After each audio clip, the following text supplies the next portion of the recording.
Yep, we're just going to do a small just chatting stream. We're just kind of been hanging out and figured we'd go live and see if anybody wanted to come talk with us. So I figured a nice fire, get some relaxing music in here, and just have us a good old time. I know Twitch has got some free lo-fi music. See if I can find that. Fuck yeah, dude.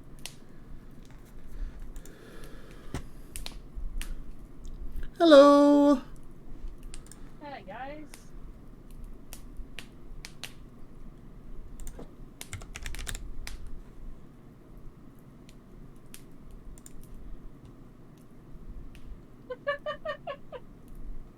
Why is the guy just talking?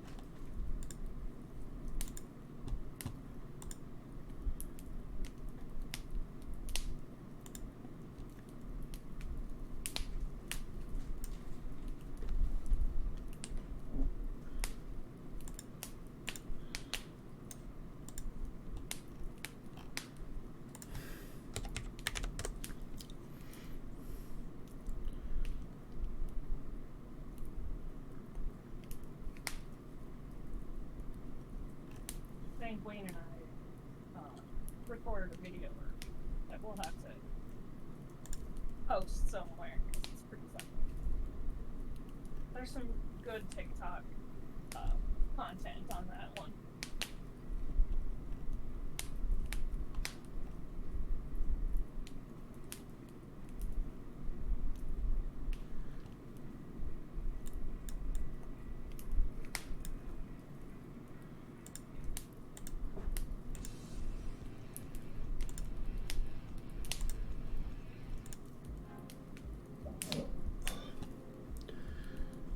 I don't know if this app knows what lo-fi means.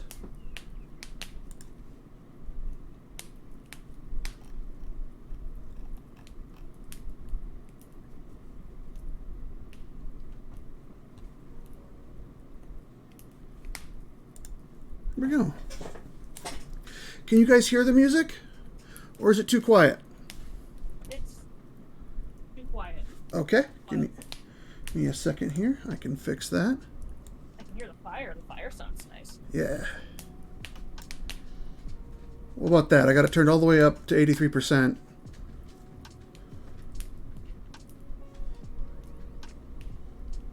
Can't really hear it.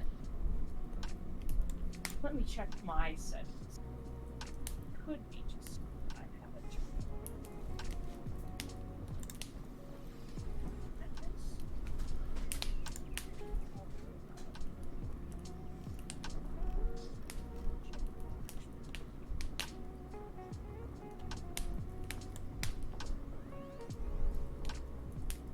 Huh. It says it's playing. Yeah, it's playing. I can hear it. But it's not very loud. Yeah, 'cause that's the loudest it goes. Okay. To be fair, it's not very loud. Like, even on my headset, it's Okay. not super loud.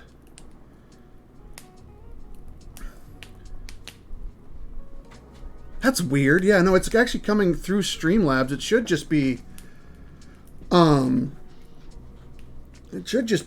straight from Streamlabs through my desktop's audio. That's really weird. Maybe there's a system I'm not doing right in here.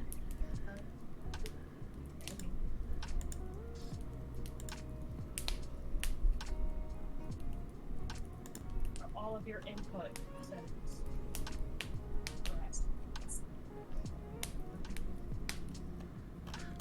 Okay, I think that should fix it. You're actually right. It was, for some reason, it was using the output device as my mic instead of my headset. So hopefully that makes it sound a little better. Yep. That's so weird. I don't know why it picked my mic. I know the mic's got a speaker on it, but why do that when I have a perfectly good headset on? That's so weird. I'm not going to put any avatars up or anything like that today. It's just going to be the fireplace and some music. Are we on the internet? Yeah, Yep. we've been for a little while. We got a just chatting screen, which is a lovely video of a fireplace with some sound, and then I got some lo-fi beats going. We got some lovely people here with us. We got the music figured out. It was going through my mic for some reason instead of my headset. Don't ask me why, because I don't fucking know.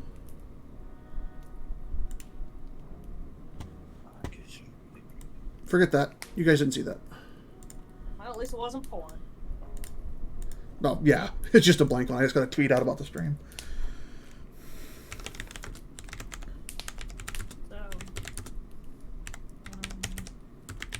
we were having a really good conversation about being part of a community on the internet that got us through hard times. Oh, yeah.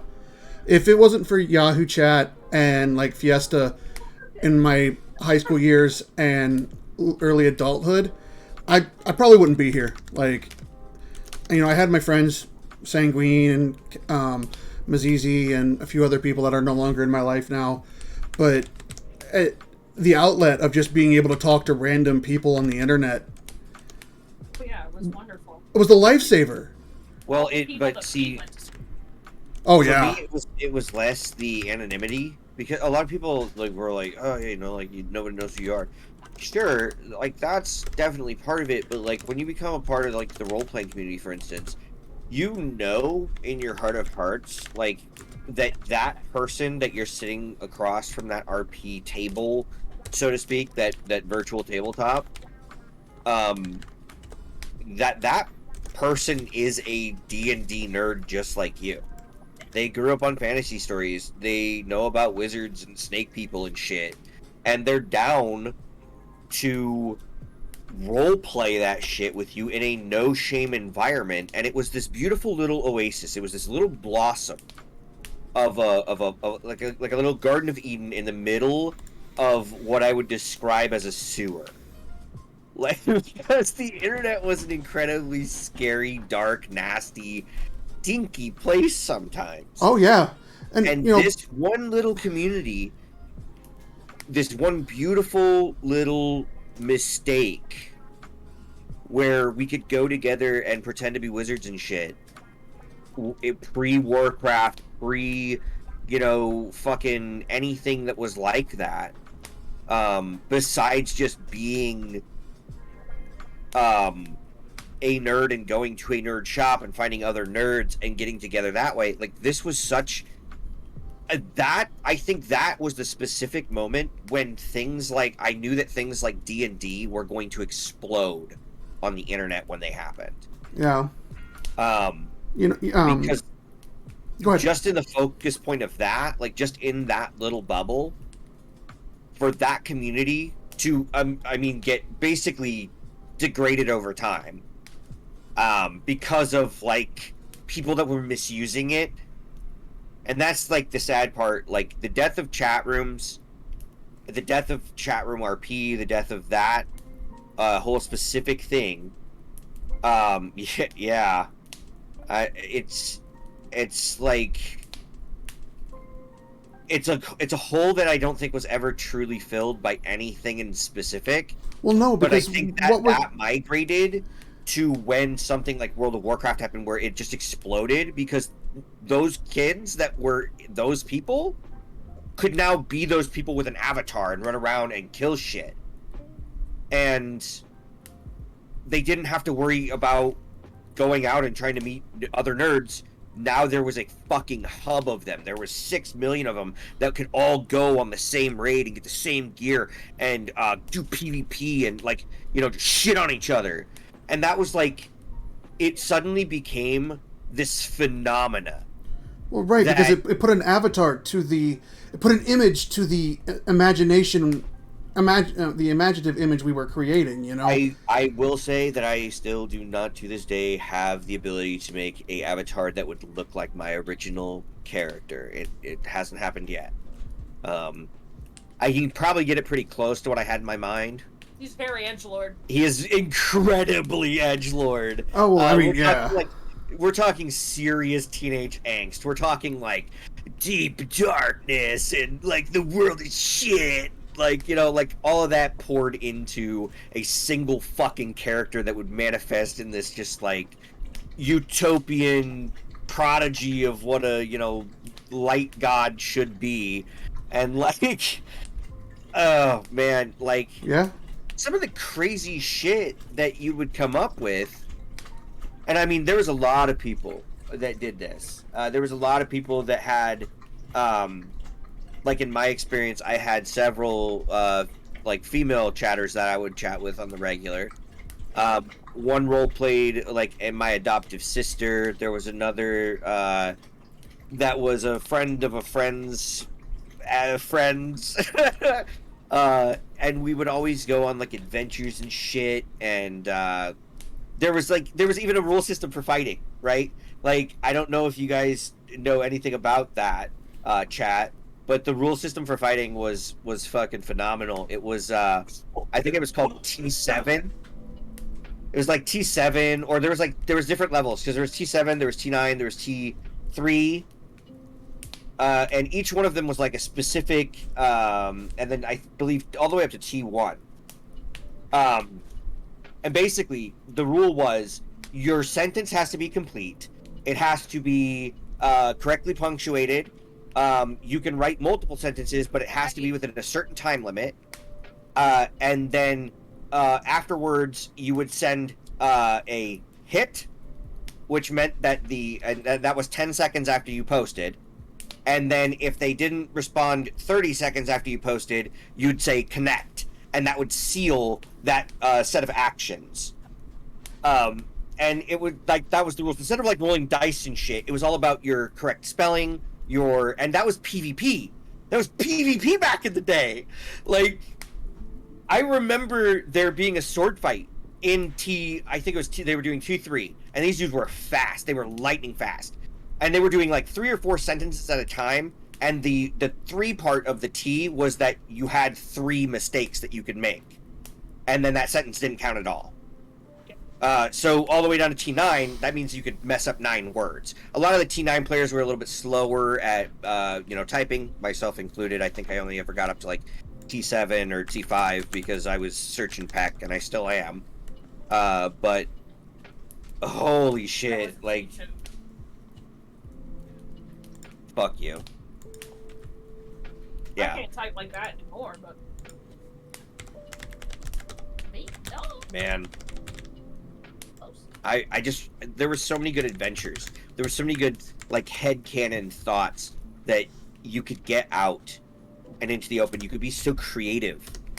And, like, it created this bubble, I think, in a lot of people's minds, where we were safe from the outside world in that space. I think that, like, there's a few songs that I could think of, like, right offhand, like Imaginary, that just spoke to me so well when I heard it, and it was like the songbird of that particular nerd's generation, in that, like, we had a field of flowers that we would go to, and there was this perfect little place, and we knew that it was fucked up, and we knew that it was filled with pain, and it was filled with anguish, because, like, we didn't know how to express ourselves in our real lives, and we knew that it was fake, that the entire thing was just this constructed facade that we had put together to harness the little bit of good that we thought could come from the world. And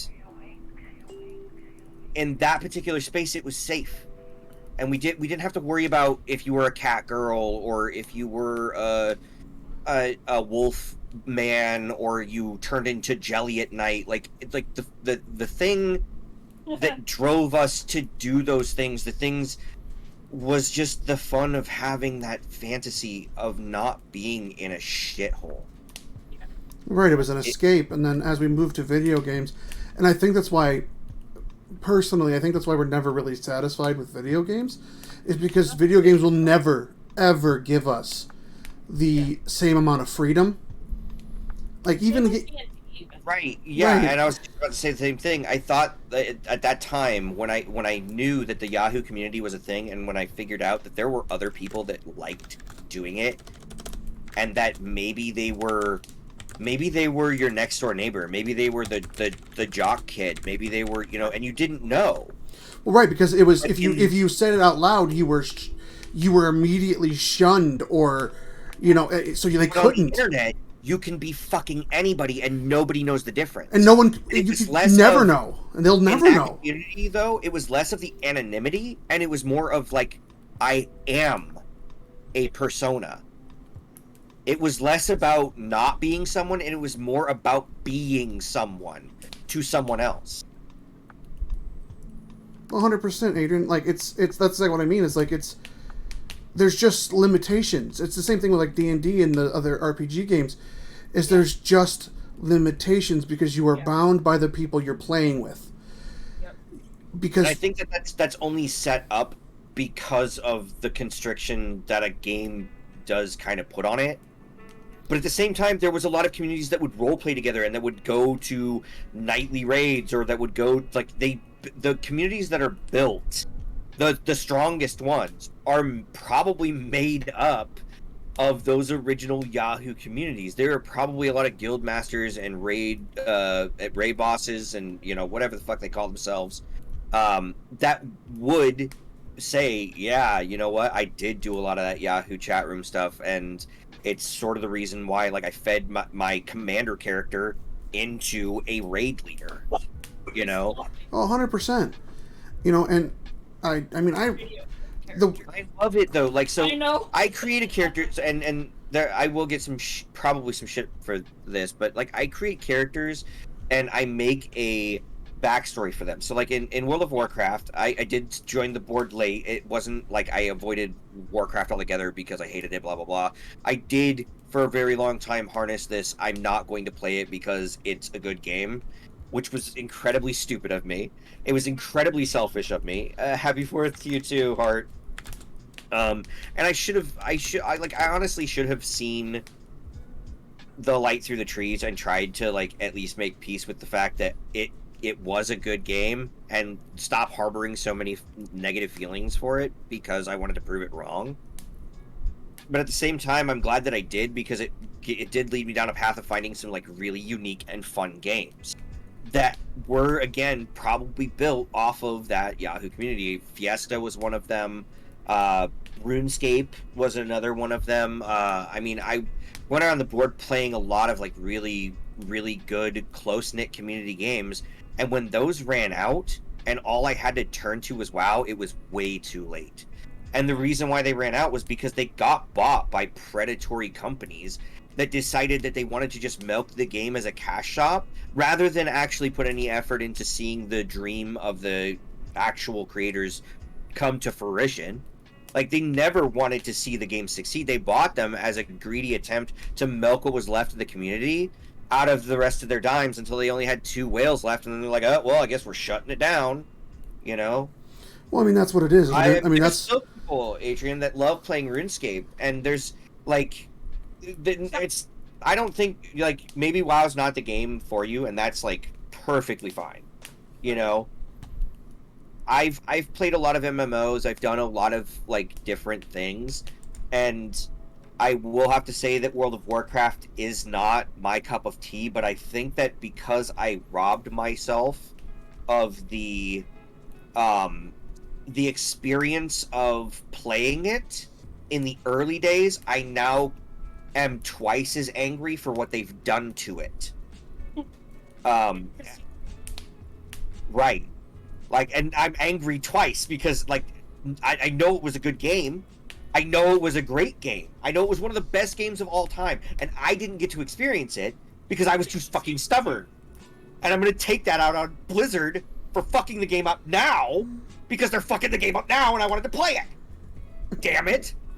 You know, like, and it's this anger cycle that just fed into itself. And it made me, like, when we would be talking, Hunter, and you would tell me, you know, like, I love this game, like, I want to experience it, I want to play it, I want to, you know, even if it's bad, Yeah. I love this game. And I'm like, I can't feel that. I can't feel that same thing that you feel. So I'm going to be angry for you. I mean, and that's fair, but you know, I mean, I'm excited about the new expansion. I'm not gonna lie. Like, I'm looking forward to it. I know it's not gonna be what I want, but I don't care. I'm still gonna play it. Yeah, and I mean, Pull up your guy. I need to see vehicles. I mean, I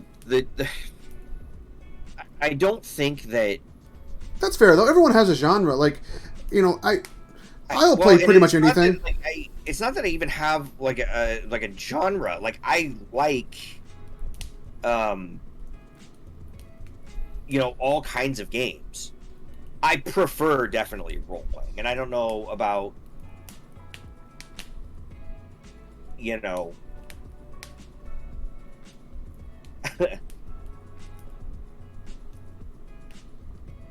I don't know about a lot of the other styles of games that are out there.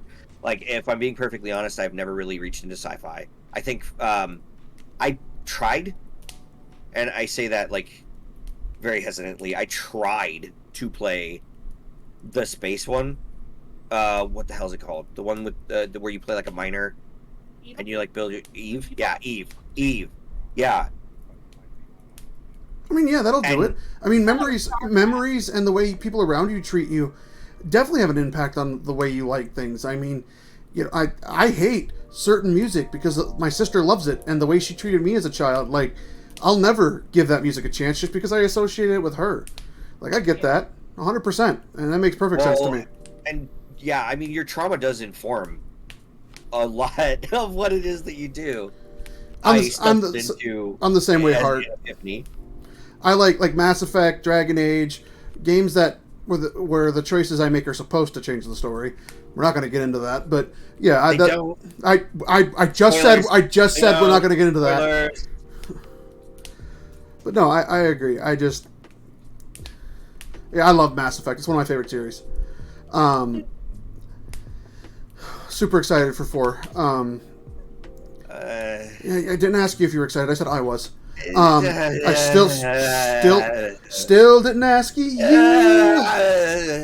Just saying. Still didn't ask I fucked up you. ending 3 twice, maybe. Twice. That's funny. You mean like 3 times, 4 times? How many? Yeah. Because they re-released it. Remember that they I re-released it. forgot about that. Yeah. Yeah. I'm excited. Anyway. How bad can you fuck this one up? Mass Effect 4. Yeah. I mean, Yeah. honestly, they should just lean into the meme. I think that's what 4 is about, though, because 4 they show Liara picking up a piece of Shepard's armor. I really feel like they're going to. Like, I really, hope they do, really think because they're going to. I hope that if they lean into that meme, right? Like, yeah, you got us. We wrote a shitty ending like 4 times. You didn't miss much, Heart, I promise. Not finishing it probably left a better taste in your mouth. Yep. It's one of the only games I can honestly say I rage at, 'cause I'm not an angry gamer. I don't get mad at games very often. But 3 makes me so mad. The ending of 3 makes me so damn angry. Yeah. That's what I've heard. Okay, but so here's like with AAA titles nowadays, the thing that's like really getting me, Atrian, is the like how memorable is BioShock Infinite, right? Like when you pick apart a game and you take it for just its pieces and you go, okay, you know, like this mechanically it works, this mechanically it works. It depends, man. The BioShock fandom's super into their games. They love their games, and Okay, I will say BioShock 1 had me by the balls the whole way through. My boss from GameStop will say that will literally could repeat to you word for word the story of BioShock Infinite. He loves those fucking games. I see. Here's the thing: BioShock 2 absolutely fucking ruined it for me. I never played them, so I don't have an opinion. So I would buy. It was such a jarring difference in game style. I think was the part for me that I didn't like, because at first, like BioShock 1, absolutely fucking brilliantly written game. Would you great kindly? pacing, great setup, great twist, the knife and all. Like, it's just such a good game. Narratively, it is fucking perfect. There's nothing wrong with that, I- Heart. I kind of disagree with the artistic choice that they went with, but I settled for it because I knew that I was in for a fucking roller coaster. I'd heard great things about the game, decided to play it. Excellent game. BioShock 1, absolute fucking legend. Legendary fucking game. BioShock 2 took that and then kind of like shit on it and then put a 2 on it and then pushed it out the door into a truck and then filled GameStops with it everywhere. Well, And- I mean, that's capitalism, bud. Like, that's the whole point. Give me money. Fuck what you want. Give me money. Came through. Right. And I cannot verbalize how disappointing seeing stuff like BioShock 2, like Vanilla Destiny, like Yes. Destiny 2, like Final Fantasy 14 when it first launched. Like, I mean, I have countless fucking examples of this happening, and it's like, okay, I try my hardest, right, to forgive the mistake that was made. I try to give my best, like, maybe they didn't mean it. Maybe they didn't mean it. Maybe it's going to be a better game. And in terms of, like, Final Fantasy 14, actually turned out Yoshi B knows what the fuck he's doing and is a mad lad that is just completely fucking dominating the MMO scene right now, right? Like, turns out it was a good idea to go back and try the game again, because when I first tried it, it was fucking trash. I could not get away from it fast enough. And yeah, I mean, back in those days, it was pretty heavy. Yeah. The sorrow that weighed on my back was pretty heavy. But like, I don't know. I don't know if I just have like objectively bad, like hindsight 2020 vision when it comes to certain things, and I probably do, and I probably like overlook a lot of good things that come from things that happen afterwards. But like, I give a company exactly one chance to fucking impress me.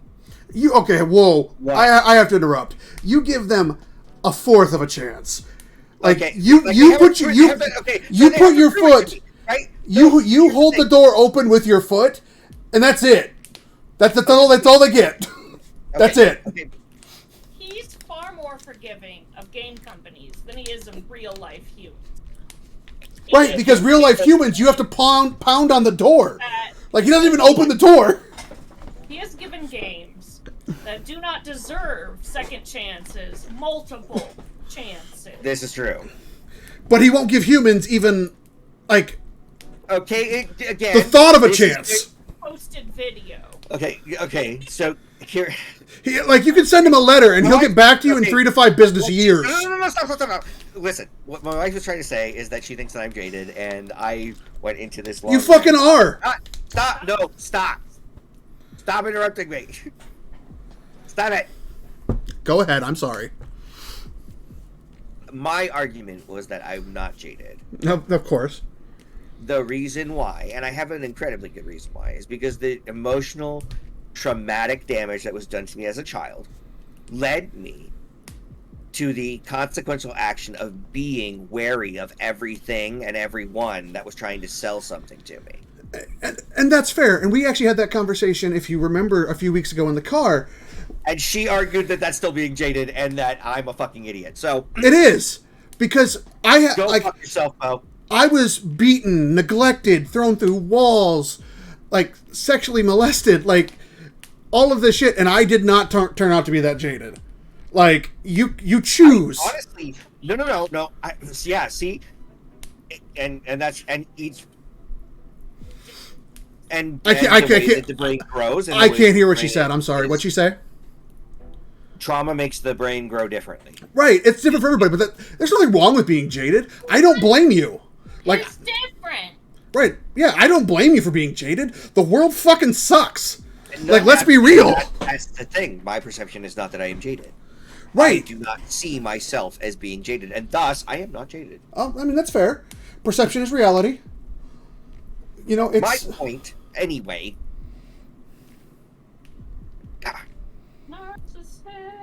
Narcissist. Point, anyway, is that I will give a company exactly one chance to earn my money, right?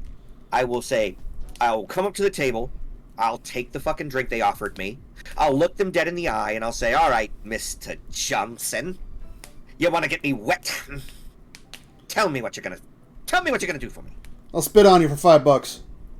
No, that's not the way that they do it. Although there are companies that will flat out just tell you, yeah, we're just gonna, like, we don't give a shit about you, we're gonna spit on you. I prefer those companies, And personally. you just, like, those are companies, you know, that, like, would be, fuck it, like Oreo, where, like, it doesn't matter what they would do. Like, you're gonna go get those fucking cream stuffed cookies. We all know it. Right, It doesn't like, matter what the fuck they do. They could do anything in the world, and you would just be like, you know what, I forgive you because you make a kick-ass cookie. correct. Just spit on it, massage the knob, and I'll give you my money. It's fine. But, like, I just feel like in recent, I don't know, like, I guess that in recent years I have, like, taken a more adult stance in the way that I, like, try to deal with, yeah, you know, stuff. I guess, like, I just tried to be a little bit more grown up about it.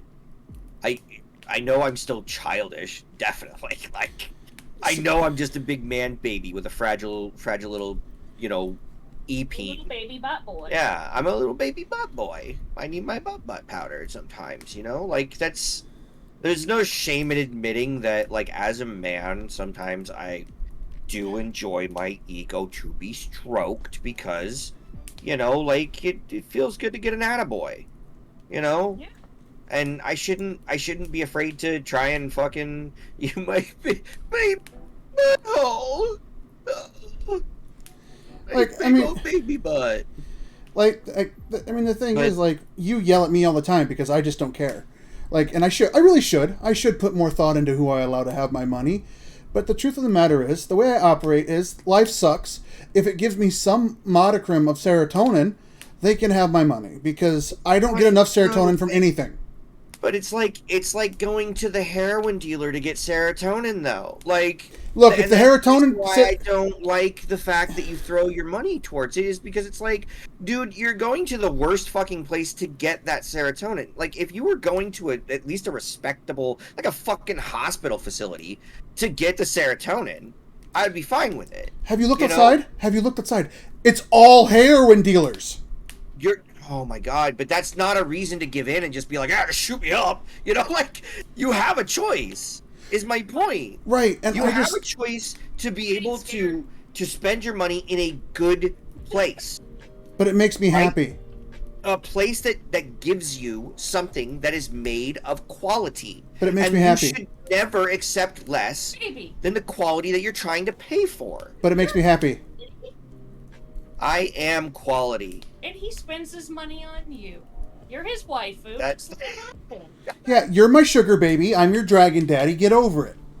Look, I'm not opposed spit to on me. taking your money. Trust me. No, you Like, really it's not- are. this is You your money. constantly I will- bitch about it. But my point, I think if there is even one in this absolutely dog shit ramble, is that, like, I shouldn't be able to. I shouldn't have to wade through garbage No, to you find a new shouldn't. product. You shouldn't. And that is the truth. You shouldn't have to. I shouldn't have to pay with blood just to get the next upgrade.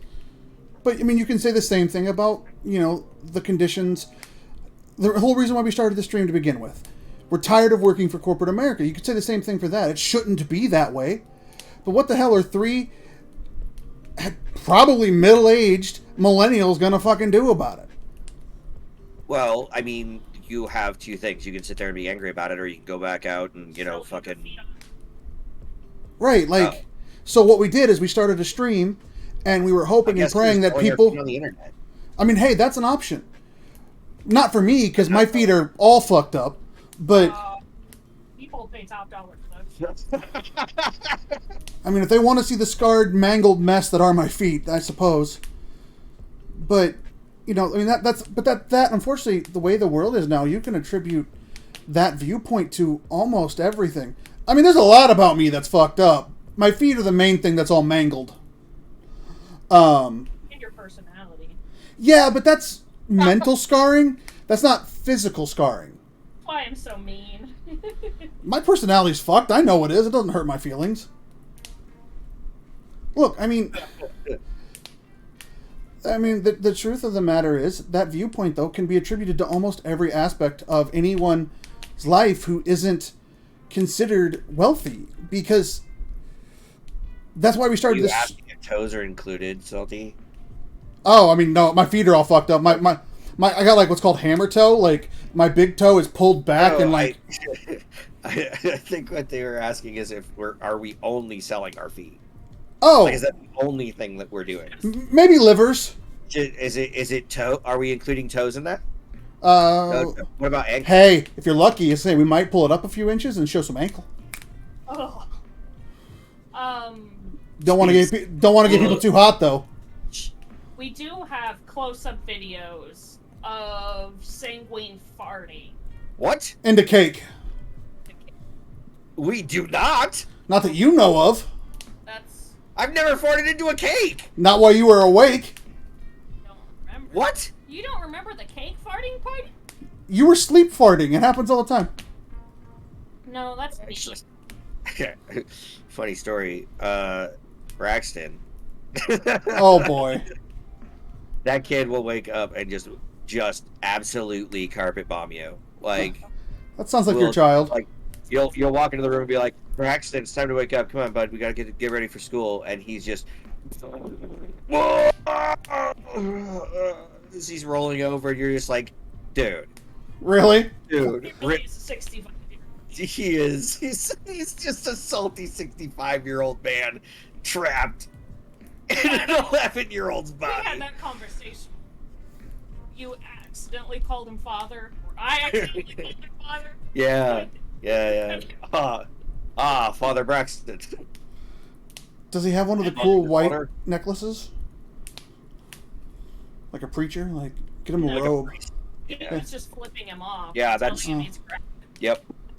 Fair enough. It was fingering your grounded, and I was like, oh, well, better pack up my stuff. Moving out. Still a better dad than mine, though. Yep.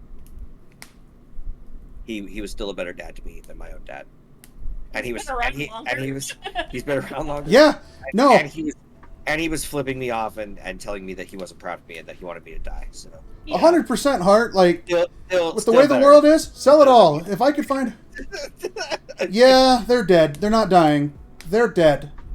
My Neopets have been dead for a while. I don't know that my Neopet has had batteries in it since 1994. The online thing. No, you could there was a little fucking thing. Yeah, there was it was almost like a Tamagotchi that you could carry around with you. Wasn't there? Yeah. Yeah, of Wasn't course that there a was. thing? Yes, it was a thing. Of course. Art, that was a thing, right? Tell me that was a thing, for God's sake, please. That's where it Because started as. And then it became an internet thing. Yeah, that's where it came from, though. Like, it was the Tamagotchi age. Yeah, 100%. Which, holy shit, dude! Like Tamagotchis, I killed so many of those. GameStop started. Apocalypse.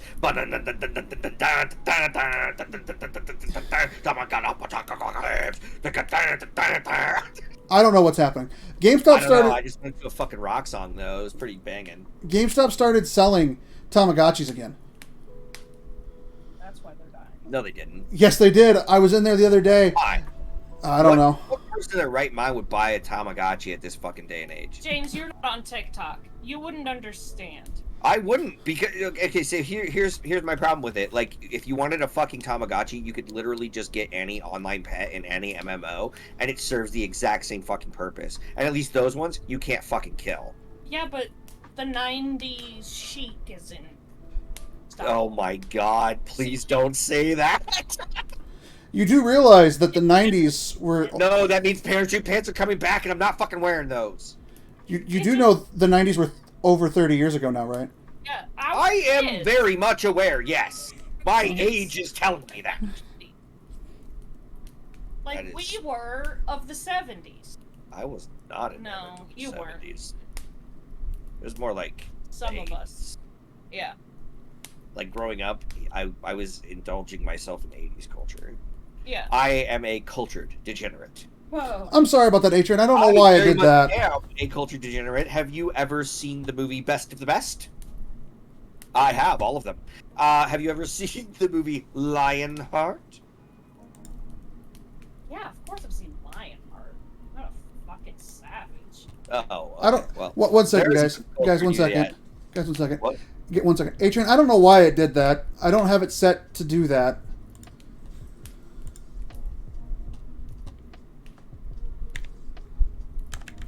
Are you able to chat now? I thought it was spam. Oh no. Oh, let me check it. Stupid Streamlabs.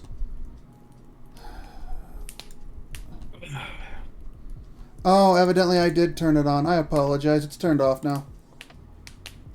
But There we go. anyway, It's off now. Apologize where about was that. I in the dismantling of the corporate American dream? Where Uh, was I? You weren't dismantling anything. You were rambling on about why Tamagotchis are terrible. Oh, And I was trying to tell well, you. yeah, they're fucking awful. Back. It's an awful business model to try to bring something like that back. It is. Because that wasn't the best part of the 90s. You know what the best part of the 90s was? None of it. Fucking yo-yos. Oh my god. Yo-yos were the shit, dude. When you could do yo-yo tricks, you were a boss. Do you remember the elevator? Huh? The cradle? Huh? I could do all that shit. I was couldn't do fucking any pro. yo-yo tricks. I On was my block, terrible. the kids on my yo-yos. block fucking loved me. I'm Because a, I was a kick-ass yo-yo connoisseur. I'm a terrible 90s child because I couldn't rollerblade, I couldn't roller skate, I couldn't do yo-yo tricks. Like, Yeah, you had it pretty fucking shit, dude. Your body is also made wrong. yeah, in a lot of ways. I'm You're well aware. Speaking of made wrong, ow. You're not old shit. Well, I mean, I guess I feel old, but like, we're not. Like, we say that, but I like, yeah, we've gotten to the point where we can look back and say, oh shit, 15 years ago, you know, like, I was a strapping young lad at a Renaissance fair, swinging about my fake sword, trying to swoon the ladies, and doing terribly because I was fucking socially awkward and a goddamn nerd. And you didn't want to ladies. I, for a very long time, I had little interest in ladies. I still do. Like, Yeah. and it's not like, I guess I just, like, especially teenage girls, I didn't want the bullshit. And now, There's a lot of bullshit that comes along with a teenage girl, and that's not, like, I'm not trying to be offensive, no. but there's a lot of shit going on with me. There's 10 times the amount of shit going on with her. No, I was just saying. And now he can't be attracted to high school. Yeah, that gets you put on a list. Please Yeah. fucking. That- I mean, in context of being a yeah, teenage boy, for fuck's sake. teenage boy, I remember. But anyway, like, I'm just saying, like, yeah, I mean, it was, like, even from the outside perspective, just from a guy watching some girls and then being like, oh no, that's psychotic. I'm not going in there. No fucking way. I'm just gonna wait it out, and then when one of them kills the other, that's when I'll make my move, I guess. See, and this is You how know? you know, and this is how you know my Oh. body's fucked up. I always preferred to surround myself with females to males. It's not that I didn't prefer the company. Like, I liked hanging out with girls. No, that's Right? not what Like- I'm saying. I didn't mind the drama. I just didn't want to be around dudes. Like, you're still the only guy that I really enjoy hanging around with. What are you saying? I'm a femboy? No, I'm just saying most men just irritate the living fuck out of me. I mean, I'm okay with you saying that I'm a femboy. I mean, you kind of are. You're kind of a I- pretty boy. Fuck you. Right. Yeah, I like mean, Ryan, but he's also kind of a pretty boy. Universe when I gave more of a shit, and like my Like- best friend didn't move away when I was, 15, and I didn't hate the fucking world for the rapid shithole that it was quickly becoming. Like maybe I would have been some handsome guy that was the fucking jock and the stud and the muscles and the no role play because I'm too much of a Billy badass. Well, see, that doesn't fly either because I played football, basketball.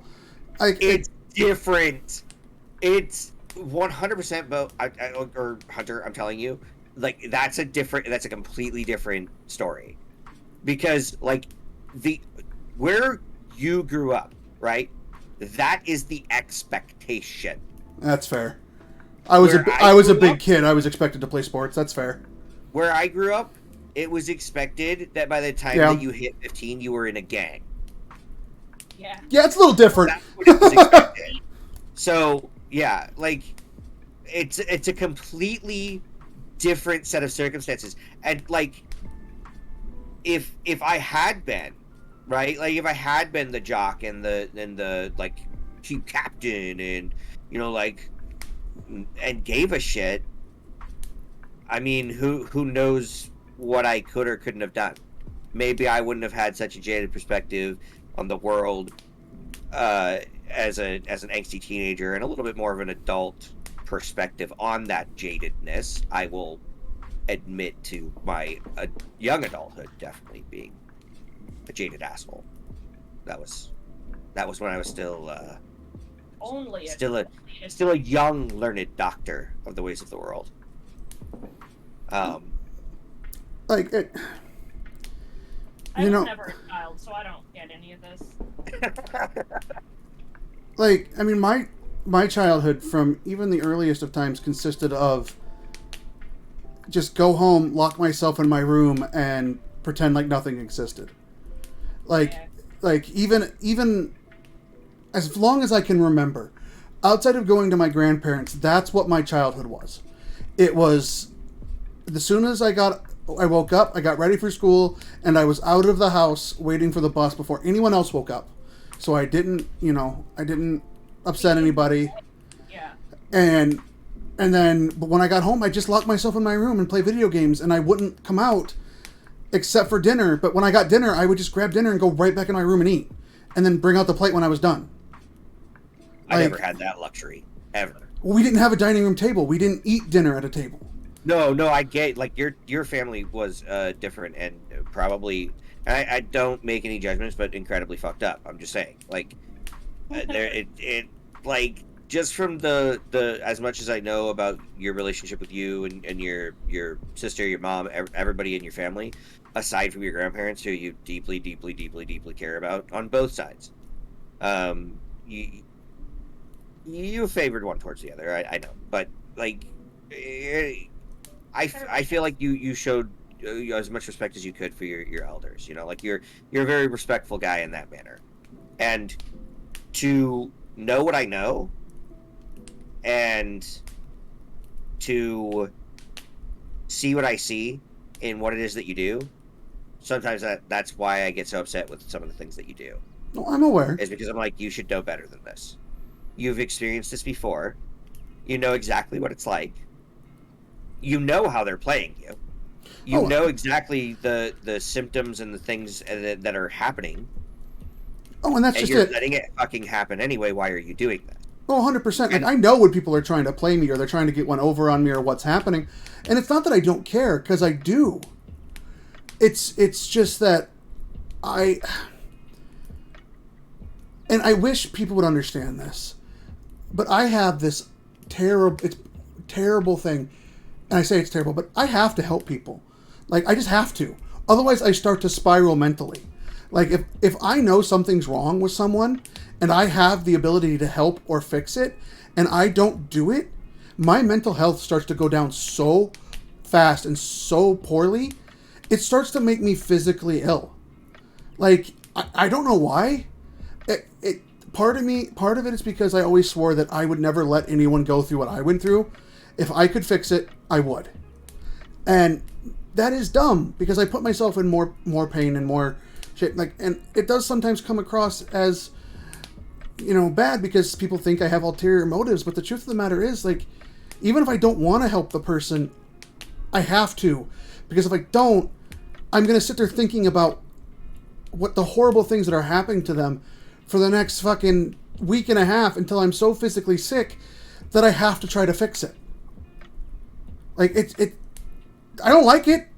It's just like the workaholic thing. I was talking to some people on Twitter last night, and they were talking about red flags and like workaholics and taking time to rest. And it's like, I made a post joke as I can't stop, won't stop. God, I wish I could stop.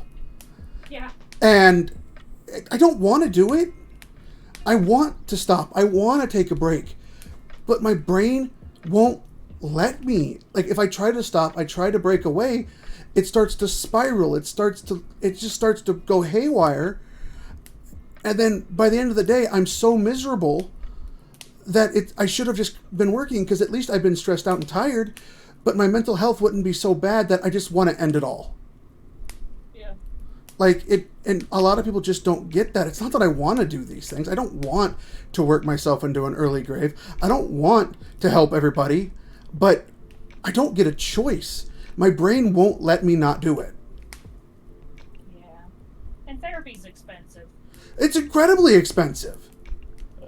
Medication's expensive, and I'm already on 18 different prescription medications. Like, I'm pushing the upper limit of what my liver can handle. Like, as a 33-year-old male, I don't know how many more prescriptions I can take before my liver goes, hey man, you're gonna need a new one of these. Right, like I've already got non-alcoholic cirrhosis of the liver. Like, if I put any more shit into it, like, it's gonna just quit. Are we in your well? No reason. Oh yeah, definitely no reason, right? And I'm the same way, Hart. I will put every single person in this world before me, and as long as they're okay, it actually makes me happy. And people just don't get that. It's like, well, what makes you happy? Making other people happy. And look, well, that's not a thing. It's like, no, it really is. Like, that's what gives me the serotonin. Like, seeing them smile makes me happy. Knowing that they're safe and okay. I guess I am jaded. I know you are. Moving on. Like, and I get it.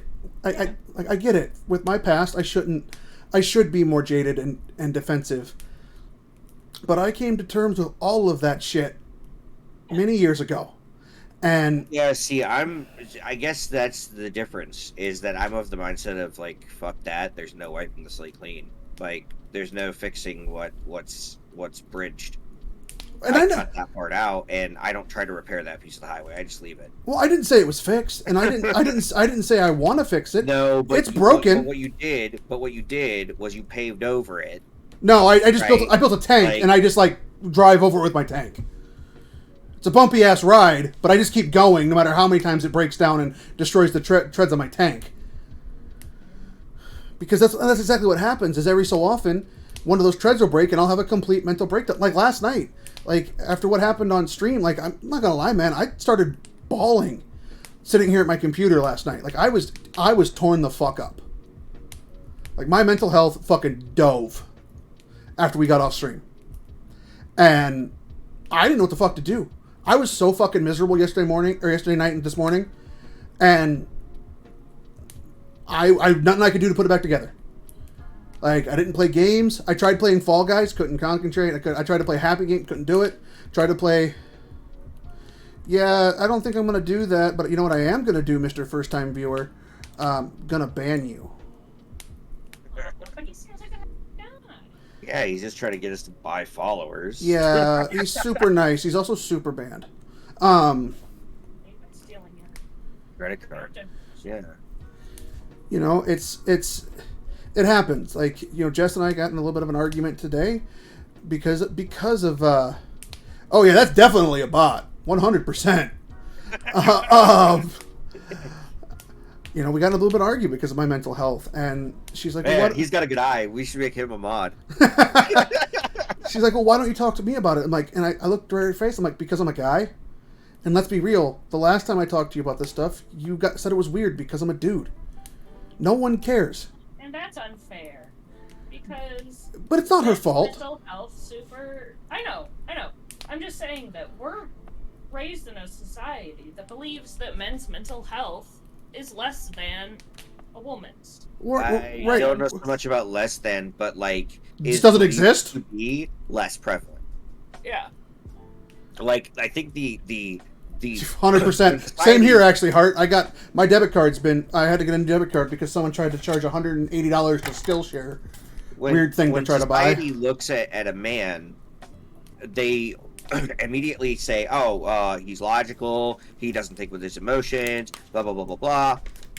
And the problem with that line of thinking is that it is, in and of itself, kind of. It's flawed. Like, Sex. well, yeah, but it's flawed. It's without using buzzwords, it's flawed. Yeah, I was trying to avoid that. Yeah, it's flawed. Let's just use that word. It's like it's flawed logic. Like,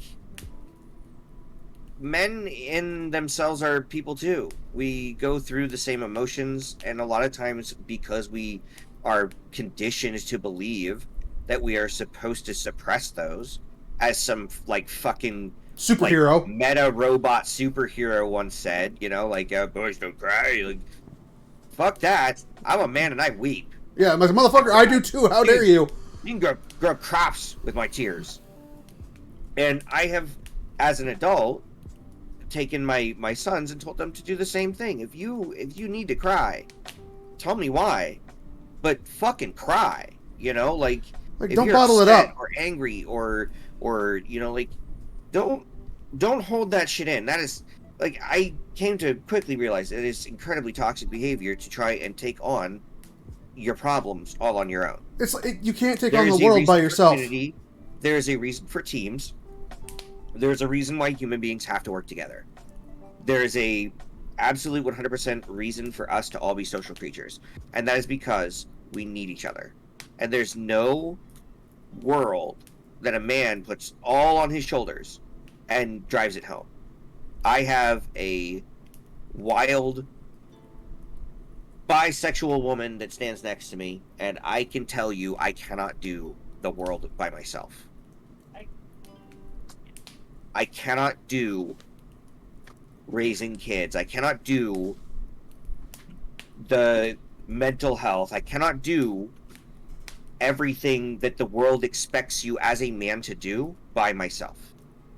I will never say that. 100% Hart. Mental health as a whole in this country just needs to There be are reworked. things that a man is expected to do that I will probably never fucking do. I mean, let's again not to harp on me, but let's take me for example. There are things that a man is expected to do that I physically cannot do. I cannot provide for my family in a traditional way. I cannot get up and do manual labor. And every day I struggle with the fact that I can no longer provide, and it makes me feel like such a fucking failure. Like, because But that's nothing like. But what I'm that's saying, not but what something I'm that should be. But what I'm like, saying is, well, the you way should I be was ashamed of. raised by my grandparents, who I love dearly, like the way they are, like that's, you know what, that's my job. That's what I should be doing. I should be going to work and the manly man. But I physically can't do that because I did it for so long. My body's finally like, listen, fucker, you drove us into the ground. Now you have to deal with it. Yeah. Like, and yes, my eating habits and played you a were big part already on that. You were already incredibly messed up to begin with. Well, right. I was born with a shit Like- ton of birth defects. Like, I mean, I was born a shitty hand to begin with. But we did the stupid thing, and instead of going into something that we probably would have succeeded at and done miles of work in paving the way to something towards this, we chose the stupid thing and went, you know what? The old body's still moving, the old ticker's still ticking. Yeah. I did, Let's, but I did the same thing Let's you just run did. this fucker right into the ground, huh? I did the same thing you did with WoW. I had to prove. I had to prove it was possible. Like, Yeah, you, I don't you, like think you're that not. that was a healthy. It wasn't. life It was decision. it was a terrible idea. But I had to prove that nobody was going to tell me that I couldn't do things. Like, Yeah. I get all that. my entire life, everyone was like, you can't do this. You got to stop. You can't do this. You know, Yeah. whatever it was. You know, I mean, I was bullied and picked on in school. I was, you know, I was severely beaten as from different people, like including random strangers as a child. It, you know, that disfigured me, and I couldn't let them win. I couldn't. I had to. And it sucks, but there was no other way. At least in my mind. Because if I would have let them win, I don't... Yes, I'm... Like we were talking in the car today, I always do tend to be the mentally strong, the pillar, the thing everyone can lean on in the time of need. But I think I would have broke a lot earlier if I wouldn't have been able to prove to myself that they were wrong. Yeah. If that makes sense, because otherwise they were always right, and that would just been one more thing to add to the fire. Yeah. And Well, it's really weird how like I was saying earlier with like the Yahoo chat thing, how one thing that seems almost obscure now in retrospect developed and informed most of my adult decisions. yeah, Like Yahoo chat has actually, like, thinking about it, has actually shaped what games I want to play. It is shaped what MMOs I am willing to adopt. It has shaped my adult life in games as a whole. And you wouldn't have either of the kids you got if it wasn't for it. Yeah, it's true. Everything that has like actually come congruent in my life, yeah, and is like currently sprouting and is developed, is because of fucking Yahoo chat. yes, it is. Of all goddamn things in the world, it comes back to Yahoo chat. And I guess the thing that I'm trying to say is that I really miss it, and I wish that it was still a thing. I wish that there was still a good community of our peers out there that had... I mean, maybe that's something that we could try to, like, develop, you know? Like, some kind of, like... I mean, I'm sure there is, but, like, I don't know it. Yeah.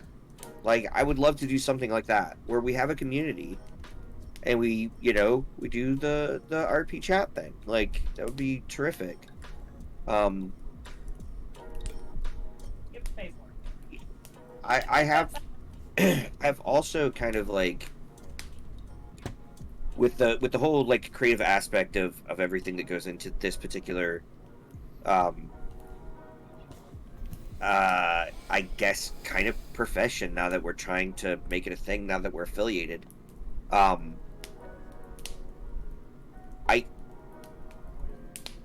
I kind of want to do a D&D session. I do. Like, we've played a lot of games, and I would be excited to even like think about running something. I mean, I have several campaigns on Roll20. It would be super easy to put together. And I don't know, like,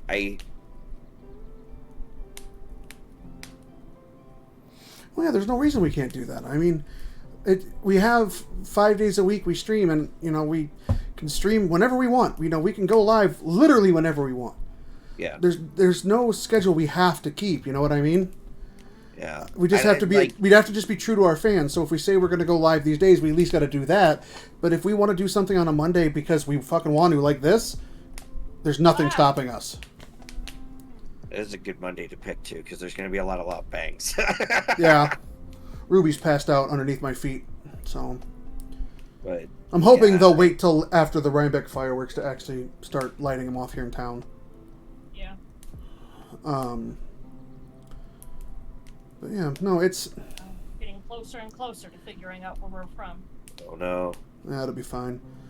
They can dox me all they want. It'll take at least 45 minutes for the SWAT team to show up.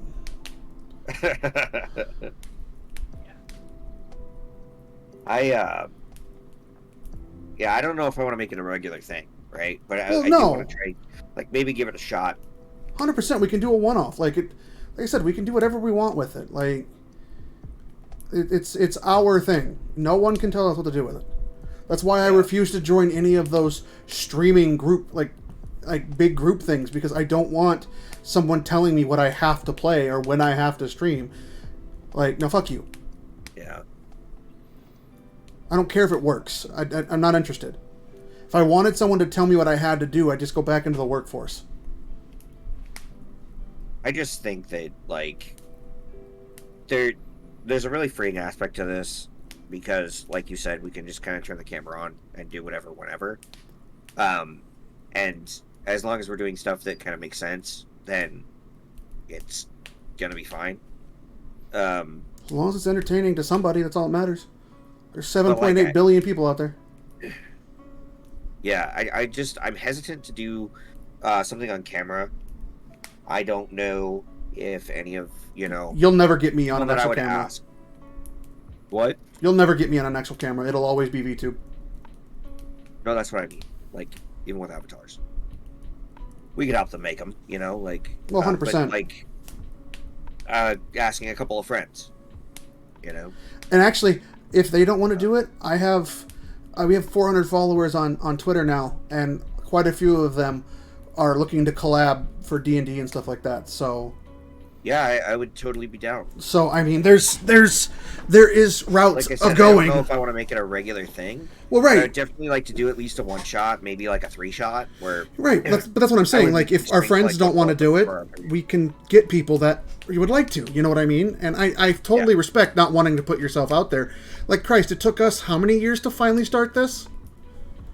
I've been back. pretty much knowing that I could hide behind a VTube avatar. Yeah, like It took. I've been home. I've been back up here for 3 years now, and we just started 2 weeks ago. Like, oh, I agree. Like, and we do the VTube thing because I will not show myself on camera because the health and the stress. And I mean, I'm 33 years old, and my head looks like I'm in my 60s, and it really bothers me. So it's just not going to happen. And you know what? It's not bad. It really is. That's fine. It looks terrible to me, but I also think everything about me is terrible. So I mean, that's fine. It's not that bad. Okay, well, I appreciate that, but I get it. you know that whole what is it? This I don't, It- it starts with a D. I can't think of the word. Dysmorphia. Good old tiger. Yeah, you look in the mirror and you don't see what everyone else sees. Like, well, just like when I started losing all that weight on keto that year and a half ago, it wasn't until I compared my two shirt sizes that I actually realized I'd lost any weight. Like, the scale said I did, but looking in the mirror, I looked the same. When I was on that. That's because the change happens so subtly that you become used to the change as it happens. No, I also have an eating disorder, so I always think it's fat. No, When I was talking severe. about what Bo was experiencing. Well, right, but for me, I felt like I still looked like I weighed 350 pounds.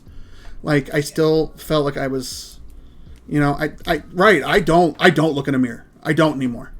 Like, ever since I got sick last May and I noticed that my hair was falling out even faster, I just stopped.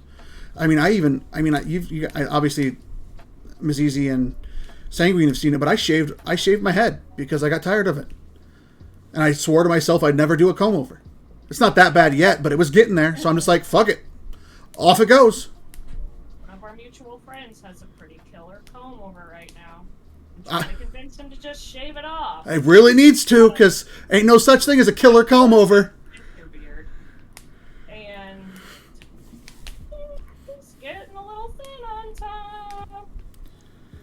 Like, it's, you know, I've experienced a lot of positivity in interacting with the VTube community on Twitter, and they're always like, don't forget, you're cute. And I'm like, no, I'm fucking not. Like, I don't care what anyone thinks. That's not how this works. You know, and it's not just like what's that type of humor where it's self-degrading, but it's not. Self-deprecating. Yeah, that one. It's not just that kind of humor. It's just. It actually is. Oh, thank you for following. I'm sorry it didn't pop up on screen. I didn't realize I don't have an alert box on here. Let me change that. Oh, yes. Thank you for the follow. Really appreciate it.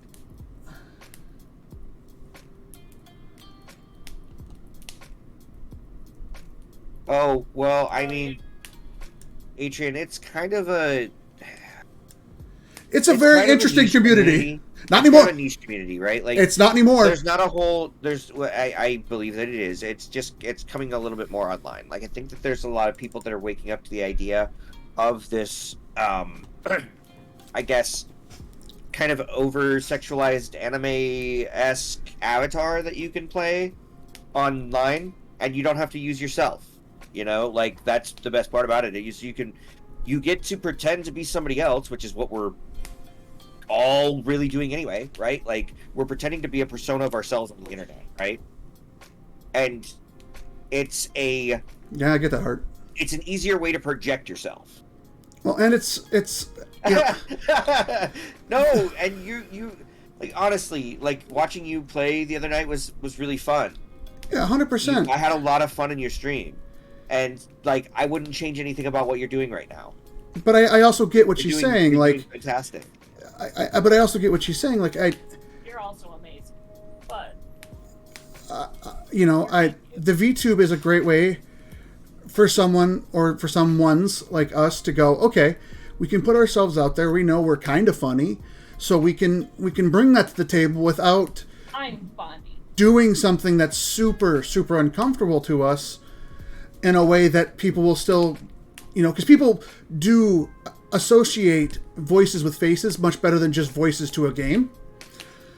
You know, Oh yeah, you'd never expect me to be a short, fat, gay garden gnome, but here I am. so, you know, it's, Dulcet tones. you know, so I mean, Jesus.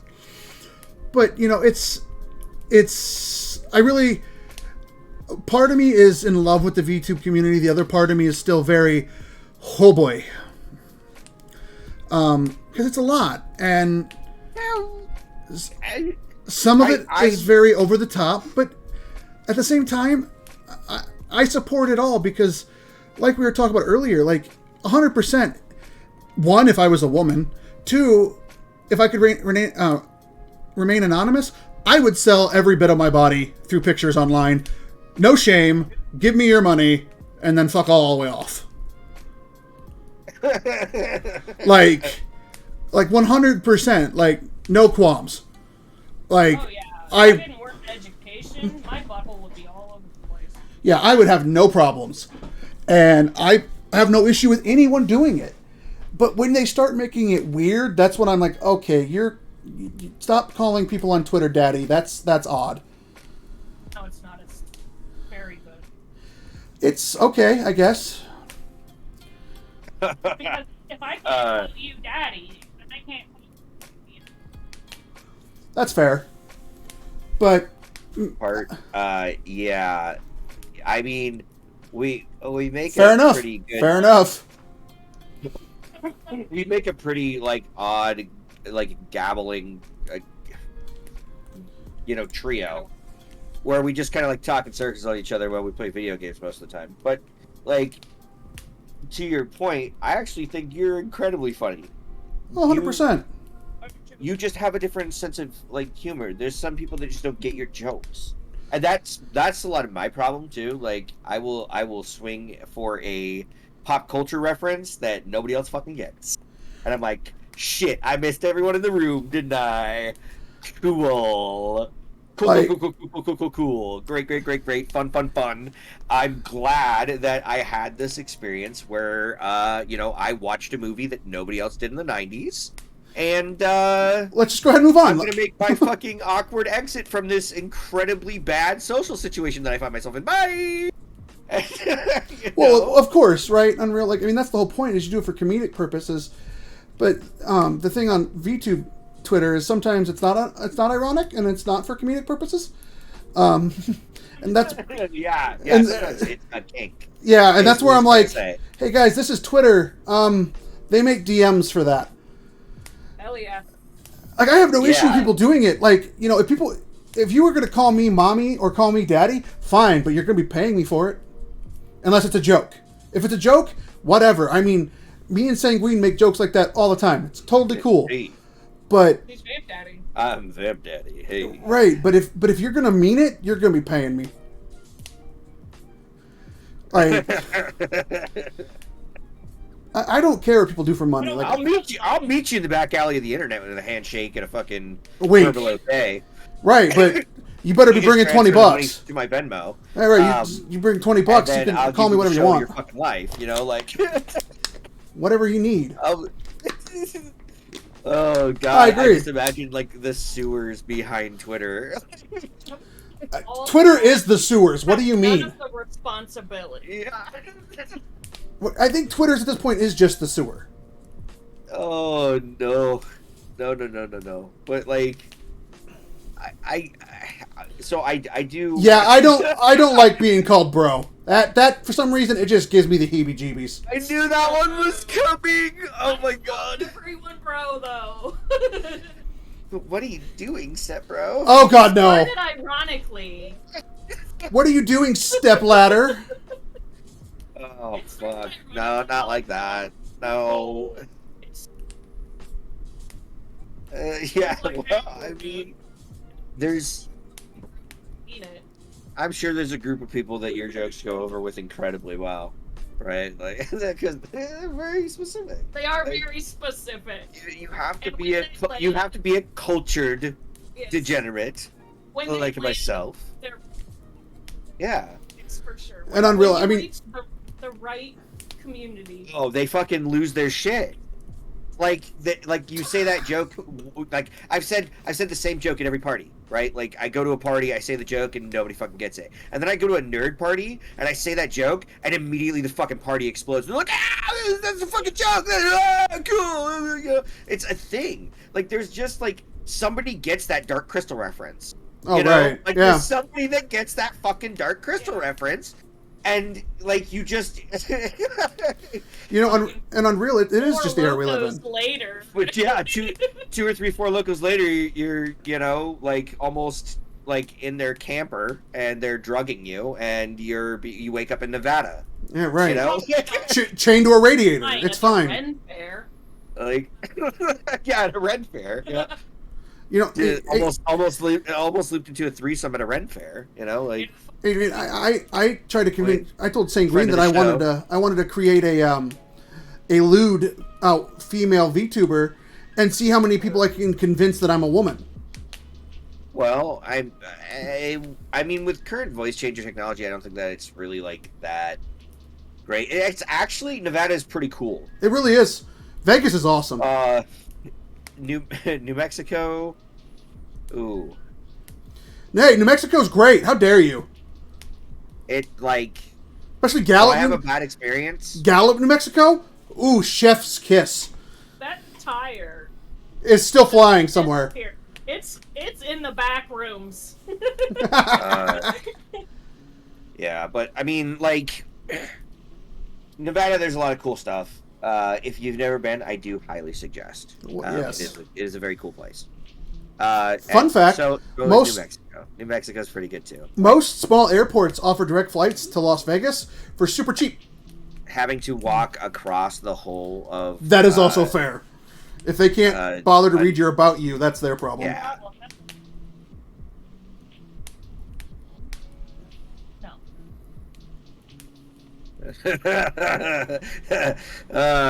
Yeah, that's pretty good. I should probably like. All- Well, no, maybe. No. All I'm saying is we could I'm create. surprised you're not playing a woman. We 'Cause could most of create. your internet personas are female. I do.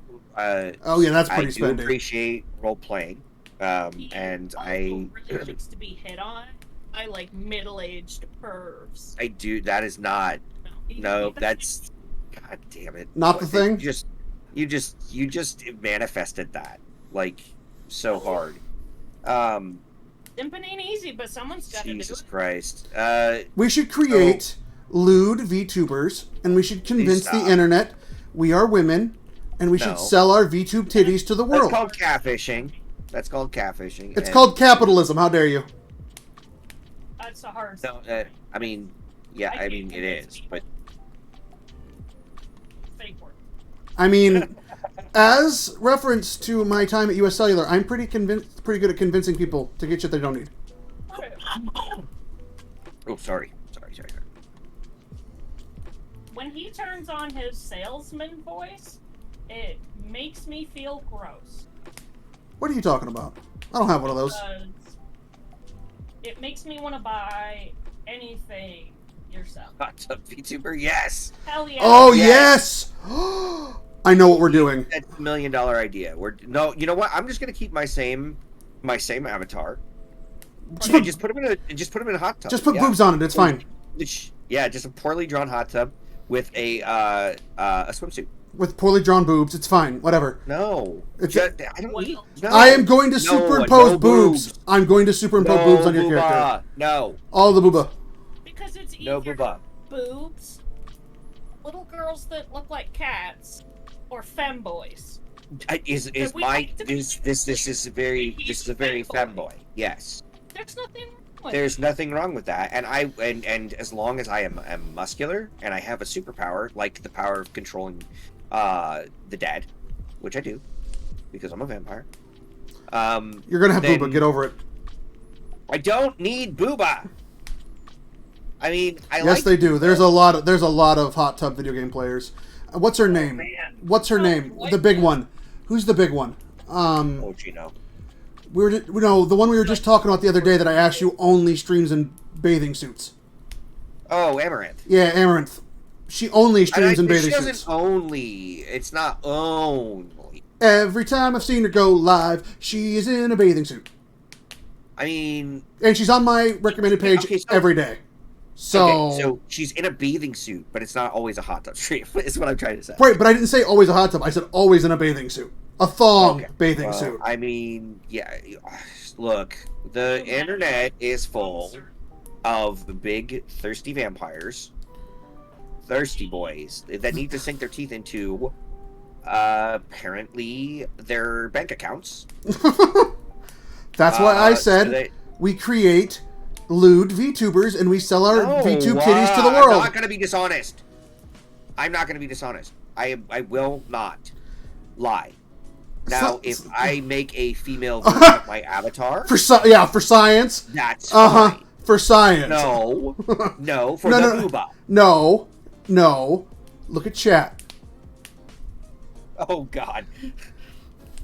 Yes. For science. Yeah, I'll tell you after stream. We can go look it up for science. You- like the fact that we're doing this, so like, my wife is an artist. She will draw this. I already know that this is going to happen. Like, she's gonna draw me in a hot tub. It's happening. Like, it's already manifesting itself. With giant like- boobs. Yeah, they heard that, and she was like, "Yep, that's it. What are you talking I'm doing it. about? She's drawing me in a hot tub." Sorry. Jesus. Were you Okay. talking to me? I was already drawing you in a hot tub. Focus! Damn it! We're talking about sciencey. Okay, hang on here. Hang on. VTubers and I got an hot idea. We can create the lewd VTubers in hot tubs. And then we can have our friends, like A-Train, have other lewd VTubers who come collab with us in our hot tub. And we do, like, is that a possibility? Of course it is. If I can, Yeah. if I can When are we gonna- if I when is can make this- your when guys' is this gonna VTuber, if I can It'll be make done your in V, the morning. if I can make your guys' VTubers show up on our stream, and you guys are 3 blocks away, it'll be no different for people that are 3,000 miles away. Yeah, okay, I guess that's true. Yeah, okay. I mean, we could do that. So 100%. Like a chill stream where we just sit around. And... So the big thing is, though, it'd have to be 2D models. Why are you shushing? Second. Oh, Jesus. Okay. I think the world just slowed down for her a little bit. Oh.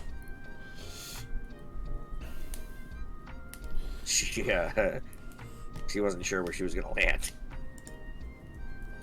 Not a fan of that song. Yeah. That one was a little high pitched for me. If I wanted to listen to Nails on a Chalkboard, I would just ask it for Nails on a Chalkboard. An option? I mean- Probably, but no. If it was, I definitely would not select that one. Yeah, right. Like I would purposely avoid it. I wouldn't. I'd listen to it for science. For science. For science! It's just like when I make erotic stuff on Spotify. I was like, I would listen to this for science. It's just like actual people having just sex. It's just like people recorded the sound of Yeah. them having sex, and Yeah, that's... I put it on Spotify. But for science, What the fuck? I had to listen. Yeah, it's science. 100% science. I- You make the laugh face, but that's already a thing. Oh, yeah? VTuber OnlyFans is a big thing. Like Yeah. VTuber sex is a huge thing. Like it's Like, hire artists to draw hentai. yeah. And in fact, most time it's actually, from what I've learned on Twitter, it's they don't actually hire Yeah. people. They like these artists do it for free because they're original characters. So it's like an even trade. You let me draw your original character in these compromising positions, I don't have to come up with the character. Hell yeah, I'd do it. Like, so it's more of an even trade kind of thing. Like you already have a model and a character with a background and stuff. I'll draw them in these positions, and then we both take half and half of the profits. The reward. Right, like, because it's all over. It's all over Twitter. Like, I mean, Could you imagine Vamp Daddy? Huh? Could you? Could you imagine me nuzzling up to your neck? why are you French all of a sudden? What happened? No, Are that you- was Transylvanian. What the fuck is wrong with you? Clearly Transylvania. It was clearly Transylvanian. Chat, please. Bail me out on this one. yeah, no, I would 100% show a virtual body for money to people, like, and then play it up as if I'm that character. Like, yeah, sure. Oh, baby, this is so hot. Oh, you're doing things to me. Can I have my $20 now? We're just gonna bypass the fact. Okay, you know what? That's fine. Like, I don't need validation. That's cool. Ugh. look, man, you know I think men are ugly and penises are gross, so you're not going to get it from me. I don't know what you're. They are. Like, Why do you think I was trying to put boobs on you? Like, otherwise you're not getting it. At last I know your weakness. I do like boobs, but them cheeks. That ash, if you will. Yeah. I'm a butt man, for sure. Anything more than a handful It's not enough. is. Yeah. Right, like, if you don't like boobs, I question that you're even a human. Everyone loves boobs. Right, like, male, female, it don't matter. Frenchylvanian. Frenchylvanian, okay.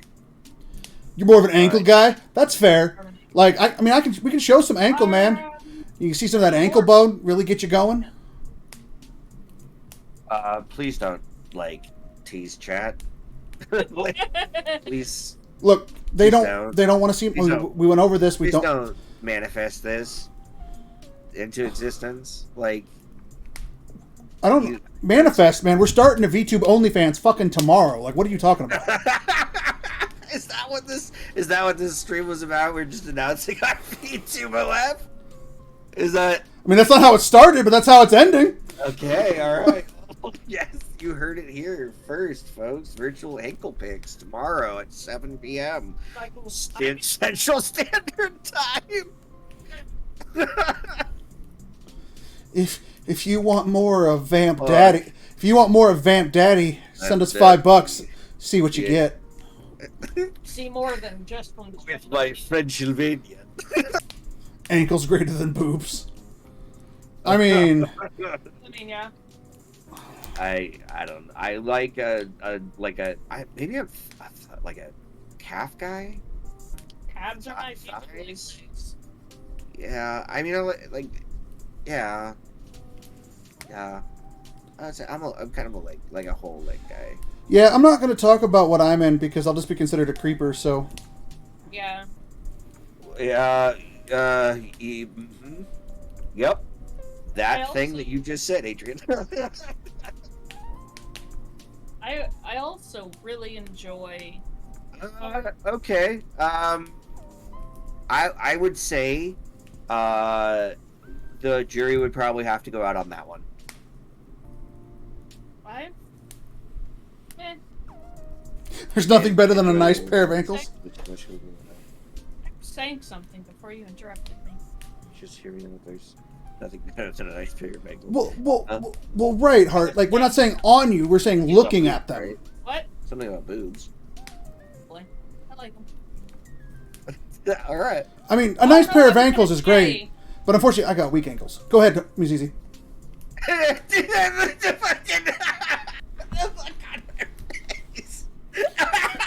I was just responding to chat. Don't kill me. You don't deserve to get my hot take. No, we want your hot take. What's your hot take? Part of your belly that a girl has to tuck into her pants.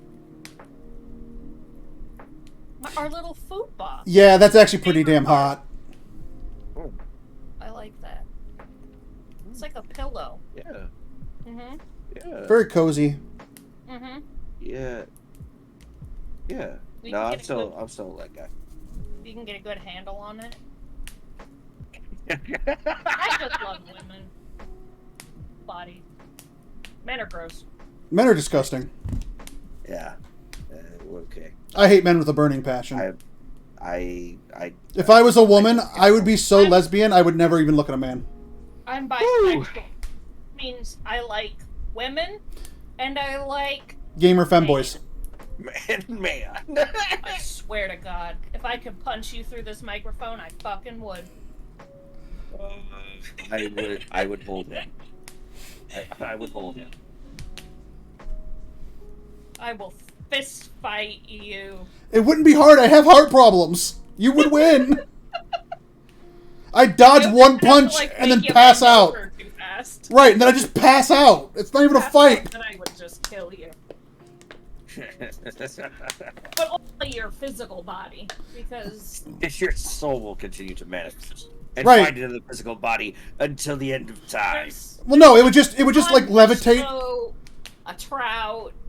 there's- You gotta No, be it would just juggling. levitate above my body and then slowly seep back in and just stand back up. Like, are you done now? You feel better? Nope, I got lots more. Okay, well, let's do it again then. I got plenty of time. I'll throw up if I do it right now. I gotta wait. Like 30 minutes before I can punch you to death again. I understand. What's going on? It's Why like is it doing this? swimming. Like you can't do it too early after like eating, because What? otherwise. Why is you'll my drown. computer freaking out? I don't understand. But like instead, it's with your soul, Soul. body, soul, body.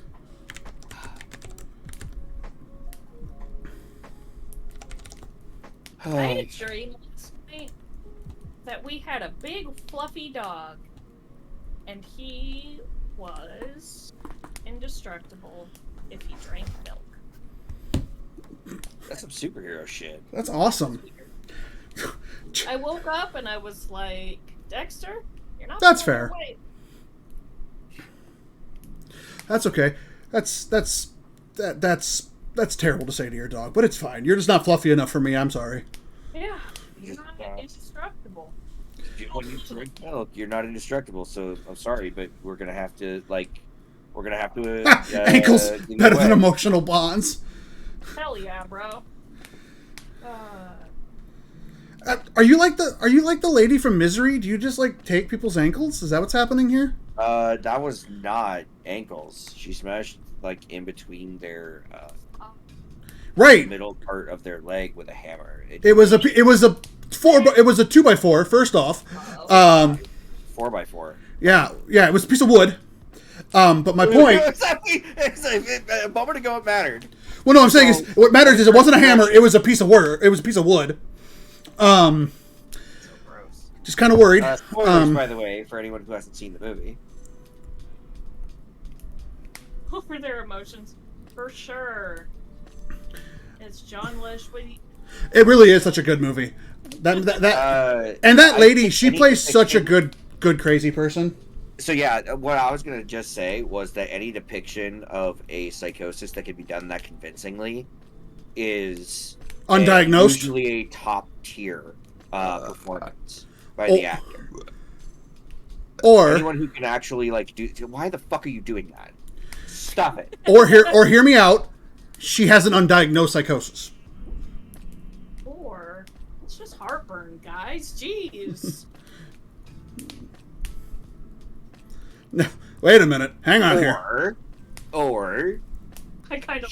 they're just a really good actor or actress. Yeah. Like, in order to reach that deep a level of I don't know if I've seen Misery. It's a great movie. It's scary how crazy she is.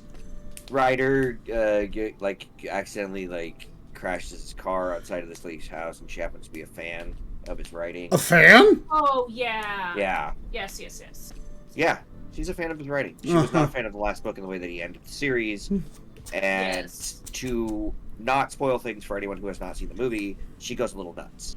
And while he's recovering from the car accident, which he did severely injure himself, she takes care of him. And it's just a really weird circumstance, and a great movie in the case of like trying to portray a incredibly broken character, like an incredibly flawed, broken person, in a way that's like artistic, I guess. They did a fantastic job. Yeah, in the most artistic and probably tasteful way possible. Because, like, I think that there is some level of, like, hostility towards the mentally ill in, like, all facets of American society as a whole. We like to pretend, like that it doesn't exist, right? Like, we're above being able to be mentally disabled. Or at least some portions of the country act like that. And it's really weird because, like, if most of the problems that we have in the United States could easily be fixed by just addressing mental health as a whole. Period. Like, if you just address the fact that people can be mentally ill and that they need help and medication, and we could provide that to them in a hopefully cost-effective way, we would have so many less problems. People would not be anywhere near as psychotic as it feels like they are on Twitter. Like, there would be less of these crazy outbursts of people that, like, you hear about in the news that, like, do something absolutely apeshit, and you're like, whoa, what the fuck? And it's just like this person finally just fucking snapped because apparently corporate America has been poisoning the minds of children for, ages, and now the person has decided that they're going to end it all by blowing up a newsstand or some shit. It's you see these terrible, horrible stories that happen and are played out over and over and over again, and they're almost like immortalized in a way towards people that are mentally ill. And they see that and they're like, oh man, not only can I be famous, but I could also, like, enact my mental illness of, like, just murdering a bunch of people for no reason. And then not really have to pay for any of the repercussions because the police are probably just going to shoot me to death. Cool. And then everyone will know my name forever and I'll be, immortalized in history. Yeah. It's it's a sad state of affairs that like America finds itself in. And if we were a little bit more proactive with mental health care, and we did the best that we could to take care of the people that are actually sick, I think America would be in a much better place. But everyone wants to ignore that as the problem and pretend like, oh, mental illness isn't real. Like it's not a thing that we should ever have to deal with, because you should just suck it up and stop being such a pansy, or whatever it is that Gen X or the Boomers fucking say. It's the same tired shit that their parents probably told them, like, oh, you're not allowed to bitch because I had it worse. And it's like, that's not how that works. Like, every generation has it worse than the generation after it, because the whole point of it is fucking progress, right? Like, the whole point is that we make things as easy as fucking possible so that our children never have to fucking work, right? Like, the robots will fucking do it. And we'll just be able to go to the grocery store and just pick the shit that we need up. We won't have to worry about money. We won't have to worry about fixing things, because the robots will just come and do it for us. That's the idea, right? Like, that nobody ever has to work because we innovate to the point where it's not necessary anymore. Right, it's supposed to get better, not worse. Things should never get worse, and yet you have companies that go in the exact opposite direction on purpose most times. And they say, oh, well, I mean, we're creating jobs. No, you're creating slave labor, is what you're doing. You're creating a slavery to the dollar. You're creating slavery to a ideal and a set that is long past its idealism. Like, we should be moving towards the state of everything being as easy and affordable as possible. Why? Because we have the progress to fucking do it. And there are people that would willingly hold it back under the pretenses that the way that we have done it in the past is better, and that is asinine. That is in and of itself just completely and totally unacceptable from the standpoint of someone who has watched the evolution of technology happen in a matter of a decade. Exactly. And the weird part about trauma, the weird part about any trauma, right, is that regardless of where the person is in life, it will affect them differently depending on certain circumstances. And that can include environmental, whether or not you have help, whether or not you have people that you can trust. Yeah, and see, like, a lot of people in the older generations want to pretend like that trauma does not exist, that you cannot be injured by words or feelings or anything like that. And that to an extent, I want to like make myself incredibly clear here. You need to be responsible for your own actions, and you definitely need to, like, when you fuck up, take responsibility. That is 100% just part of being adult, right? Like, that is just part of growing up. You accept that when you fuck up, I did a fuck up, I'll pay for it, my bad, right? What? But the social contract there is that, like, if something bad happens to me, then I get the exact same, like, acceptance, right? But then when I start complaining that thing didn't happen for me, I'm suddenly a crybaby, or I'm suddenly a snowflake who just has it so fucking easy, but never had to work for anything in their life. And it's like, you guys told me when I was growing up that I could be fucking anything I wanted to be. You flat out fucking lied, right? Like, you told me the world is my oyster, and no matter what happens, I can do whatever the fuck I want to do. You flat out fucking lied to me. The world does not work that way. You usually have a specialization, something that you think you're good in, right? Entertainment can be a thing that you can be good in. Art can be a thing that you can be good in. But they don't teach that in core classes. They don't test for kids that are going to be more artistic early enough. They don't split them up into a specialized school for art when they hit 16. No. They make them stay in gen ed classes, learning stuff that they probably will never use. And they do not let them... They chastise them, in fact, for using their artistic ability, saying that if they have their head in their clouds, they're never going to go anywhere. But there are plenty of people that I know that do drawing for a fucking living. And it's sad that we still have these barriers, social barriers. People think, oh, YouTubers can't do anything. They'll never amount to anything. They'll never do anything. Like, this is entertainment. This is something that people come to see so that they can, Yeah, and I mean, there's a lot of places across the United States that are fully unaware of the fact, and I can say this from complete and total knowledge of the area, um, that they lack the understanding to know that there's more creative jobs out there than just a farmhand. Yeah. They don't even know that those jobs exist because they live so wholly in their own square and they never leave it, and they don't understand that this is and can be a profession. They don't understand that. It's scary. Yeah, but they don't see theater as an actual profession. They see it as a waste of time.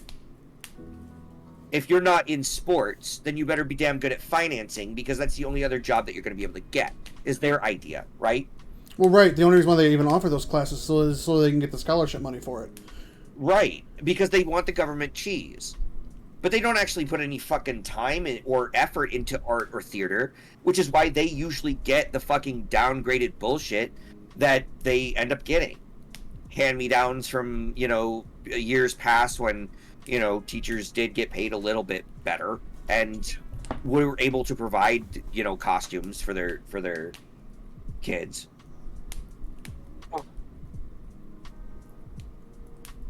And I mean, it's a sad state of affairs because we don't foster things like that. We view them as throwawayable. We view that you got your head in the clouds. You're not being real. Well, I'll tell you right now, I feel more real when I play D&D or I am my VTuber than I have ever felt being me. Yeah. I get this freeing sense of I don't have to act like something. I can just be me. I can just be whatever character I'm trying to portray, right? Like, it's simplistic in a way. It's actually like if you guys have not seen the anime Demon Slayer, What? yeah, no, number one, what's wrong with you? Stop listening to this and go watch it. Like, but yeah, like Demon Slayer does this incredible thing where it takes the main characters and it makes them into the tropiest trope possible, right? But it does it in a way that is so simple and fundamentally heartwarming that, like, you grow to incredibly love the characters. So if you haven't seen that one, go watch it. Go get a Crunchyroll subscription if you do not have one. Pick it up, watch it all the way through. That's fucking awesome. But the point that I'm trying to make is, like, that's the kind of thing that I will go for in a D&D build, right? Like, when I first start making a character, or when I first start thinking about, like, creating a character, the first thing that comes to mind is, like, what trope am I going to fit, right? And I can always bend that trope or weave that trope in a unique way so that it's not as tropey. But I always start with a trope, like, I'm an incredibly curious cat lady. Let's just say, for instance, right? That's tropey, right? Cat lady, oh, she's always curious, haha. But maybe the only thing that, like the quirk on that is that maybe she, instead of just being curious about everything, is only curious about, like, death or like religious, like incantations surrounding death, or like religious ceremonies surrounding death. Like, and that's the only thing she's curious about. Hey-o! How's it going? Hello, how are you? But yeah, like, the taking a simple idea and then twisting it into something unique is more the style of, like, what I try to do with almost every single character that I've ever created. It's taking something that I already know how to write because it's very simple and laid out, and it's a trope that, like, anyone could literally get, and then making that into a more complex, layered character. And I think that's the way that most, like, I don't know about you guys, like, how do you go about creating a character? Do you just think of a concept first and then, like... I don't know. It depends on what I need to make a character for. So it's like, for you, it's heavily dependent on, like, the setting? Because I could, like, come up with a character and insert it to pretty much any setting. Yeah. I have to have a setting for it. Okay. You have to know where it is that you're going and how you're going to play that character. Yeah. Okay. That makes sense. What about chat? Like, what? Create 4-page backstories? Yeah, I love, like, as a sometimes GM, I love when players come up with a detailed backstory. I like it to be detailed enough so that I have some stuff to work off of from their past, but I don't like it to be so detailed that I have no room to create anything in between. Oh, or weave some piece of the story that maybe, because like the way that I see every story is there's two sides to every story, right? Like perception is key when you're playing as the main character or the villain, right? Like each person is going to have a different motivation and thus see their actions and everything from a different outline. And I like to be able to weave like somebody else's perception of a memory that your character would have into how you perceive that person, right? Like, so that person comes up to you and tells you, well, that's not what happened back in the day. It was like this. And you're like, no, I clearly remember it being like this. And it's maybe that, like, trauma made you forget, or maybe he's got trauma and he's forgotten. Or maybe his memory has been modified. Or, you know, like, at that point, it becomes like, if the player's paying attention, a tumbling event that you can then use to kind of drive a narrative. There are some GMs that don't set that kind of stuff up, though. There are some GMs that are just like, I don't really care about your character's backstory. Like, you're from what city? Okay, cool, I'll roll with it. And they don't care. But for me, I create a loose skeleton. And then I hand it to the person that's in charge, and I go, do with it what you will, Mr. DeVille. But tell me when my close-up's ready. You know, like...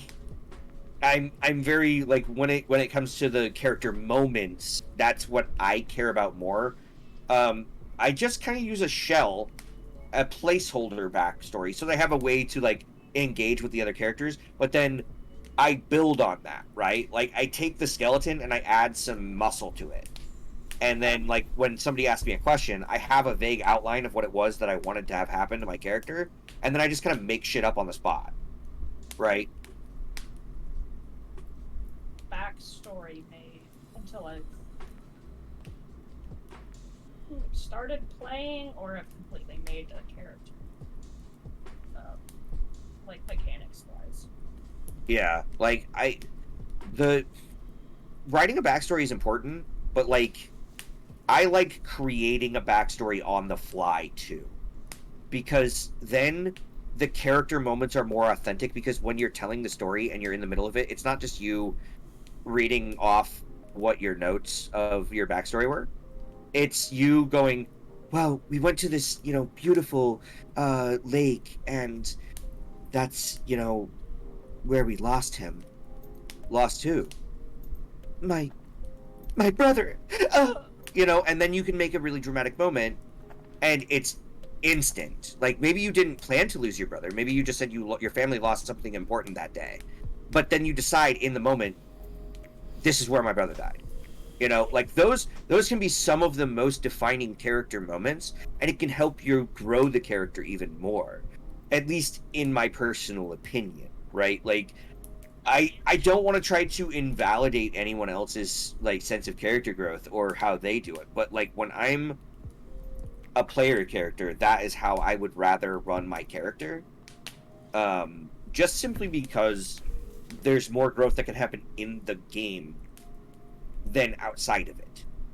I like to have as much input from other player characters as possible go into the manufacturing of that character's style and presence, if you will. That's why Zen was so fucking crazy.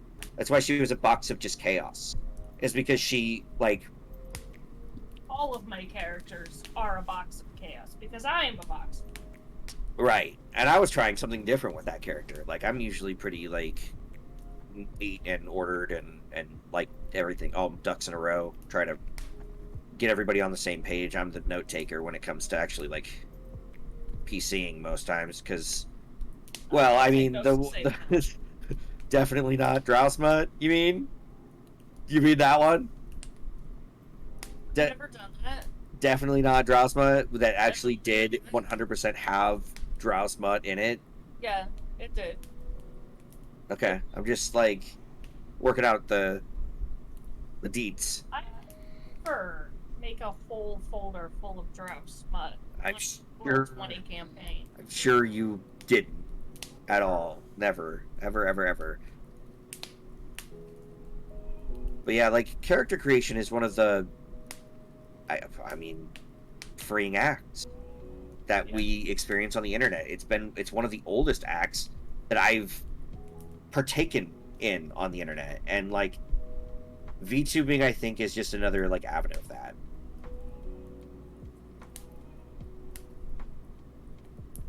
Well, you write what you know, right? Like you know a lot of trauma and pain, Hart, and so the question why usually burns in most of your characters. You're very reserved and you keep to yourself and you are very logical, and all of your characters reflect those things, right? Like it's an incredible thing to like try and step outside of oneself and do that. Do you have a lot of like stabbing issues? Do you have like anger, like stabby stabs? Do you do the stabbies? Are you the stabbiest of tabbies? I won't tell. I won't tell anybody. I'm sorry. I jumped to conclusion. I know I did not mean to offend. But yeah, assassins. Is it just because like cool edgelord class, or like are you feeling incredibly like teenage and angsty, or like? I'm just pissed off all the time. Oh, okay, okay. So there is He's kind not of that. very Yeah, there is kind of that weird teenagey angsty. too.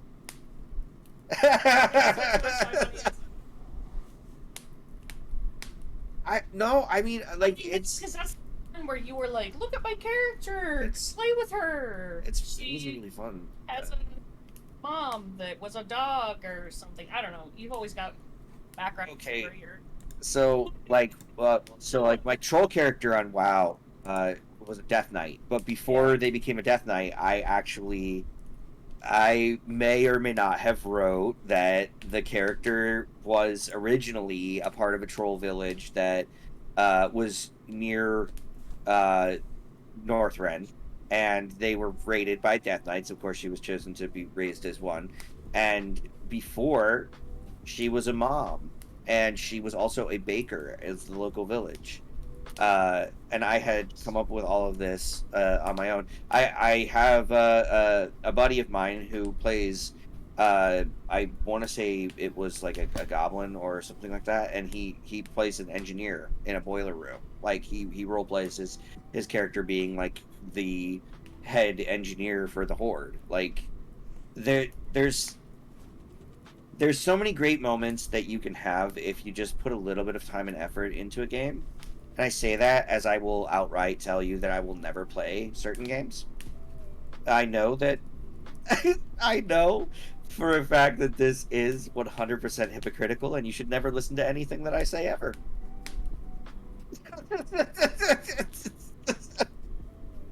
I know all of this. I'm 100% aware. I'm also 100% aware that you will also probably at some point ignore that and listen to what I'm saying.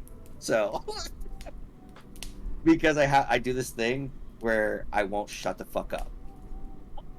Yeah, I mean it's a little weird, to be honest, to admit to such a feat. But yeah, sometimes my brain gets going and my mouth won't stop fucking moving. So huh?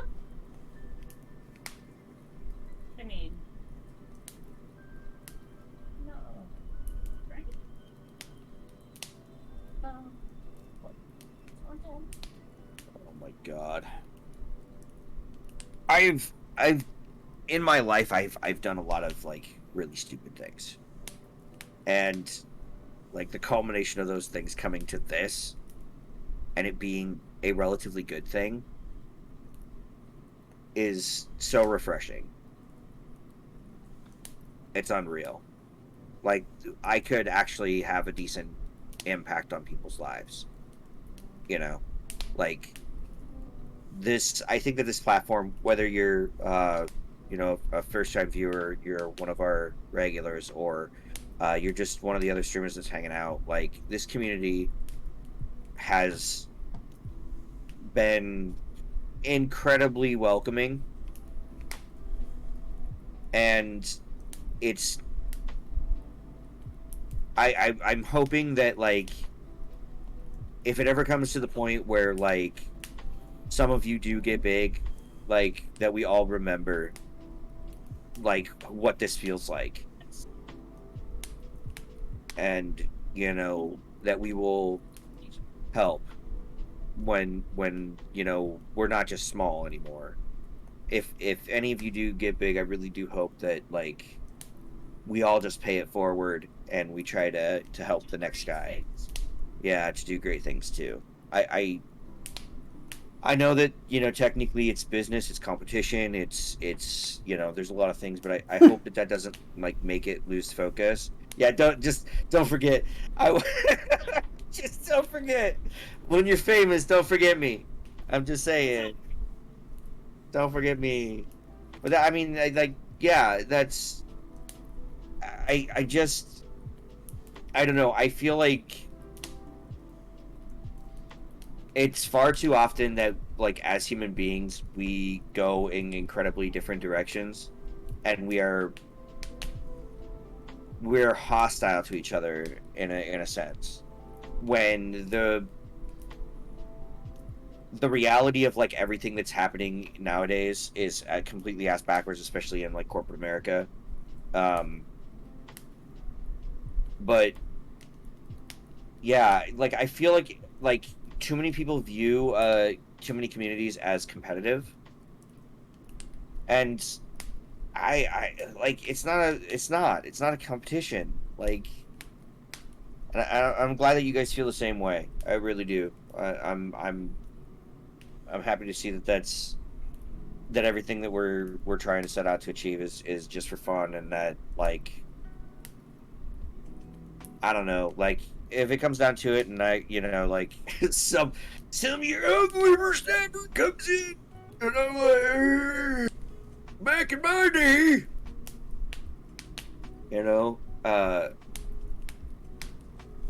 yeah. I mean, I think that's the reason why Hunter started doing the raids and stuff. Like, he wanted to help out other people that were in a similar situation to us, where we're like, oh, dang, like, we're 14,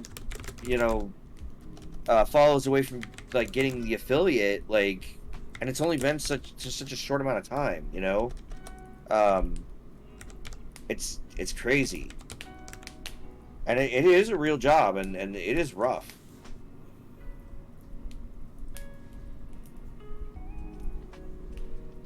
Yeah, that is a big reason of why you do that. Yeah, thank you so much. Like, honestly, it's so surreal.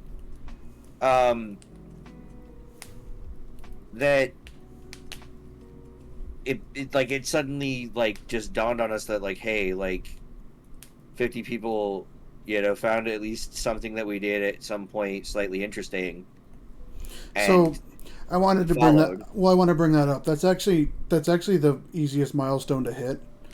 The hardest hardest milestone to hit is the 3 average viewers, and that's the normal one that always holds people up. And the fact that we have such a loving community already, and then also the friends that supported us from the beginning, and family, it just made we were gifted with something that most streamers don't have.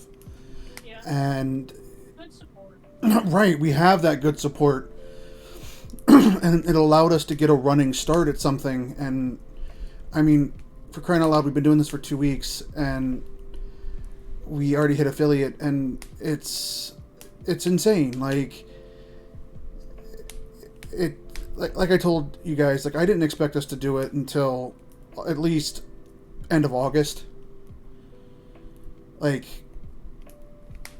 even then would be a stretch, but it just kept happening, and like to say we're appreciative is just an understatement. Like there's just no way to put into words how awesome the feeling is that people enjoy watching us and they come listen to us ramble. And because let's be real, we're not good at the games we play. So either you're here because you like to laugh at us. Queen seems to think he is. Pretty good, yeah. Okay, Those you're these fine. guys are You're fucking good at the games we play. Whatever. But awful. I'm pretty good. These guys are fucking awful. okay, Like, whatever. But either you come to laugh at us, or you come to laugh with us, and either way you're laughing.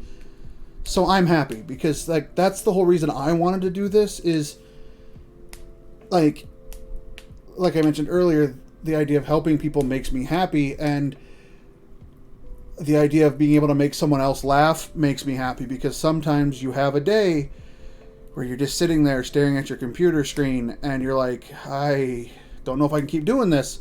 But then you laugh and the world seems a little better and everything's okay. At least for a little bit. And that's what I want to offer to people. It is just to make them laugh. Just to make it so they don't, they forget about their issues just for a little bit. And it's just insane to me. Like, it's just insane. Don't cry. I'm not yet, but I'm back. I'm slipping into another depressive episode, so it might happen. Why can't it all be mania all the time? Because some of us don't ever get mania. Oh. Some- Suck, I guess. Yeah, some of us don't do the whole happy thing. Drink my strawberry. God, fucking damn it! I knew you would. I What? knew you would. Just drink my Red Bull. Oh. I didn't even like it. I know you did it, and that's you- what and like you kind of will. makes me fucking mad about it. If you Like- you will hit it. I mean, Like, so the other thing Fuck, is, man. Adrian, I spend a lot of my time networking. Like, because I can't hold a job and I'm still waiting on disability, and I spend a lot of my time networking on Twitter and TikTok and on Twitch and just meeting people and talking to them and expanding our viewer base. And I do a lot, because of the extra time I have, it has helped a lot. I'm glad you're that kind of mentally ill, because I'm not. And I could not do what you do on the It's not easy. It's not easy. I hate it. Like, I don't like it. Every time I type a tweet, I have to, like, take a deep breath, like, I can do this, and then type it in real quick and hit send before I delete it and don't type it. Yeah. But I've the same thing I always explain to the trainers when I work the sales jobs is I learned to force myself to do it quickly, otherwise it ain't getting done. Yeah. If I don't do it quickly, I'm going to talk myself out of it. Yeah.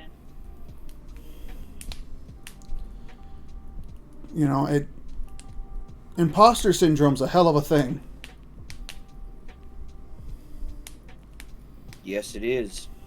Yep. That's why I am always the imposter. That makes sense. That tracks, actually. Imposter is sus. I can't be an imposter if I am an imposter. That's my logic. If I am always imposing myself, right? If I am always pretending to be something that Good I'm reason. not, then I therefore could not be something that I'm not, because I'm always something that I'm not. Which means that I'm everything all at once. Oh god, he's talking I'm a in chameleon. circles. No, I'm not. It honestly, like, if you think about it, it makes sense, because, like, Yeah. I'm a chameleon. I hide within the environment that I am most comfortable in. Yeah. We started it because we wanted, we wanted to work for ourselves. We like doing this. We like talking, and we just kind of hoped people would find us funny. And we do it because we love it. I mean, we definitely do. But the reason why I've always wanted to do it is, again, like I said, just to help people. That's why I work. I'm honest with myself. and I just like I know that I want to do this purely for a self-serving reason. Well, So let's be real here. I love commanding a conversation. I do not like talking to people. yes, you I like do not hearing like your own the voice. return I'm fire aware. that comes with a conversation. That's what I consider it too. Like every conversation that you have is combat, and in that combat you have initiation, right? Somebody either initiates for you or you go in on them. Not only jaded, but And- also incredibly hostile. And when that person comes at you, you have a set number of limited sentences that you can roll that are going to determine the path the conversation will take and whether or not it'll take longer or shorter, right? Like, these are all. This is the predetermined thing that I set up in my head I every get that, time I have a A-Train. conversation. My heart's the same way. And it's just like there's a limited number of things that like a person can control in every single situation, but if I can control as many of them as possible and dictate where things go, then I'm happy for the most part. I will still complain. It's like, Yes. do you know? I'll still complain. It's all good. It's like it's all good, A-Train. It is what it is. Yeah, it is My body- in fact what it is. My body's been trying to kill me since the day I was born. I'll get over it. Ironically enough, me too. So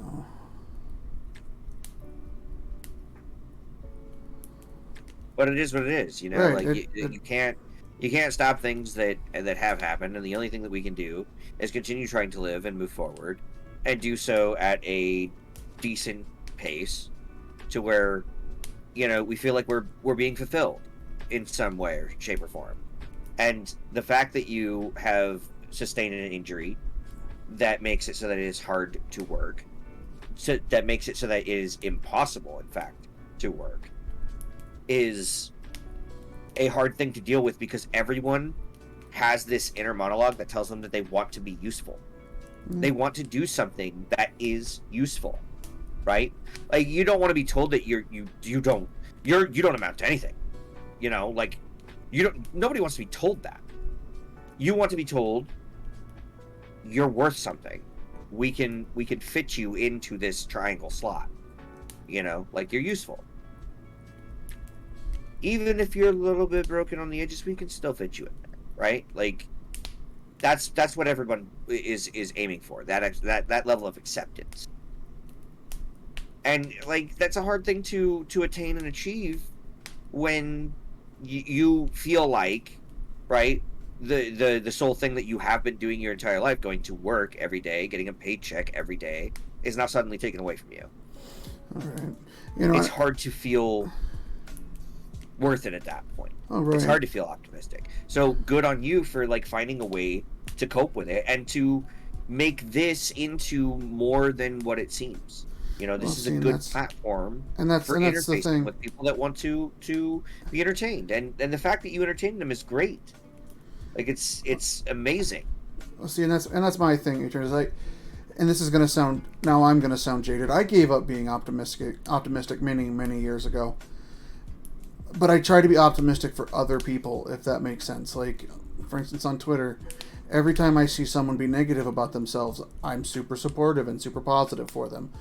I try to do it for everybody, you know, even the two other people on this stream, even though they may not like it. Stop talking to me. Like, it's I don't do positivity or happiness for myself. Don't be nice to me. It makes me sick. Yeah, get over it. You'll live, or you won't. There's only two options. But There's plenty but that's the truth of the matter. Like, I've given up on those things for myself, but I'll be damned if I'm gonna let other people not have it.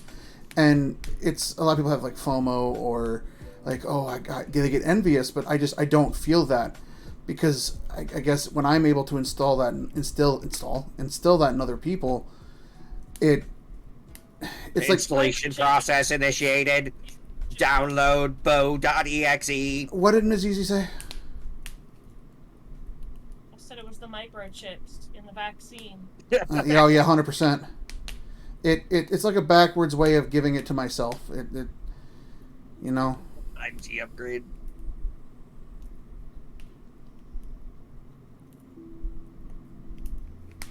And that's Oh yeah, like 100%.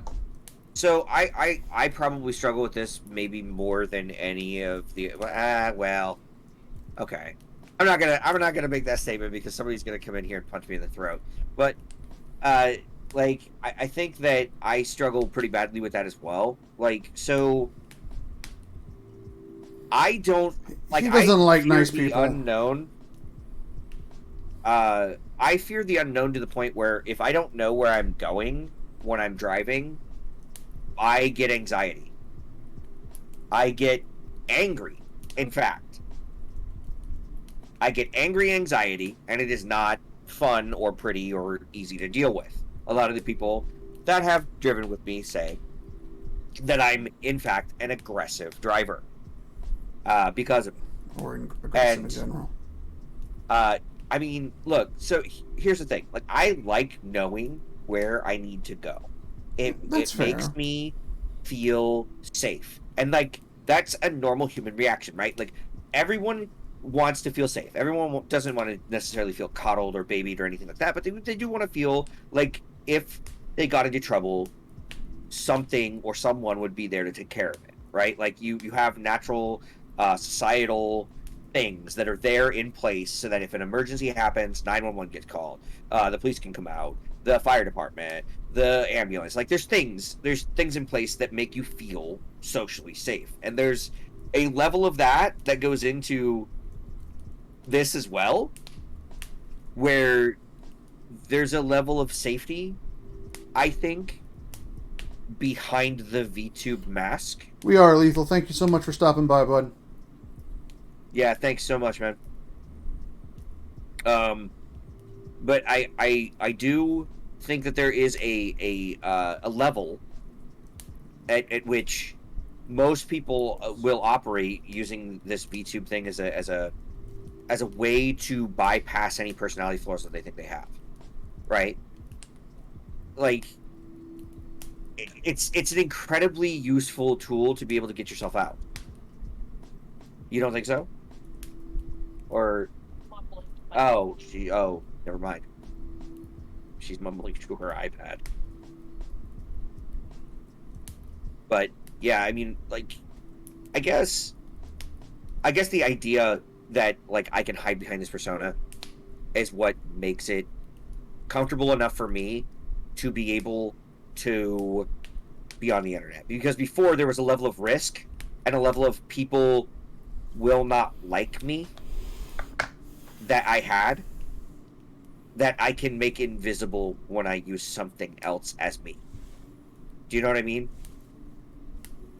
Like Yeah. when I use a puppet, it's not as bad because I feel like it's not directed solely at me, right? It's going to their critique is going to be of my puppet. It's not going to be of me. At least that's the way that I can justify it in my mind, so that it's not as scary, right? Because doing what many people do and putting their face out there, and I envy those people. People that have gotten big, like Mark and Jack, and like so many other YouTubers that started in an era where they could not hide behind something. It's terrifying. There's a level of fear there. There's a level of like, you want to be accepted, you want to be liked, and if that doesn't happen, like what do you do? You know, like yeah, exactly. It's fucking terrifying. So like the ability to kind of like dodge behind a mask kind of made it worth it to me. I think that's ultimately the only reason why I even began to start to think, well, you know, maybe we can do this. It was when I actually looked up and then found out how actually easy it is to create one of these. I mean, okay, so you need a little bit of like knowledge, right? And thinking around with it, you know, I've learned quite a bit on how to like set different settings and all this other stuff, right? But it didn't take an excessive amount of knowledge to be able to create it. It was very like copy paste, you know. And I think that's the only reason why I even entertained the idea of doing this in the first place. I used to have those fears, but now that's wrong. Something to remember, something happens. Yeah, but I don't think that fear necessarily ever goes away, right? Like I think that there's always like in the back of your head going to be like this sensation of like, oh well, what if I fuck up? Like, what if I give it my all and I still fuck it up? That lingers, and you just like you kind of have to tell your brain, shut the fuck up, like stop trying to sabotage me, and not listen to it, right? Like, because you already know that like your platform exists. You already know that you can, right? There's a sensation of like self gratification there where you're like, shut the fuck up, me, I'm fine. Like there's nothing to worry about because we've already braved the wilds of becoming, you know, a figure on the internet. We're already here. But like that person's just wasting their time, you know, and they're just giving you content. Yeah. I mean, and that's exactly what you have to do, right? Like, just brush them off like it's nothing. That's good. Here, let me tell you one about myself that I know that's, like, actually personally insulting to me, and that I can share with you that it will prove to you that, like, you can't hurt me, even though I'm on the internet. Like, I will go ahead and Eminem my ass. You know? Like, yeah, you just make yourself unfuckable. You know? Unfuckwithable. Right. Unfuckable. We're all... Sorry,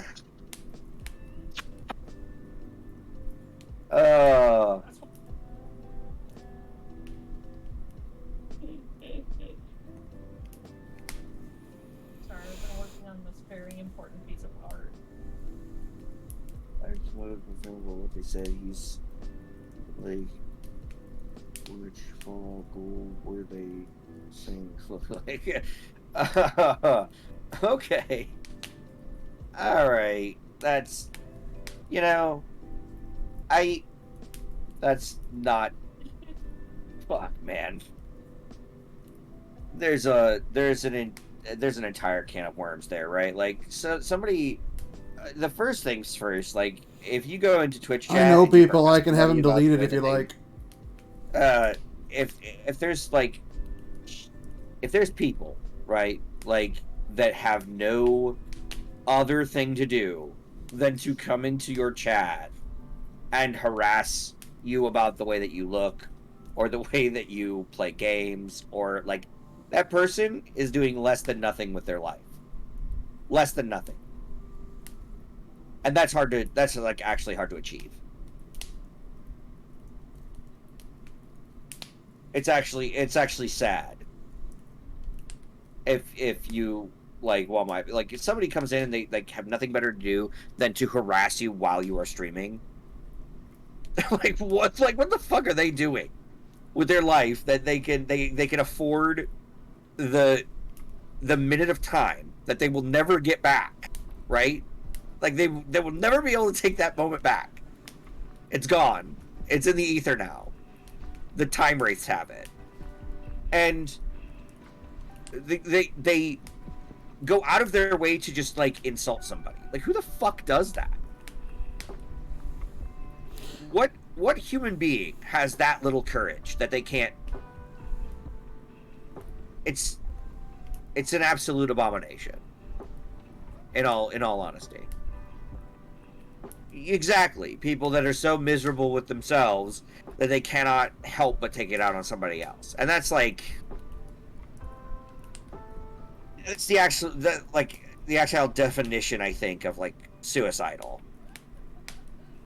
Like you are on the lonely path, right? Like you're so fucking sad in your own life that you cannot help but like take that misery out on other people.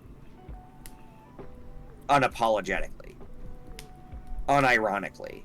Like, you're not just pranking people. You're just being mean for the sake of being mean.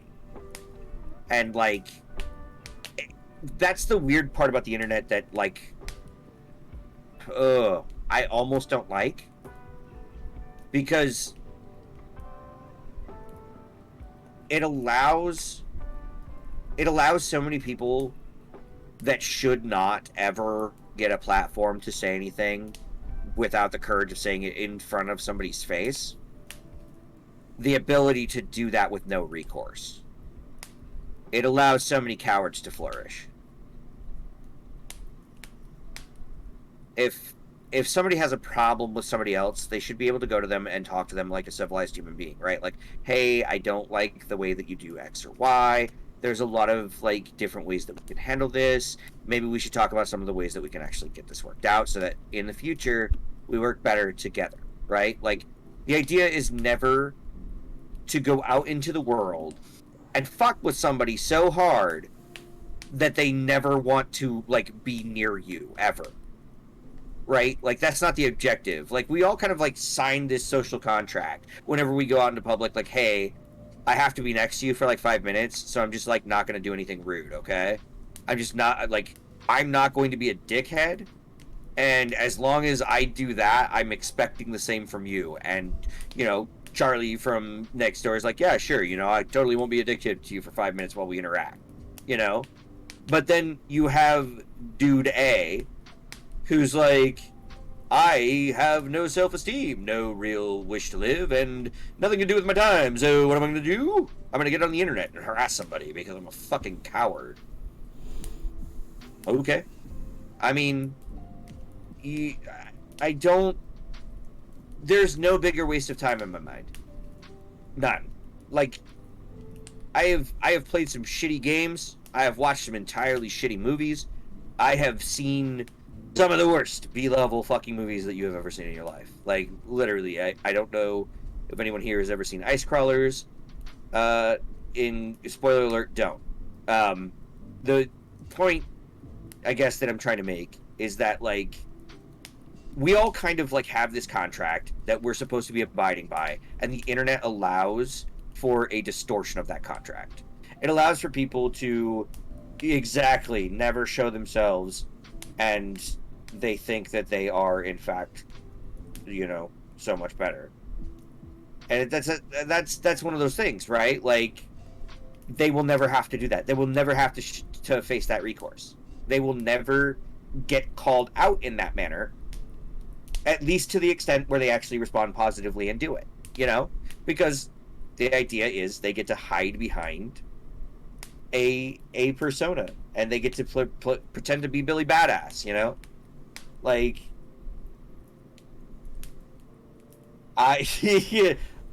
yeah, I mean, this movie that I'm talking about, the sci-fi movies, they made it seem high quality.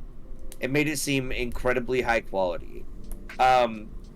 So, I guess, like, anyone who doesn't want to know the end to this movie, turn away now. I will give you a few seconds to log out of Twitch, and then you come right back in. So let me just wait to see if anyone leaves.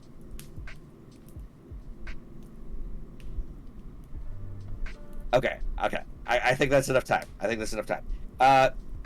So the way that this movie ends is that there is a rubber. I'm not even shitting you. There's a rubber cockroach.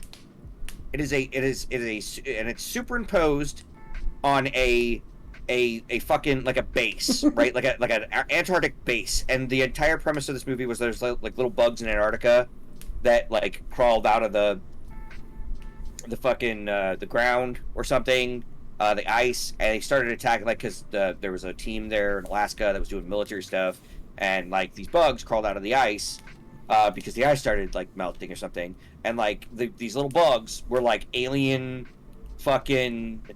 It was like a bad remake of the John Carpenter's The Thing, right? Like, I think that the actual remake did a really good job of this, but it's kind of like that. Like, the premise is sort of that.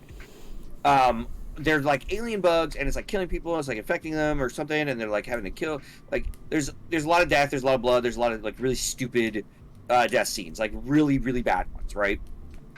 And the final scene in this movie is literally they superimpose the plastic shitty rubber bug over the top of the, like, moving around, like scuttling, right?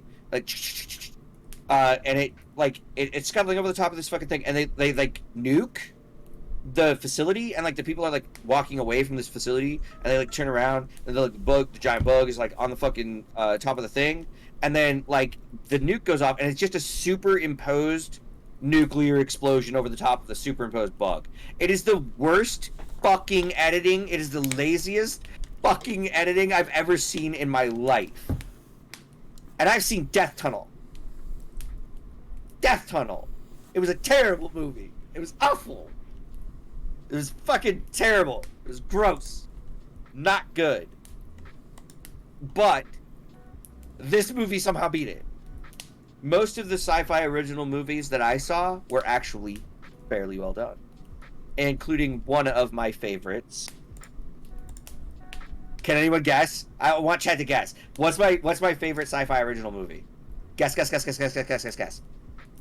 Please. Guess in the chat.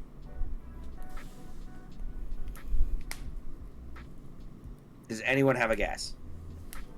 Well, give them a few seconds. They've got a delay. Chill. I want him to guess. Guess. They have a delay. Chill. Guess. Just guess. It also has bugs in it.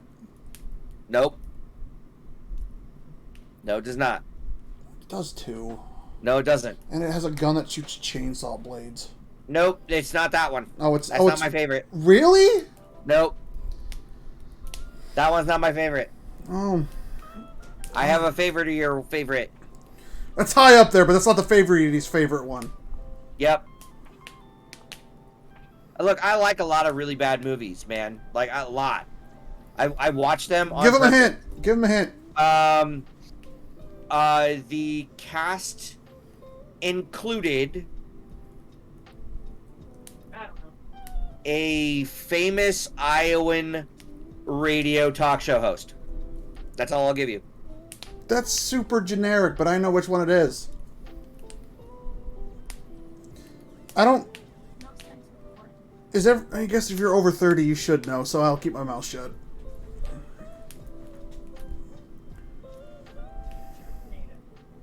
Yes. Yes. Yep. Yep. No one heard that. You still have to guess. Guess.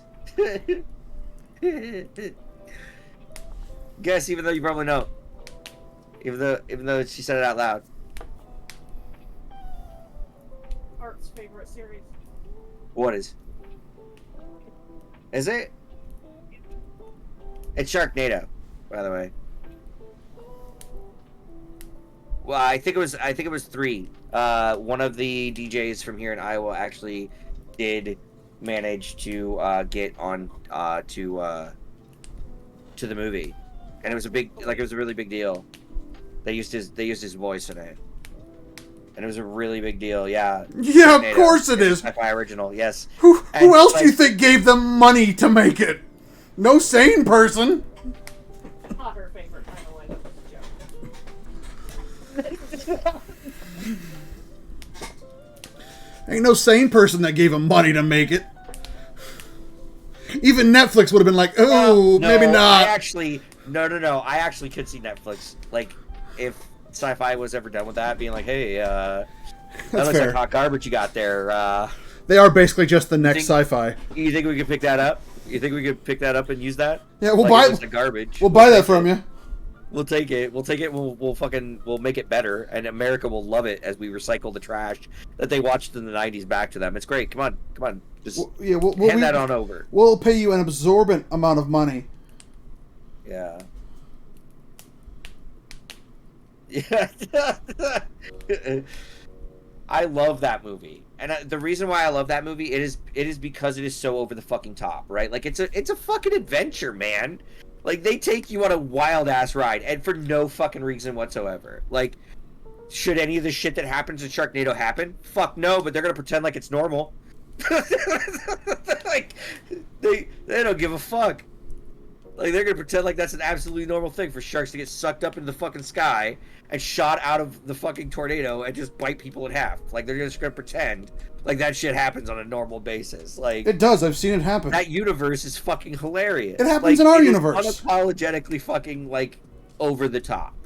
And that's the reason why I like it so much. And it's also the reason why I like some of the original like zombie flicks, right? Like you have some of the older ones definitely making fun of the fucking genre itself. Some of the best films were Romero films from back in the day. You know, they were campy as fuck.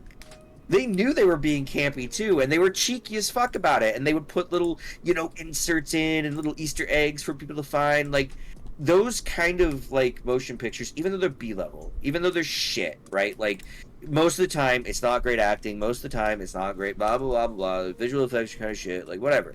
Like if the storyline is good enough, I absolutely that is a great fucking movie. Chocolate and Blood was a fucking great movie, actually. Yeah, I'm like, there's a lot of people that don't. There was this one movie with its fuck. What was it? Oh God, I can't remember what the fucking name of it was now. I had it. It was a really fucking crazy, like low budget sci-fi movie where Horus comes down from the giant sky triangle. Do you remember this fucking movie? Yes. And there's like a blue lady, and he like inhabits this dude's body so that he can mate with her and have like god offspring or some shit. Like, oh my god, what the fuck was the name of that? Oh my god, I can't remember the name of it. And there's like a fucking detective guy, and he thought that like they murdered somebody, but it turned out that it was somebody else in the fucking, and he was like a robot.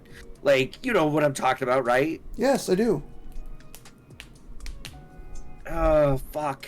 I can't remember the name of the fucking movie now. Oh, it's gonna bug the shit out of me. But, like, that movie was nuts. And it was, like, not great quality, but, Why? like... Okay, hang on here. Why would you watch that, Adrian? Like, why? That sounds awful. The baby Oof. comes out mixed with a crab? No, thank you. Oh, my goodness. So bad horror films are at another level. Like, I think I like suspense films, like cheap, like low budget suspense films better than I like something that's like flat. That's out horror. fair. A lot of times the horror genre doesn't, like, if it doesn't get the budget it needs, it very much will fall flat.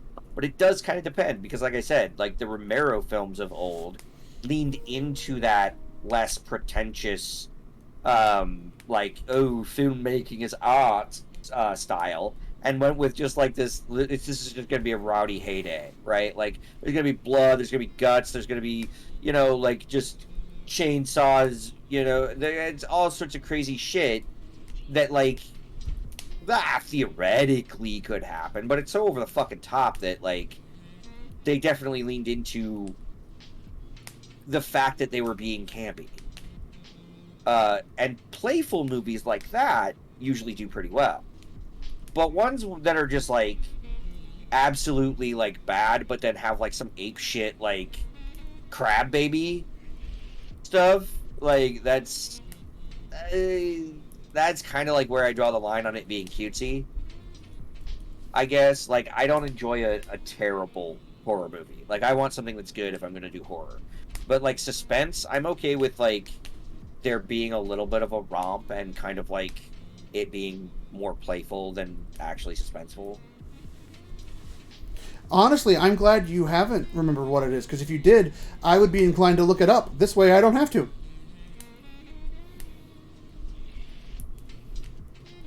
Yeah, but there's a lot of weird movies like that from, like, back in the day, though, right? Like, Oh god, yeah. they're like, and I say that fucking back in the day. Like, It was, though. It's 30 years ago. there still are, like, movies that do, I guess, that same sort of thing. But, like, I feel like there's so many culty Oh my god, Club classics. Dread. Club Dread was great. Club Dread.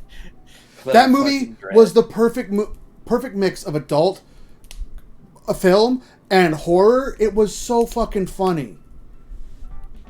Watching a dude get beheaded while it was alluded to that he was getting sucked off was fucking great. And then his head rolling down and nailing the woman in the face, perfect. Loved it. That movie made me laugh so much. I will always remember the scene where the main woman and the main dude they go to hide under the bed. The main guy's too fat.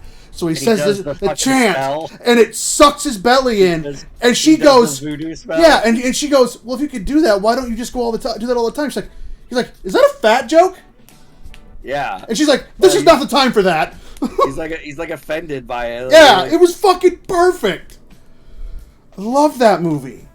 Well, I mean, there's a lot of good moments in many films, and they don't necessarily all have to be, A-level films.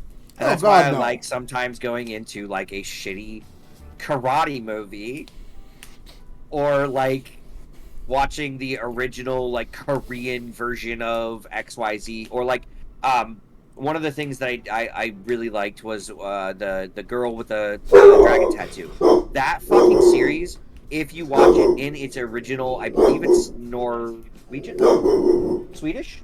It's one of the Slavic nations that's north there.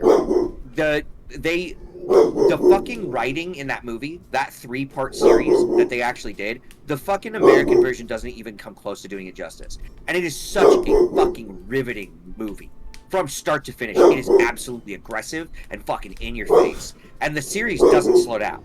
Like, it gets better. And it was based on a book series, and they did an incredible job of adapting. Naomi Rasmus. Yeah, Naomi Rasmus was the star in that one, and she was incredible. She was absolutely fucking amazing. She really brought it together with her her acting of the hacker girl that they go to like get all the information and shit off of these, like, he's doing like an investigation or some shit, and like she gets wrapped up in it because he goes to her because she's like the best hacker ever, blah blah blah, and like you get to see into her fucked up, miserable, absolute shit life. And like the movie is just beautiful. It is beautifully written. It is beautifully paced. It is beautifully accomplished in every sense. And the only thing that really holds it back for an American audience is the fact that you would have to fucking read it. Right? Like, nobody wants to go to the movies to read subtitles because of another language. They just want to hear it. So, like, it was adapted, and the American version of it absolutely fucking sucks ass. Thank you for the follow, Cassandra. Thank you for the follow, Cassandra. There was no. It was absolutely dry. Like, there was so much drama. There was so much meat. There was so much like grit to the original version of Girl with a Dragon Tattoo that, like, I don't think that I could watch the American version in any seriousness and like feel like it was even close to the same movie, because it wasn't. It was nothing. Yeah, and like I said, the original version, the Swedish version of it, the one that they actually did, and then they copied and stole in Hollywood. Well, I do like subtitles too. See, like, this comes from, I think, being a culture degenerate myself. I give me subs, not dubs. I'm sorry. I would rather have the subtitles than the dubs. I'm a purist when it comes to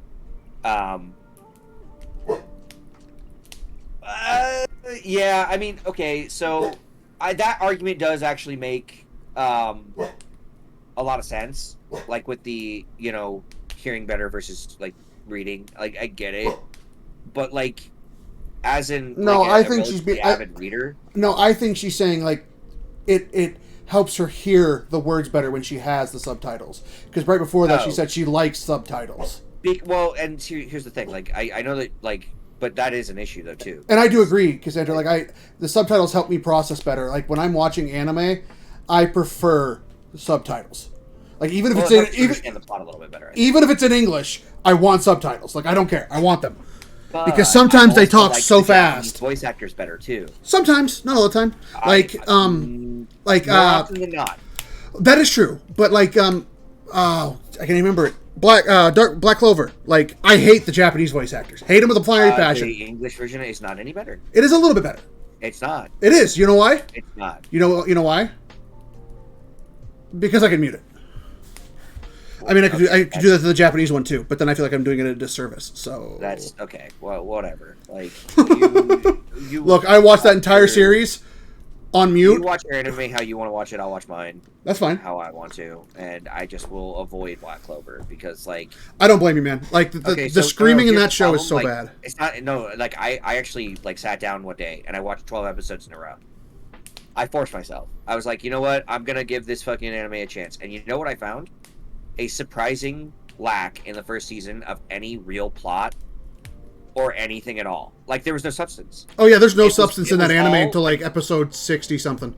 Like from one episode to the next in the early version, the early season of Black Clover, there is absolutely zero substance. It is one boss fight to another, and there is no fucking explanation at all. Like, it's just all of a sudden, some dude wants to fight Asta, and then he's fighting him, and then like 3 other dudes come out of nowhere, and then they all use their books to like, cream pie on this. Not a problem. Thanks for stopping by. And that's what ends up fucking, like happening throughout the entirety of like the first season. And I was like, I have really no is. idea what the fuck is going on. And I love the Like, anime, and I 100% agree. It's the first 60 some episodes. There is no real plot. 12, if I had no idea what the fuck was going Welcome on, back, I was bud. like, I cannot do this. Yeah, no, and that is fair. There is no real plot for that show for quite a while. Yeah, it's so Can we fucking. Can we talk about how upset I am that there's no more Spy X Family until September? So what? There's no more Spy X Family till September. Oh, did you watch all of it? Of course I did. That's fucking Of great. course you did, dude. So I went into it because like I heard on Sneaky's channel, because I watch a lot of Sneaky because he's a previous League of Legends pro player. Yeah. And he was like, "Oh my god, if you guys haven't seen this, this is the most wholesome shit." And like, I was like, okay, you know what? Sneaky suggested it. I'll go ahead and I'll look at it. And because I just trust his judgment. I just trust his judgment. Any man who knows how to dress himself as a woman, I trust their judgment. And do it like effectively. Yeah, trust his judgment. Anyway, the most important piece of this puzzle is that I did actually end up going to check it out, and good lord, Spy X Family. It's so broke great. my fucking heart. Like, It's so wholesome. Like I'm not normally It one is for the wholesome, sickening. this wholesome slice of life animes, but that one's so great. but another one that goes like right alongside that one, if you have never heard of it, it is kind of a long title, is my Life as a Villainess. Yes, I have seen that one. Absolutely fucking adorable. Reverse harem, right? Like, she's the one that all the Yep. people are fawning after, and she gets transported to this world where she's in this game that she knows that she's the bad guy. She's the person that makes the main character's life absolutely fucking miserable, and she's like, "Oh God, I'm gonna die at the end of this game. Like, I have to avoid that." And so she starts working to do her best to be the nicest, kindest, but it's very self-centered. Oh right, she's only doing it to survive. Yeah, and it, like, the anime is just so fucking wholesome. Like, there's so many good moments. There's actually and- there's a new one out. It's not a slice of life. It's a combat one where the main villain is actually the previous, would have been the previous series' hero, where he just gets tired of saving everyone, and just it basically, the whole concept is what happens, who stops the main hero when the main hero's had enough. And nobody. The answer is nobody. Like, this dude just kicks the shit out of every person that dares even come close to challenging him. It is fucking awesome. Like, just watching him destroy these people is like, you guys just don't get it, do you? Like, I tried to help you. You just, no. Did Kind of not. reminds me, like, that sort of situation kind of reminds me of Fable. Yeah. You remember Fable 2? How it was, Yeah, thanks for the statue "Oh, yeah, after my hey, dogs sorry. died, you pricks. Yeah, hey, sorry we killed your dog, but you're the hero again. Like, And we shaved off all your hair for the fun of it, jackasses. it's Here- just like, Here's a statue on our dock. I immediately saved, then murdered everyone.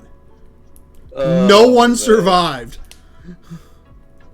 Every single NPC must die. I remember doing that on a Morrowind playthrough. I accidentally killed this guy that was actually a part of the main quest. And then you just went, whoops, now everyone dies. And then I was like, you know what? Fuck it. I'm gonna kill everybody. And so I just went on a killing spree. And it turns out it is possible to kill every single NPC in that game. Every one of them. You can kill everything. In fact, like the only thing that like never really stops, because like once you get to a certain bounty, they send bugbears in full like black fighter armor after you, and they continue to try to kill me, and I can't remember what the fucking bounty level is, but like well, see, the thing in Skyrim is like you can't kill the most important NPCs though. They took that feature out because people complained that when you killed people in Morrowind, you could ruin your fucking save game. Like you could fuck the main quest up by killing legitimately everybody. Yep. It wasn't just like every NPC. It was every single person, quest giver included. I remember when first time I played Morrowind, when I got into it, I got to the dwarf dude with the spider legs, and I thought he was an enemy because he had the spider legs, like the little spiderlings in the dwarf ruins, or the Dwemer ruins. Sorry. So I killed him, and it's like, you just killed a quest giver for the main quest, and I was like, you fucking what now? So like, I was this so mad. Literally out in the middle of fucking nowhere is a quest. Like, fuck. Well, time to reload. What do you mean I haven't saved in 8 hours? Son of a bitch. Yeah, not for me. It was just, at that point, it was just straight up, okay, this game's a murder spree now. Do you remember in Morrowind killing the jellyfish with the fork? Oh, yeah. Yeah. Sheogorath gives you that mission, right? Yep.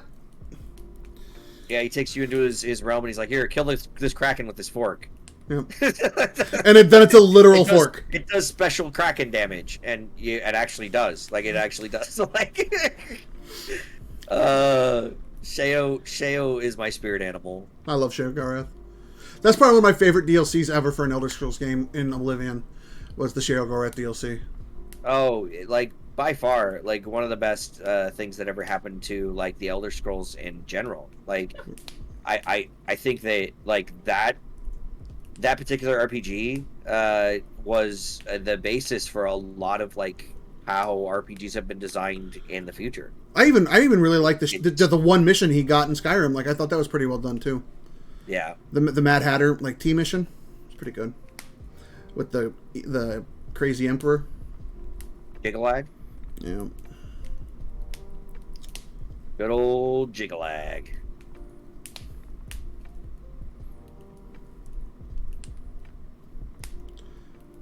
He was like the Daedric Prince of Order or some shit. Yep, and he's just he's literally two halves of the same coin. Well, wasn't the get out of there? Jigalag is Sheogorath. It's just two sides of the same person. That's the whole point. Like, after, I don't know if you remember or not, but in Oblivion, when you get to the end of it, he literally turns into Jigalag. No, yeah, because they were cursed. Like, they're like bound together.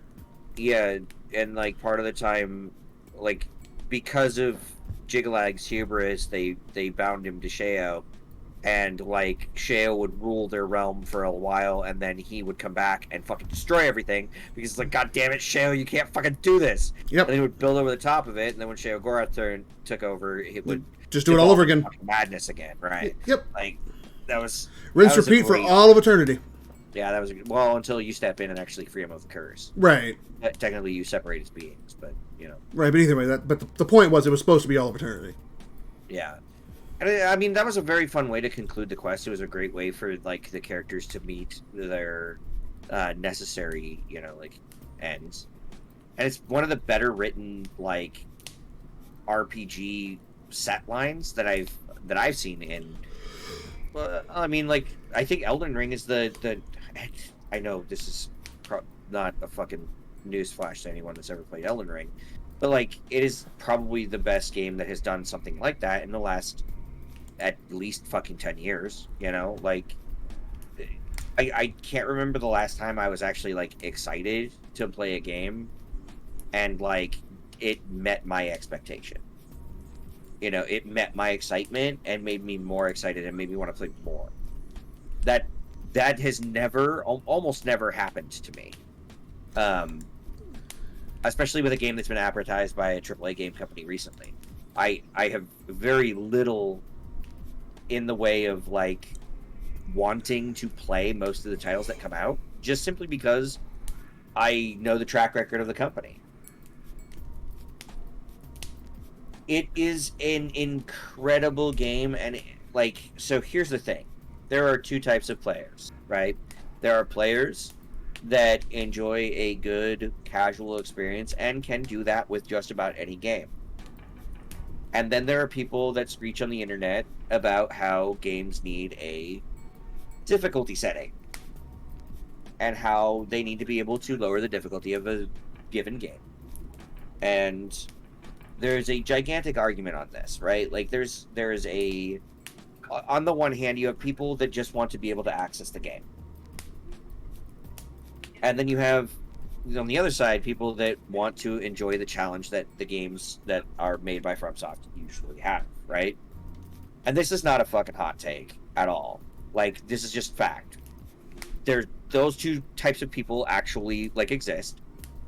And you can either handle the fact that Elden Ring doesn't allow you to make the difficulty lower, except for in the ways that it gives you in-game ways of being able to do that, such as summons, such as being able to summon other players, such as giving you extra like healing and hit points and stuff like that for, you know, not doing that stuff. There's a lot like to the game that does actually ease.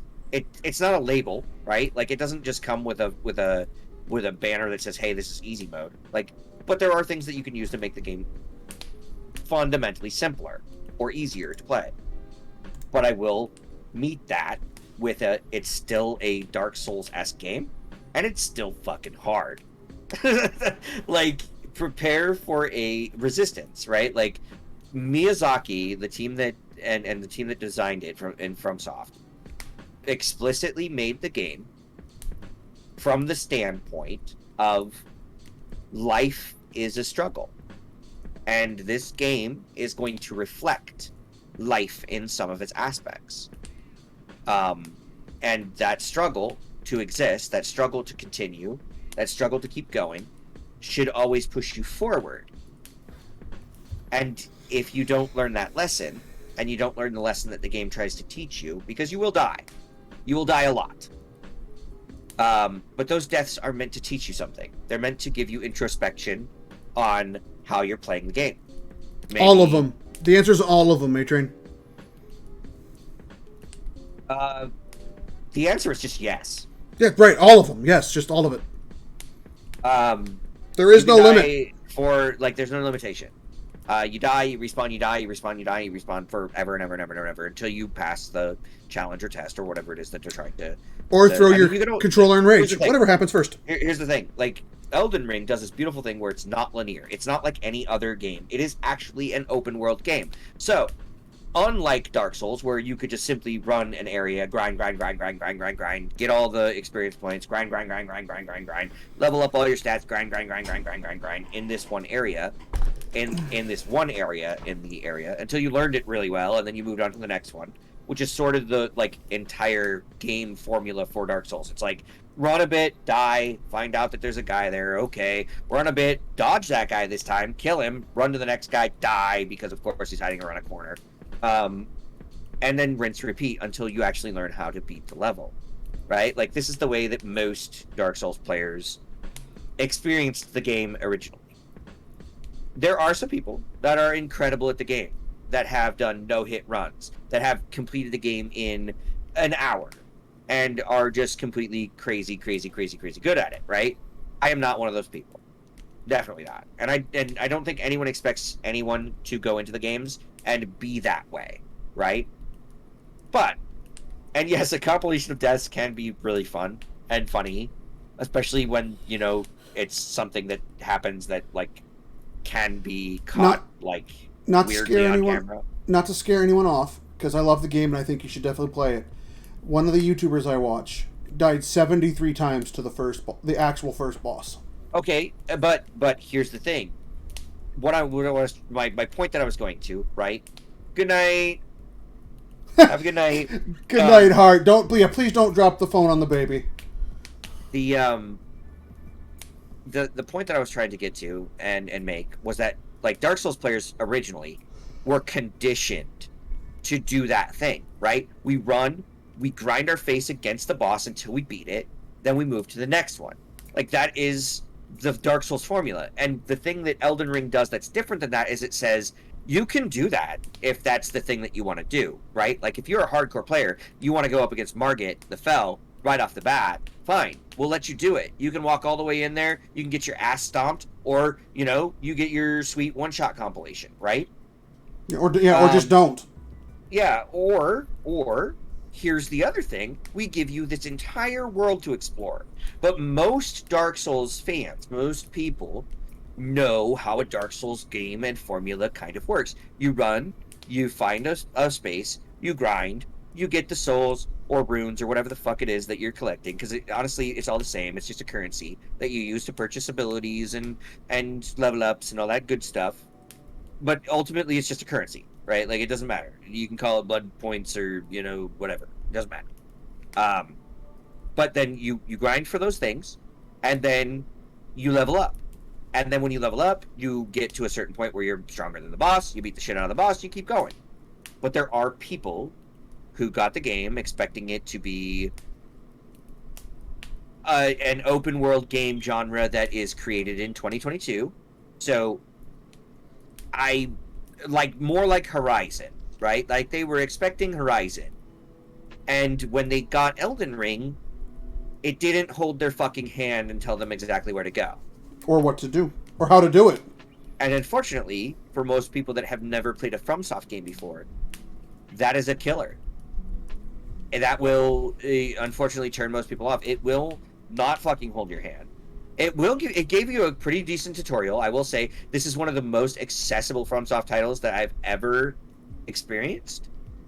And having played 400 hours of the game and then, like, several hundred hours previous in multiple different games that are FromSoft titles as well, Dark Souls, Demon Souls, you know, all the Souls, Bloodborne, all that good stuff, Sekiro, I can tell you that while the formula stayed genuine to a Dark Souls game, they changed quite a bit and made it more accessible.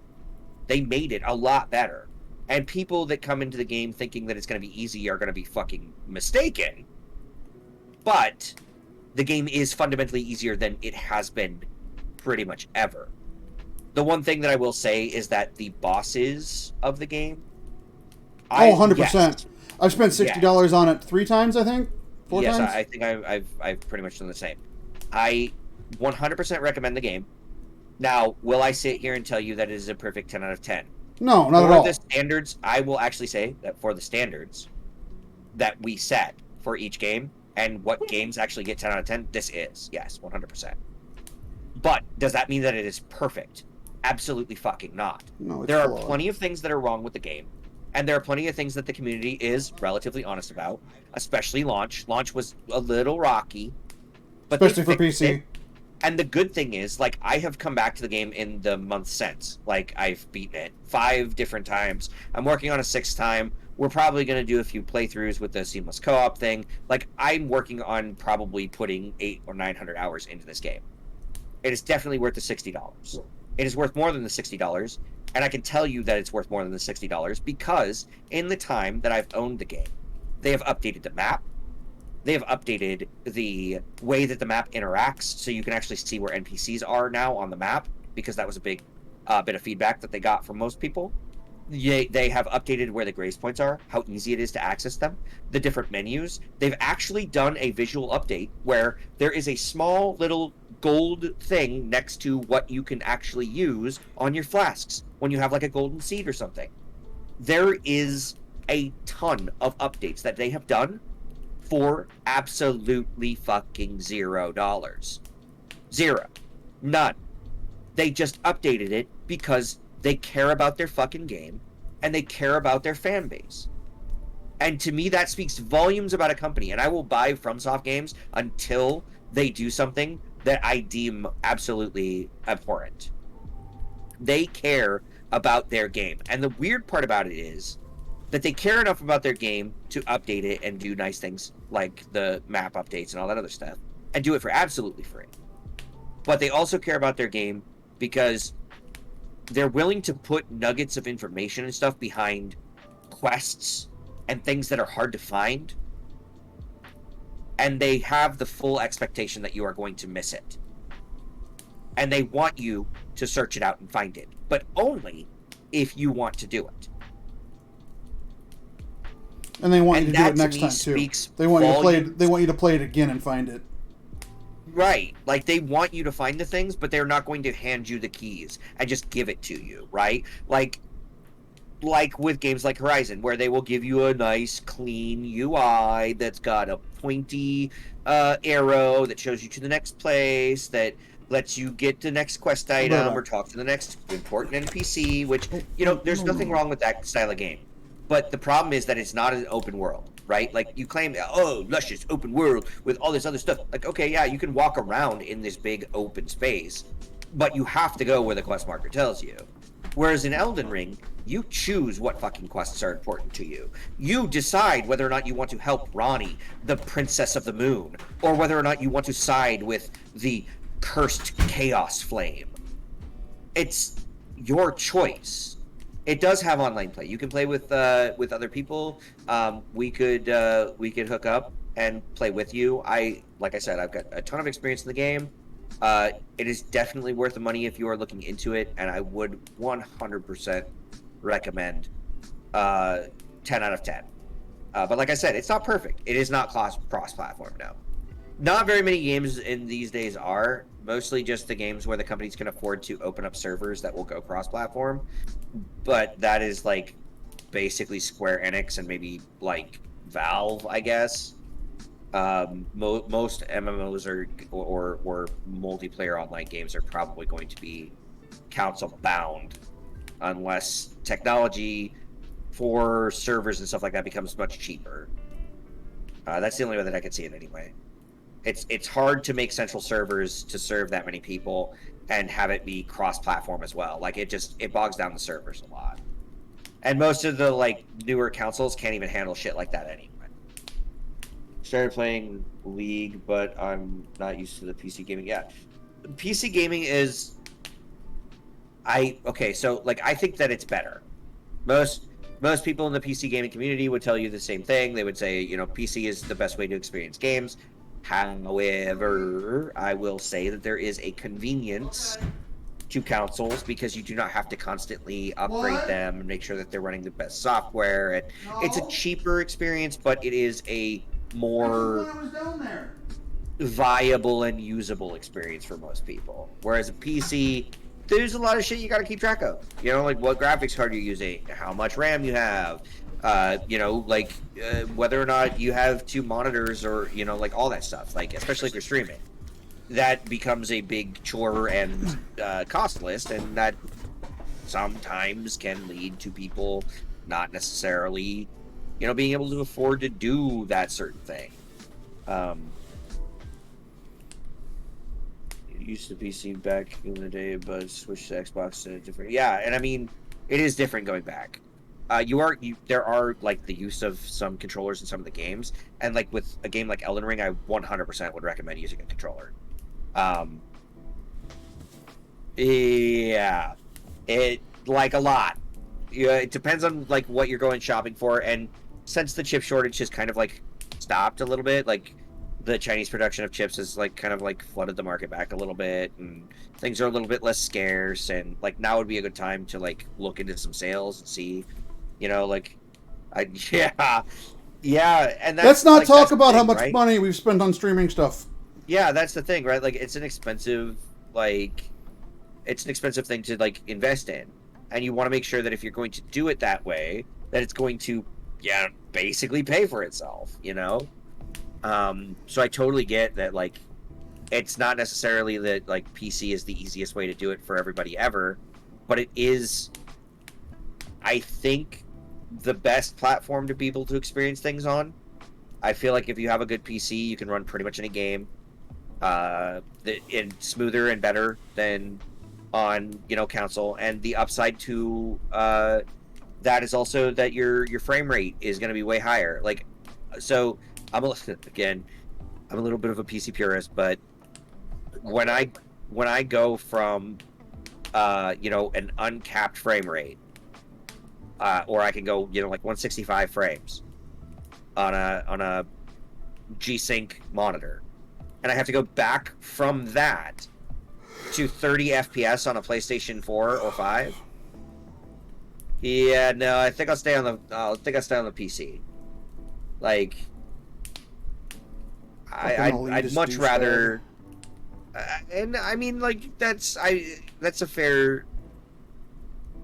I'm just less willing to invest in in an inferiority, and it does, to me, it makes a difference.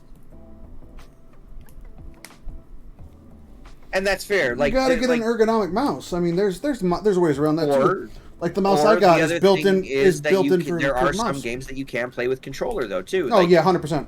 Like, you can hook up your PlayStation controller or your Xbox controller, and you can totally like Bluetooth it to your computer and wirelessly use it on your computer. Steam has made things like incredibly easy for big picture mode. It's kind of almost like a console mode, where you can control everything with a controller. It's like, it works really well. No, I don't think League's playable with a controller. That would, yeah, you probably have to switch over to like an ergonomic mouse if you were. Well, what I bet is I don't even think they have controller support. No, I mean, you could probably make it work like you could with Diablo, and a controller companion app. To kind of give your controller mouse-like features, but when it comes down to it, like, I don't think there's an easy translation for something like League to a controller without some major mods, or without some, like, you'd have to be really creative with the way that you would, like, keybind, I guess, is the way that I would say it. Like, because I don't know that there would be. I mean, with League, there'd be enough buttons, but yeah, it would just be a pain to get around the screen. A little bit easier than something like with World of Warcraft or something like that. Where I tried that with this when the Steam console first came out, the one they scrapped. Yeah. It was a fucking nightmare. Like, I tried it with a controller. It's no bueno. It's a little bit expensive, Adrian, but if you could afford it, I would say. Thank you for the raid. We really appreciate it. Yeah, thank you for the raid. That's awesome. Thank you so much. How was your stream? I would say that if you can afford it, go with the SteelSeries mouse. I have I think it's called the Atrox 9 or something like that, and it is by far one of the lightest and nicest mice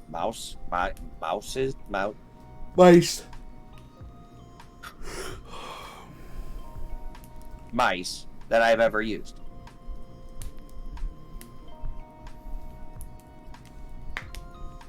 Man, it's kind of crazy. Like, thanks for the raid, and this is actually technically the first day that we've been affiliated, so we're like super excited to see people like come in.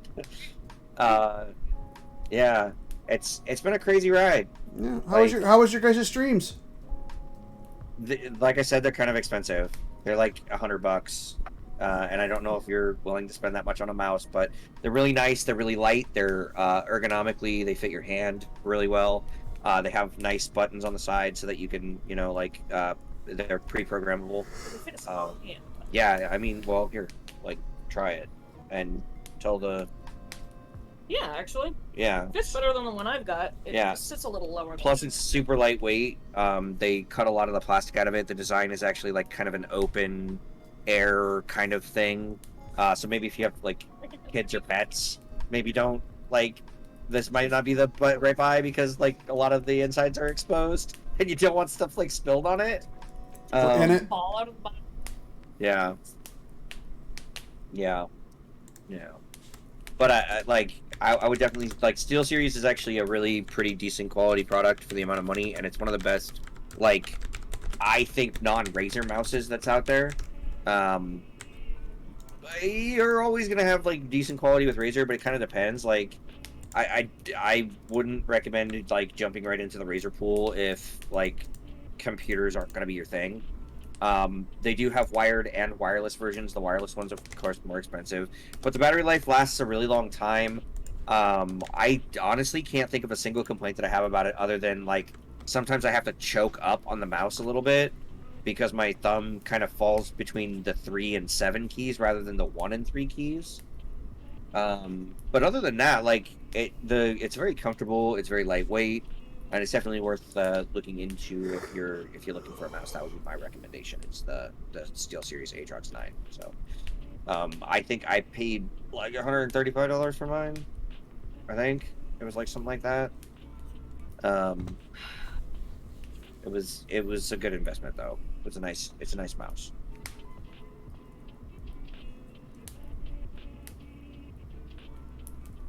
Yes, thank you so much for the raid. We thank yous. But yeah, like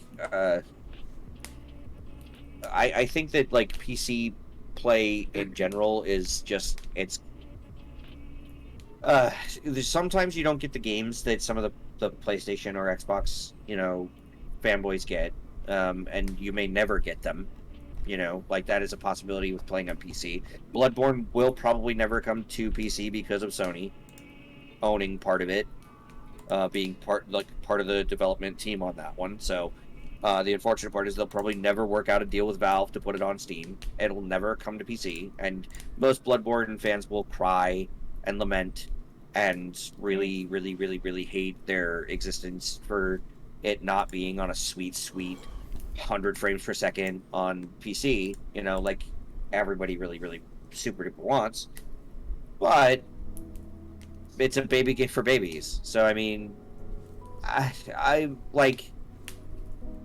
would say, like, all in all, I prefer PC gaming anyway, just to console gaming because of the frame rate issue that I have. Like, I went to playing on 100 frames uncapped, 125 on Destiny, to going back to 30, and holy shit, like I like everything felt like it was lagging and I couldn't fucking shoot anybody. And the difference is so stark for me that like I think Hunter said this before, like he doesn't notice the difference, and I'm like, dude, I don't know how you fucking can't. I honestly do not know how you cannot tell the difference between 60 frames or 120 frames or even 120 to 30 frames. Like, that is a huge gap. So, funny thing, you can actually play Bloodborne on PC. Maybe by, like, jack fucking shit around, but no, like, actually, all you have to do is, so Sony has the PlayStation Now thing that's now included in the PlayStation Plus. If you have that, you just download the Sony app on your computer and you can play the game straight from there.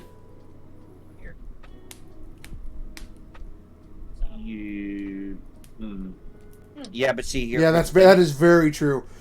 There's so many things you need to plug in for consoles. Capture card, mics, all of it. Yeah, I mean, it's not a whole lot better with the PC, like cable mesh wise. You still have a lot of shit. Like there's still a lot of shit that blows in. Actually bought the cable managers, but I was like, nah, fuck it. Yeah, no, I mean, it's like I wouldn't have used them anyway. But the point that I guess I'm trying to make is that you think that you've got a lot of cables with the console. Like there's two cables coming off of each monitor. There's two cables. My phone charger, my keyboard, my headset charger, the HDMI, the power cord. There's a lot. Yeah. That goes into these ones too, and it's not like it's a whole lot. Like the nicer part about, I think, streaming from PC though, like, is that it's easier to access most stuff and like manipulate things. And what I mean by that is the user interface on a console is probably hard to edit from, I'm sure.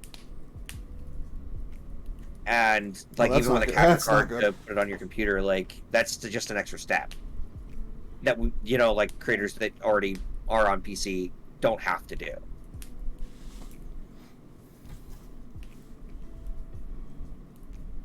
But that's like the only real advantage, right? Like it's other than the frame rate and the like the ability to just instantly be able to edit instead of having to, you know, like, well, I guess walk over your computer 20 feet or whatever.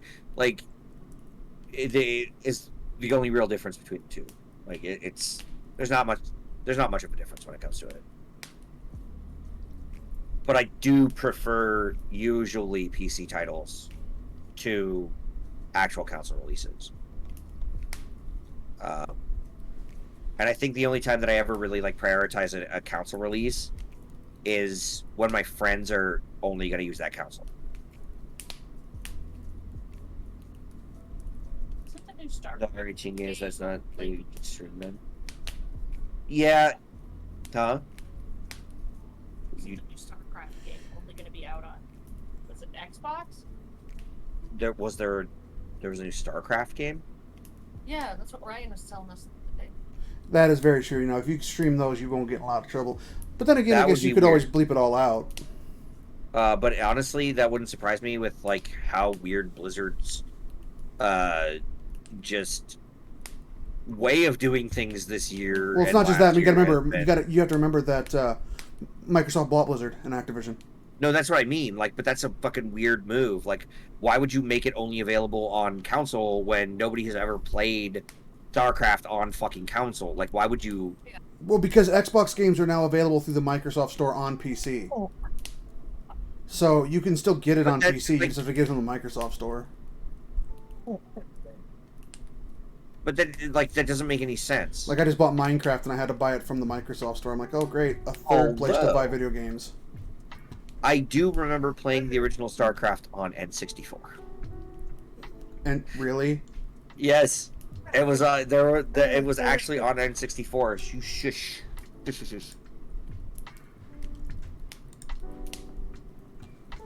Most Whoa, of my no, friends stop have it. Xbox or PlayStation, but everyone keeps inviting me to play what they are on PC. Yeah, I like wanted to make sure we follow them since they were nice to follow us. What is it doing? that's yeah. I mean, that's one of the things that like you kind of struggle with as if you're a content creator on PC and you have friends that have a console. Like you want to play with your friends on console, and so like sometimes it just makes sense to buy the console version rather than the PC version. But like Why is it my doing my Oh, hesitation thank with you. like buying consoles or console games anymore is that that? Ugh. they're usually, and this is like, this is probably not, it's gonna be a hot take, I think. They're usually not good enough. The games that you would buy for the console are usually not good enough on console to make it worth buying them. Yeah, okay, yeah, sure, say that, but like here's my argument to that though.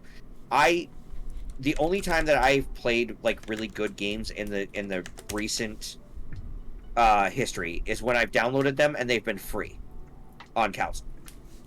Because I would rather play a game that actually fits the like my taste in how it operates than to, I guess, and this is gonna sound elitist as well, stoop down to buy that on a console unless one of my friends is going to be playing with me.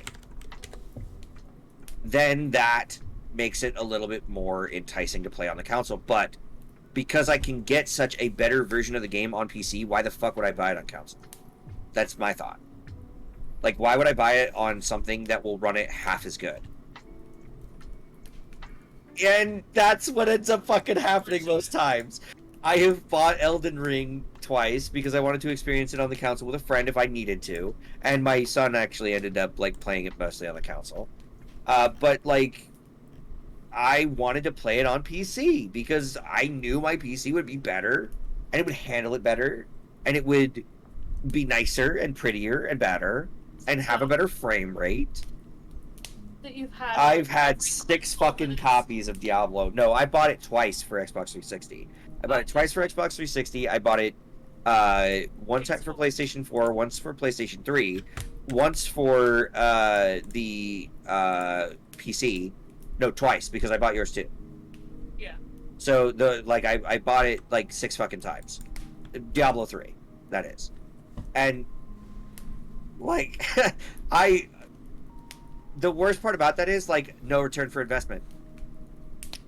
That game, I will never get my money back. I will never ever get my money back. And I love that game. It is not Diablo 2, of course. Like, and that was a big issue for most of the Diablo 2 fans that were out there, where they were like, fuck, this game sucks. It's not like Diablo 2. It's like, yeah, it's not supposed to. It has a 3 on the end of it, but like it doesn't have Lord of Destruction in the title. It is definitely 100% a different fucking game. So, I mean, let's get over that, you know? And I went into it with an open mind, played it, loved it, wanted to play it more. Like, honestly, like, I was hungry for more Diablo, right? Like, Diablo 3 was incredibly short. It was not a big game. They gave us an expansion. Okay, cool. Ate it up. Another one, please. Please, another one. Nope. But they did resell us the Necromancer. Cool. Cool, alright. You know what? I'll go back to playing again. Fuck it. Like, I want to play the Necromancer class. That sounds fun. That sounds fun. Like an nostalgia trip.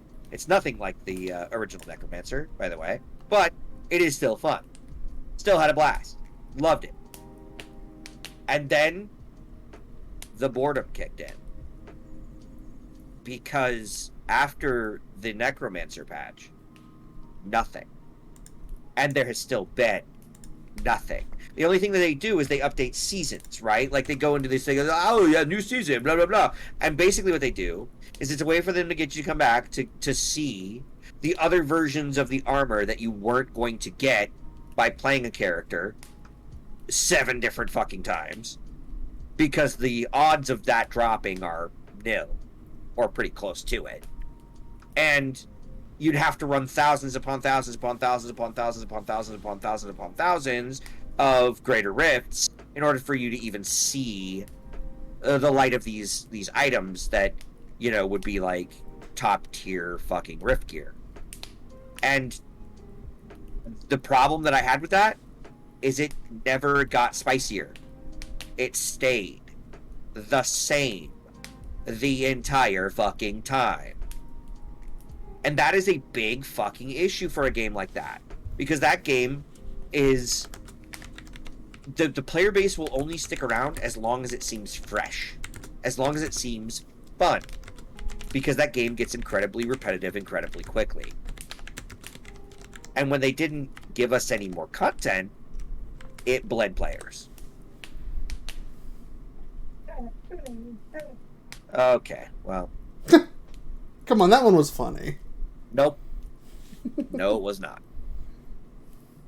But I will have to say that, like, as a human being who consumes content on the reg that is video game related, that I loved Diablo 3. There was nothing wrong with the game. Except for Everything. launch and the lack of content and so what he's trying to say, chat, is he hates everything forever. Moving on. No. It's not like I honestly do love Diablo 3. There's a part of me that wants to, you know, like go back and do a run of that, like do a full Crusader run or some shit. But like, don't play Diablo 3. But like it's okay. So like, from the standpoint of a standalone game, it does its job well. It does not fit into the Diablo universe, in my opinion. Like, if we're looking at it from a simply like this is a, you know, Diablo style loot shoot that you know, run around with your magical powers and kill fuck demons and shit, it's a great game, right? No, I think they just need to move on. Like, they don't need to make a 3.5. They don't need to milk 3 for any more than they already have. Especially beat that dead horse. They haven't Get done that money. anything with it. No, they haven't done anything with it in years. Like, people thought when they were making the Diablo announcement at the one that they did Diablo Immortal for, that they were gonna like do something like that. You know, like, oh, more Diablo 3 content. It's gonna be great. right? Like everybody got super hyped because they thought, oh, it's either Diablo like 3 content that's coming down the pipeline, or it's Diablo 4. Fuck yes. And then it was Diablo Immortal, and the entire fan base went, nobody fucking asked for this, dude. Everyone asked for this. Nobody in their fucking, like, nobody asked for this. Everyone wanted it. Yeah. We need to take the dogs out real quick. I will come back to my rant on fucking Blizzard and Diablo here in a But minute. I hope not. Or actually, if you guys want to, like, do you want to just be done? Are you still feeling the flow chill, chat? Like, you guys down to listen to me rant some more about like corporate America and them being predatory on our nostalgia? Is that what you've been talking about? Don't know what the fuck I've been talking about this whole time. He's just been fucking talking and no one else gets to. Well, And he needs fucking that shove in. No, it's fine. Besides, like no, I said, I like an- the prospect of a stage, but not of you- having a conversation. You need an outlet. It's fine. You can talk. I'll just sit here. It's all good. What he's good at. We're good at League of Legends. Oh! Go take your dogs out. Eat my fucking ass. We'll be here when you get back.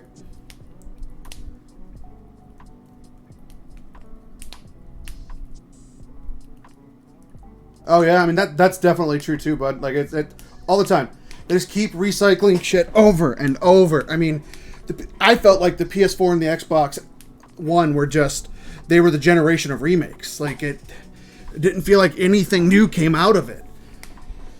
Like there were a few new IPs, but most of them were just rehashes of the games that I'd already played. And that was super defeating, like as a gamer. Like it wasn't fun. And I hope it doesn't continue, but I feel like the 5 will probably be no different. And it's not because all the good ideas are taken, it's because they know...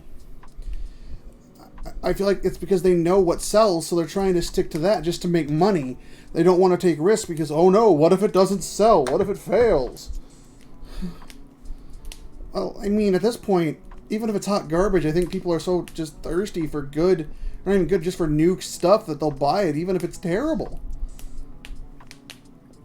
Because, look, there's only so many times I can play the same game.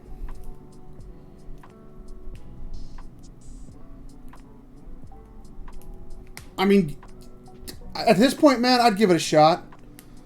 Like, I'd try it. Like, it's got to be better than the same game I've played since the PS2. With a different name and a graphics update. Like I don't know how many times I can keep beating the same remasters. Like at this point they're remastering things that just don't need a remaster. Like Yeah. they just remastered. I don't remember what it was, but it was a game that just came out on the PS4. I'm like, it just came out. Why are we doing this? Doesn't make any damn sense. Like if it was older. Skyrim. I mean, that's a perfect fucking example. How many different versions are there of Skyrim? The Anniversary, the Special, the VR, the Switch. I mean, and that's all I can think of offhand, but I'm sure there's more. And that's fair, though, because Alan Wake came out for what? Originally was the 360, when the 360 first came out. So that's like equivalent of like late PS2. So that's a fair remake. I'm totally down for that. 100% down for that. But if it's been made in the last 10 years, it doesn't need a remake yet. Like, if you're that nostalgic for something that was just made, I don't know. Maybe stop obsessing, because at that point it's probably an obsession. I mean, that's what I would hope, right? Like, I mean, they did a remaster of all the Mass Effects for PlayStation and Xbox. I imagine they did it. I imagine they did it because they had news about 4, right? They wanted to drum up excitement, and they knew if they put out something, people would buy it. That's why there hasn't been a remake of the Dragon Age games, because they have no concrete, like, news on the new Dragon Age game yet. So they haven't, you know, or that also might be why they have no information on the new Dragon Age game, is because they don't have something to sell alongside the news to capitalize on the excitement. Like, Those are fun games. I love the Dragon Age and Mass Effect games, but it's just kind of sick how easy it is to sway the masses into doing something incredibly dumb over and over again. Yeah. Like I said, Sanguine gives me hell for wailing for free-to-play games, but I mean, free-to-play games, at least you know what you're getting into. Yeah. You know that they have a cash shop and they're predatory. Like, Yep. when you pay $60 for something, you're supposed to be getting a completed product. Yeah. Like, if you go Yeah. into a free-to-play game thinking you're going to get everything for free-to-play, you're either new to this or you're ignorant to it. Yeah.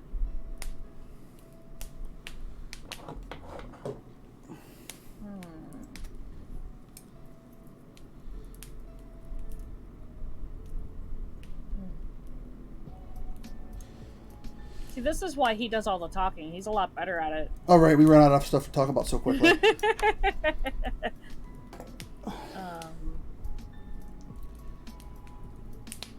I'm just not as filled as hate and piss and vinegar as he is. Yeah. Like, there are things that annoy me, but they don't. And he spends a lot of time watching videos of other people talking about video games. Yeah. So he knows like a ridiculous amount of weird information about some games. Yeah, see, and I don't. Like, I spend all my time either gaming or working on now this. Like, I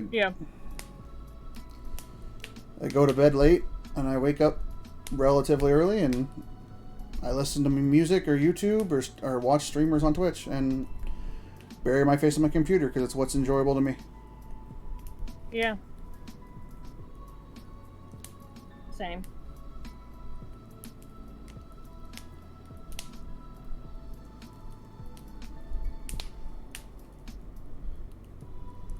Yeah, so today when we went into town, I got Jess a poster because her favorite Zelda game is the most hated Zelda game, Wind Waker. Oh. Yeah, it's her Nice. favorite. Hey, Hana! How are you? This is another VTuber I made friends with on Twitter. It's going great. How about your night? We're having fun. Doing we don't normally stream on Monday, but we decided to do a just chilled talking stream, so it's going pretty good. How's your night going? The chatterbox is taking the dogs out at the moment, so if there's silence, it's not our fault. Well, maybe it's our fault, but we're Gonna say it's not. both very awkward. Oh like yeah, that. incredibly awkward. Oh.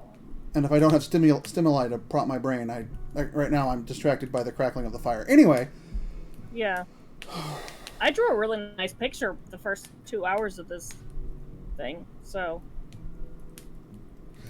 Well, we appreciate it. Thank you so much for dropping by.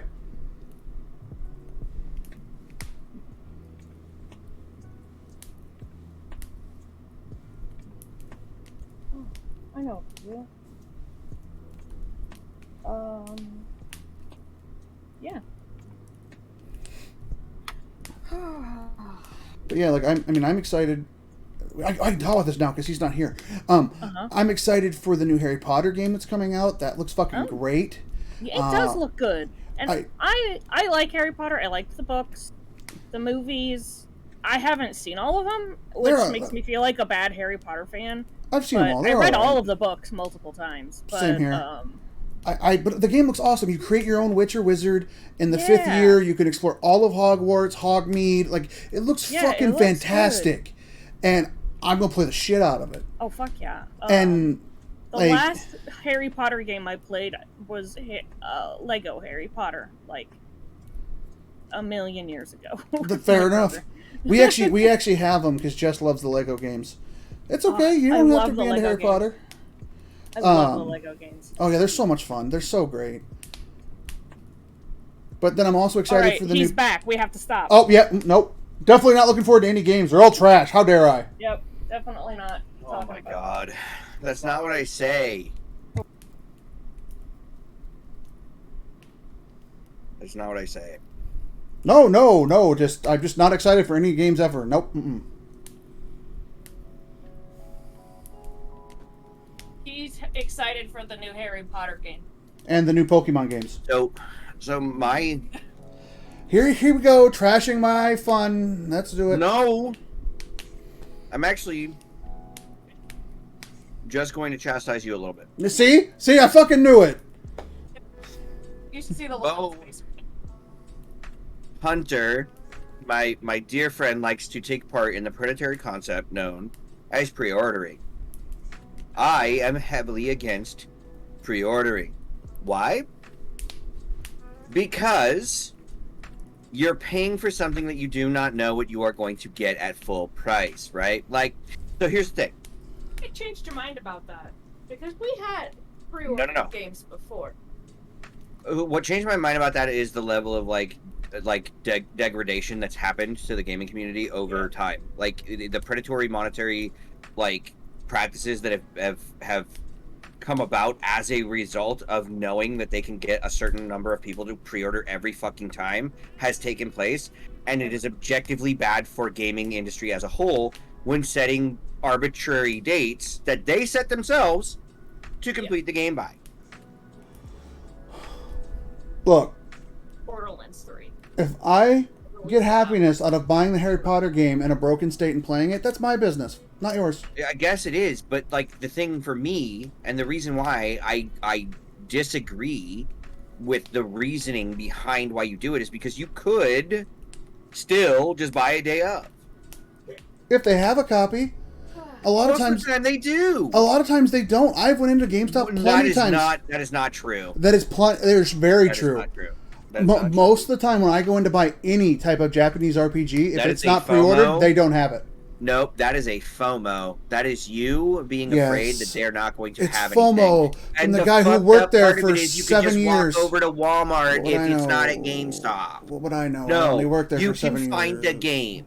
No, that is a That is fundamental far too much misconception. effort. That is a fundamental misconception. You can't And argue the with me fact on that this you are because I going to sit literally there did and actually inventory say, for well, I them. don't know if I can find the game day of. No, that's bullshit. That's just something that you tell yourself to justify spending the money Nope. on something that you have no actual physical proof that the concept of the product is going to be the same as when you purchased it. You have no idea. You're It's just mad predatory. because I'm happy and you can't have happy. No, that's not. That has nothing to do with it. It I has think it nothing does. to do. It has nothing to do with the subjective feeling that you are placing into it. It is objectively a bad practice. Objectively, Yeah, it's your opinion. So no, objectively, it's not. leave me alone. Objectiveness is based on the facts. Subjectiveness is based on an experience or a feeling. You and your But, alternate what facts did you can leave me alone. That's not. It's not alternate. It is fact. What? Go. Fucking go. Jesus. If I want to pre-order a game because I'm looking forward to it, I will. If I get disappointed by it, that's my problem, not yours. No, it's everybody's problem because you just put money into the pocket of the greedy fucking I like owner her. of the, I of like the bad her. IP Our viewer- that should not have gotten rewarded with your money. Our viewer says I should do whatever I want with my money. You should shut And up. I agree, but I don't agree with the process. I don't agree with how it is taken care of. Now, that being said, I actually do like the alpha testing that Early is done on access. Steam. The early access alpha testing that's done on Steam. Why? Why do you ask? Why? I'm so glad you asked, dear viewer. No one asked.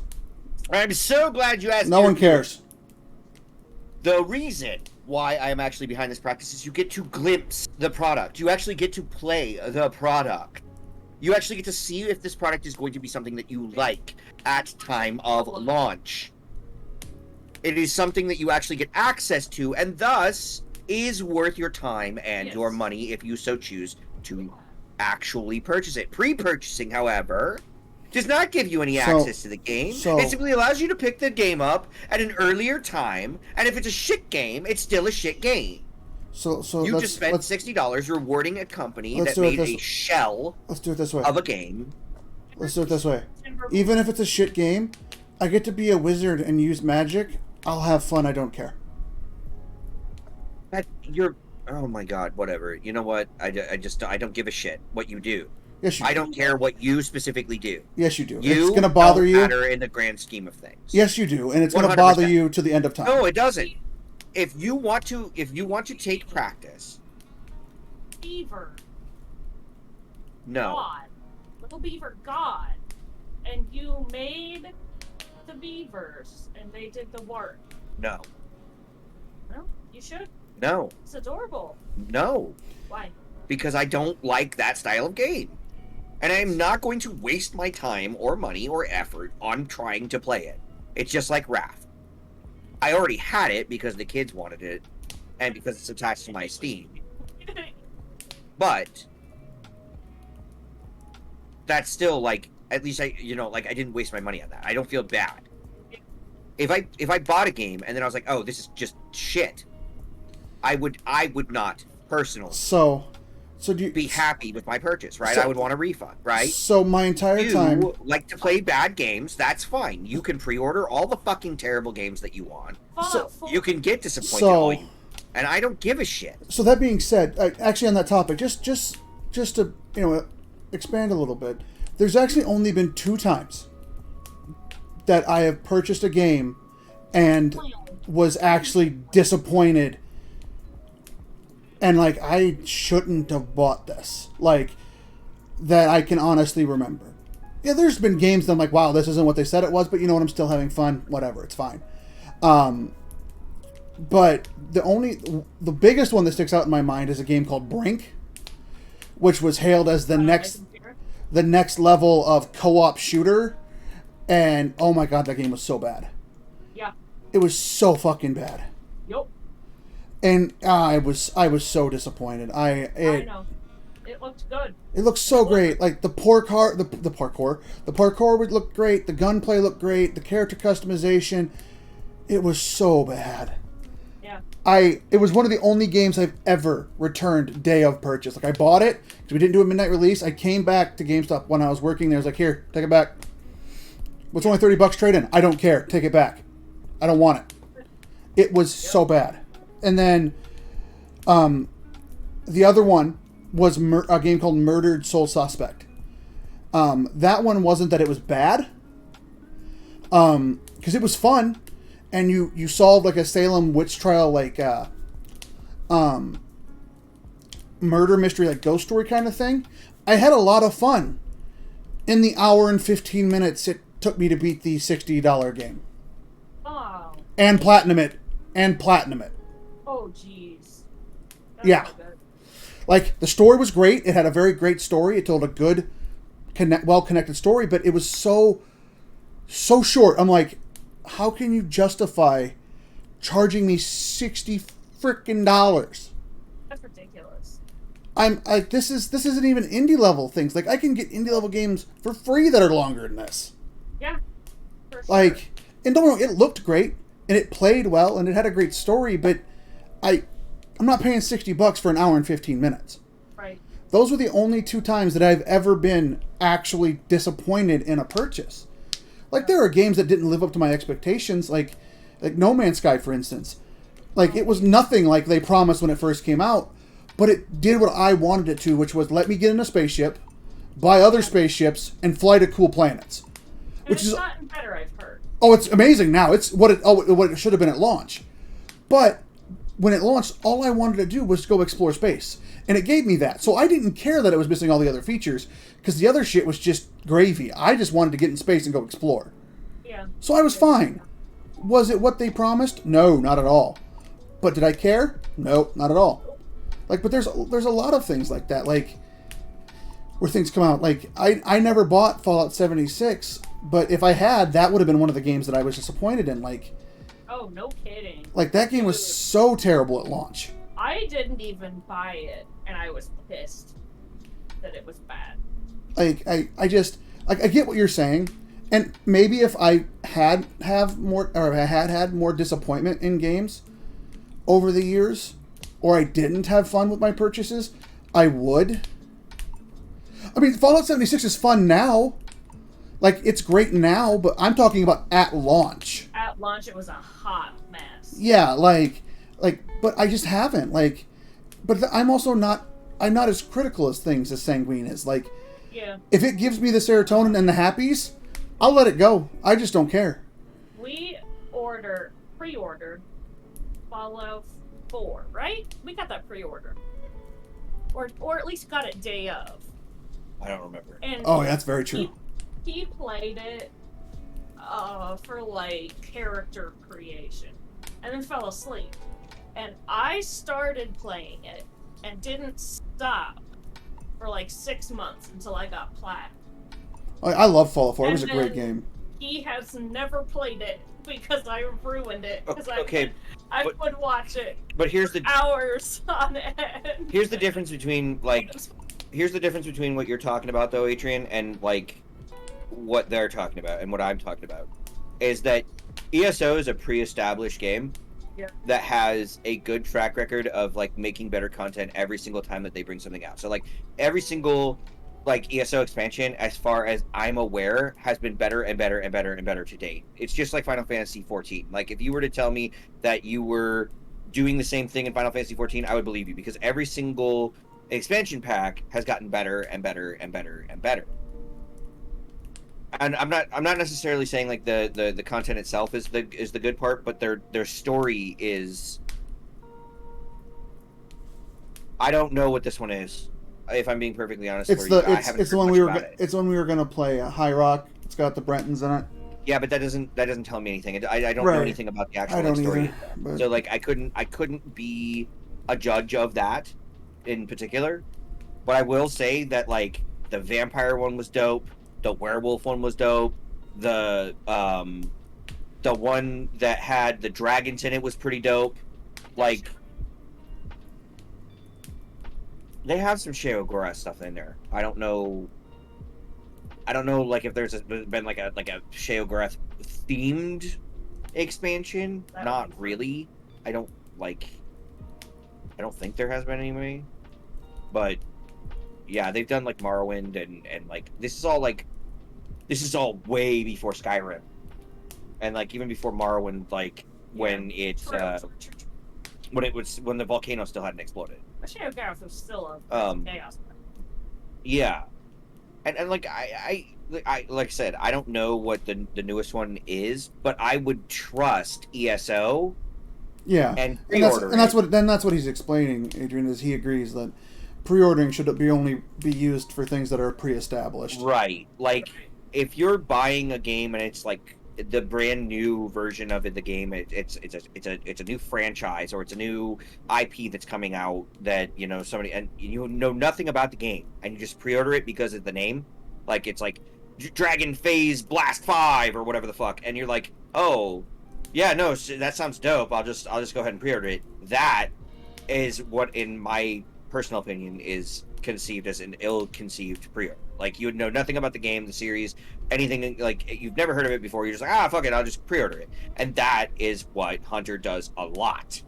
He will just he doesn't give a fuck if the game is actually good or not, or if the company has a good track record. In fact, he will go to a company that he knows has an incredibly bad track record, in fact, and he will, in fact, Why buy that game or pre-order can't that game, you just even let me have knowing- fun?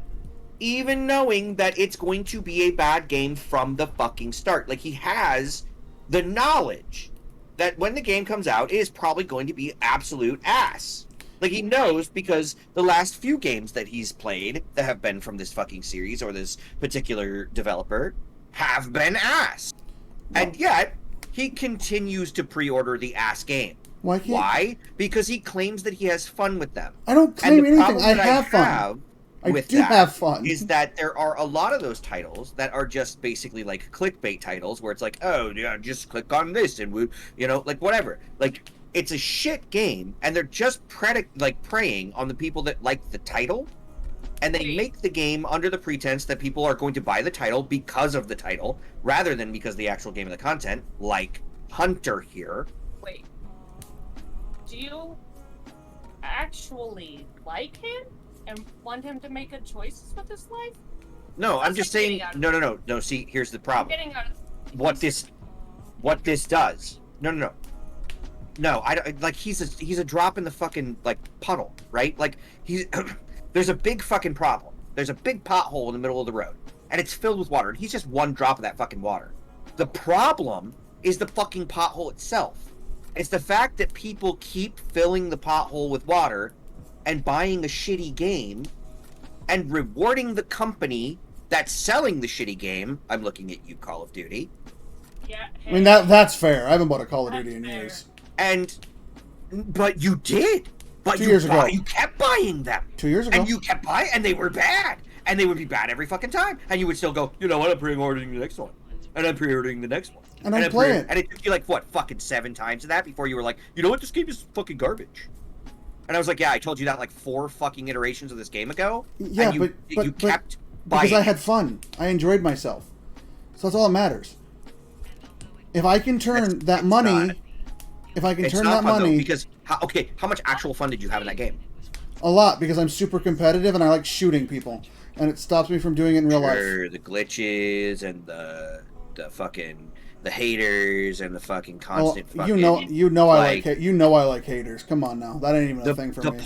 oh God, but the point that I'm trying to make is that the guns were always broken, Bo. Yeah, but that means I could use a broken gun. There was always an M4A1 that if somebody had a turbo controller, they could make it fire fucking 47 rounds in a second. Like there was always that guy. Right. 100%. But I just didn't care because I had fun. in Call of Duty based on how they sound. Just Like, I mean, here's the thing, man. She'd always pick the light Like- machine guns, which were way out of meta just because they had a good sound. If I can take so that the $60, Yeah, it was something like that. aspect. if I can take that $60 and turn it into even a little bit of an escape and happiness for me, I'm gonna do it. I don't care how much you think the game sucks. If I like It's it, not worth the $60 time. to you, your value, That's and to okay, your but value if doesn't the game matter. is broken and it's not of the same quality as games around it, and that is a viable, measurable thing. You can't quantify how much fun you have with a game, right? Like that's a subjective thing. Right, but the games are meant to be fun. But okay, but you're missing the point. Like if objectively, right? Like the game is bad, it does not deserve the $60 price tag. To you.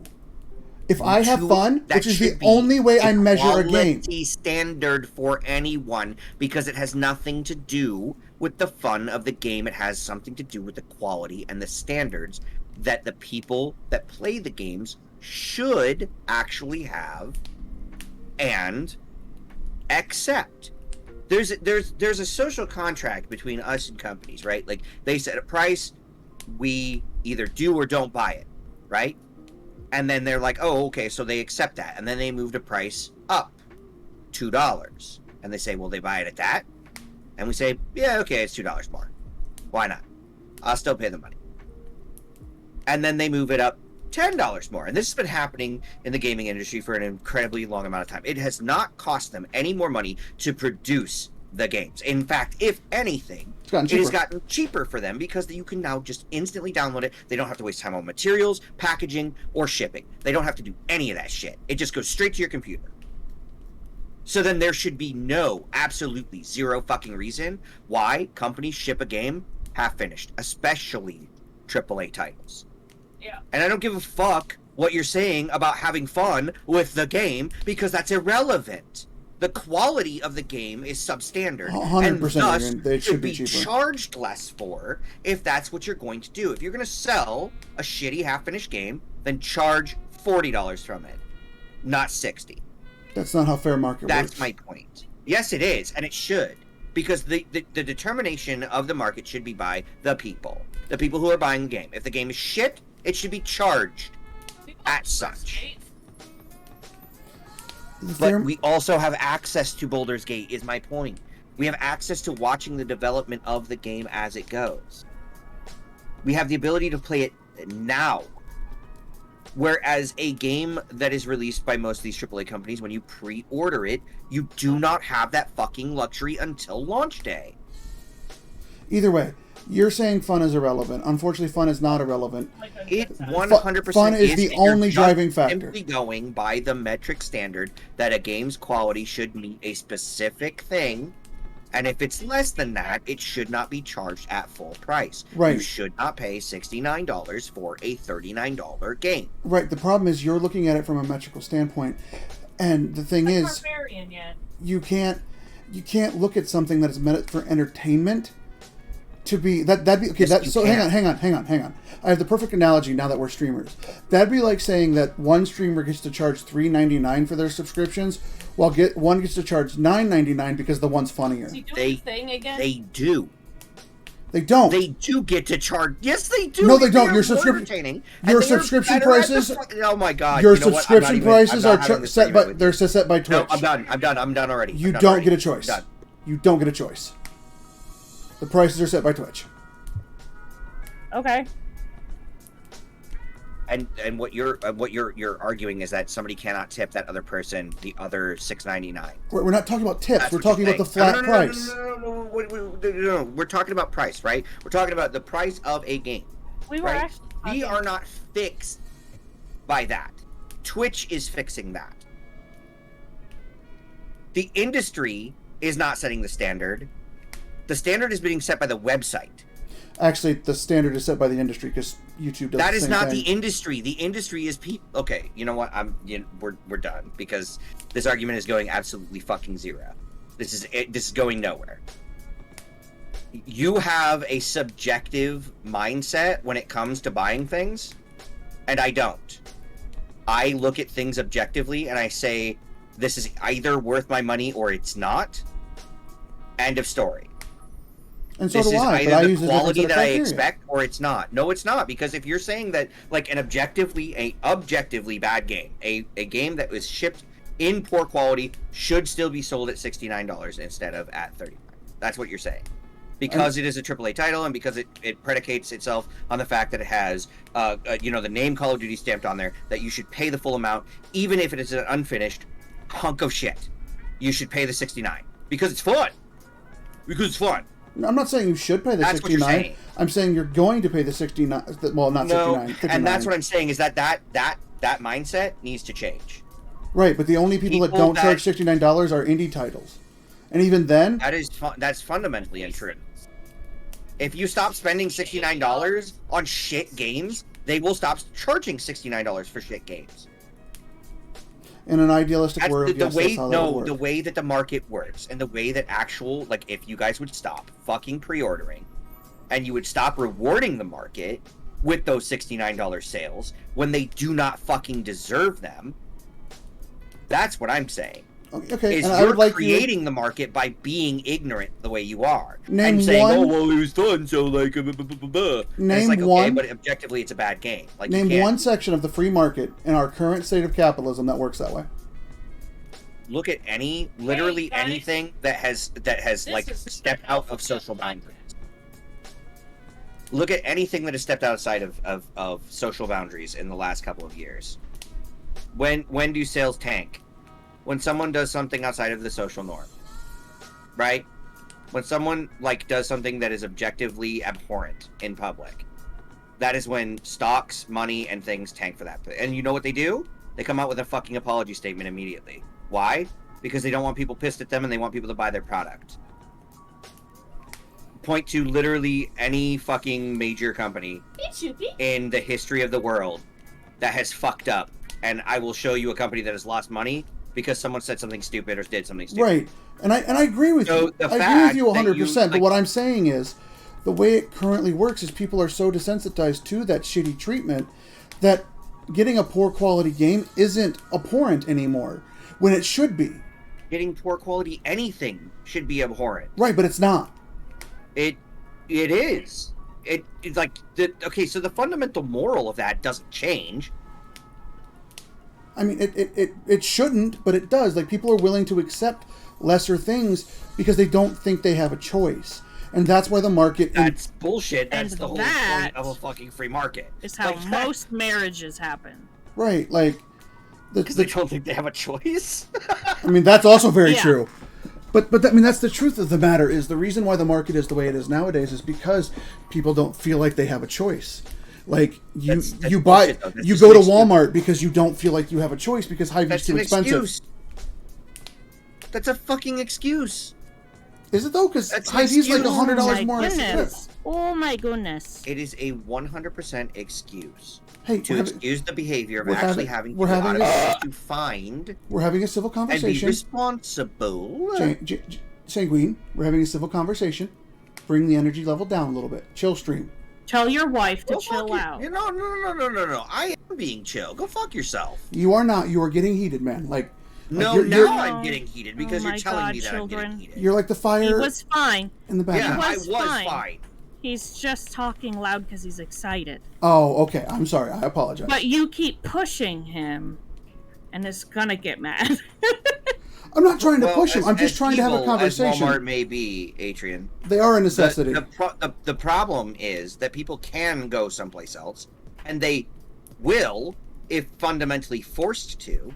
But the problem is that you get complacent in where you are.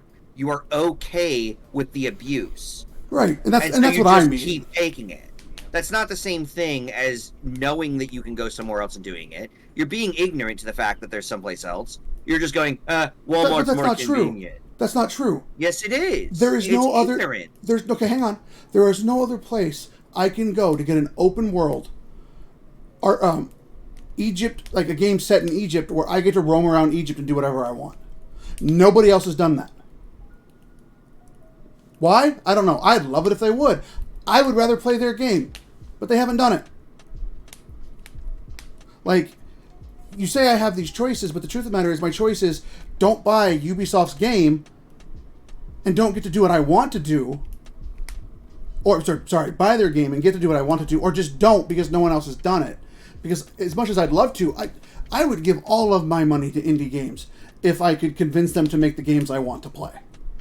But that's not how it works, right? Like most of my favorite games ever. Actually, 100% is. That's what crowdfunded fucking games are doing. Right, and I do crowdfund That's what- games. I gave money to the Subnautica developers. You also pre-order shit games. Is my Right. point? Like, why you shit in one hand, and you fill the other up with the purest, dankest, delicious water, and then you drink by slapping your fucking hands together and then rubbing it on your face. Right, because I want what they're both offering.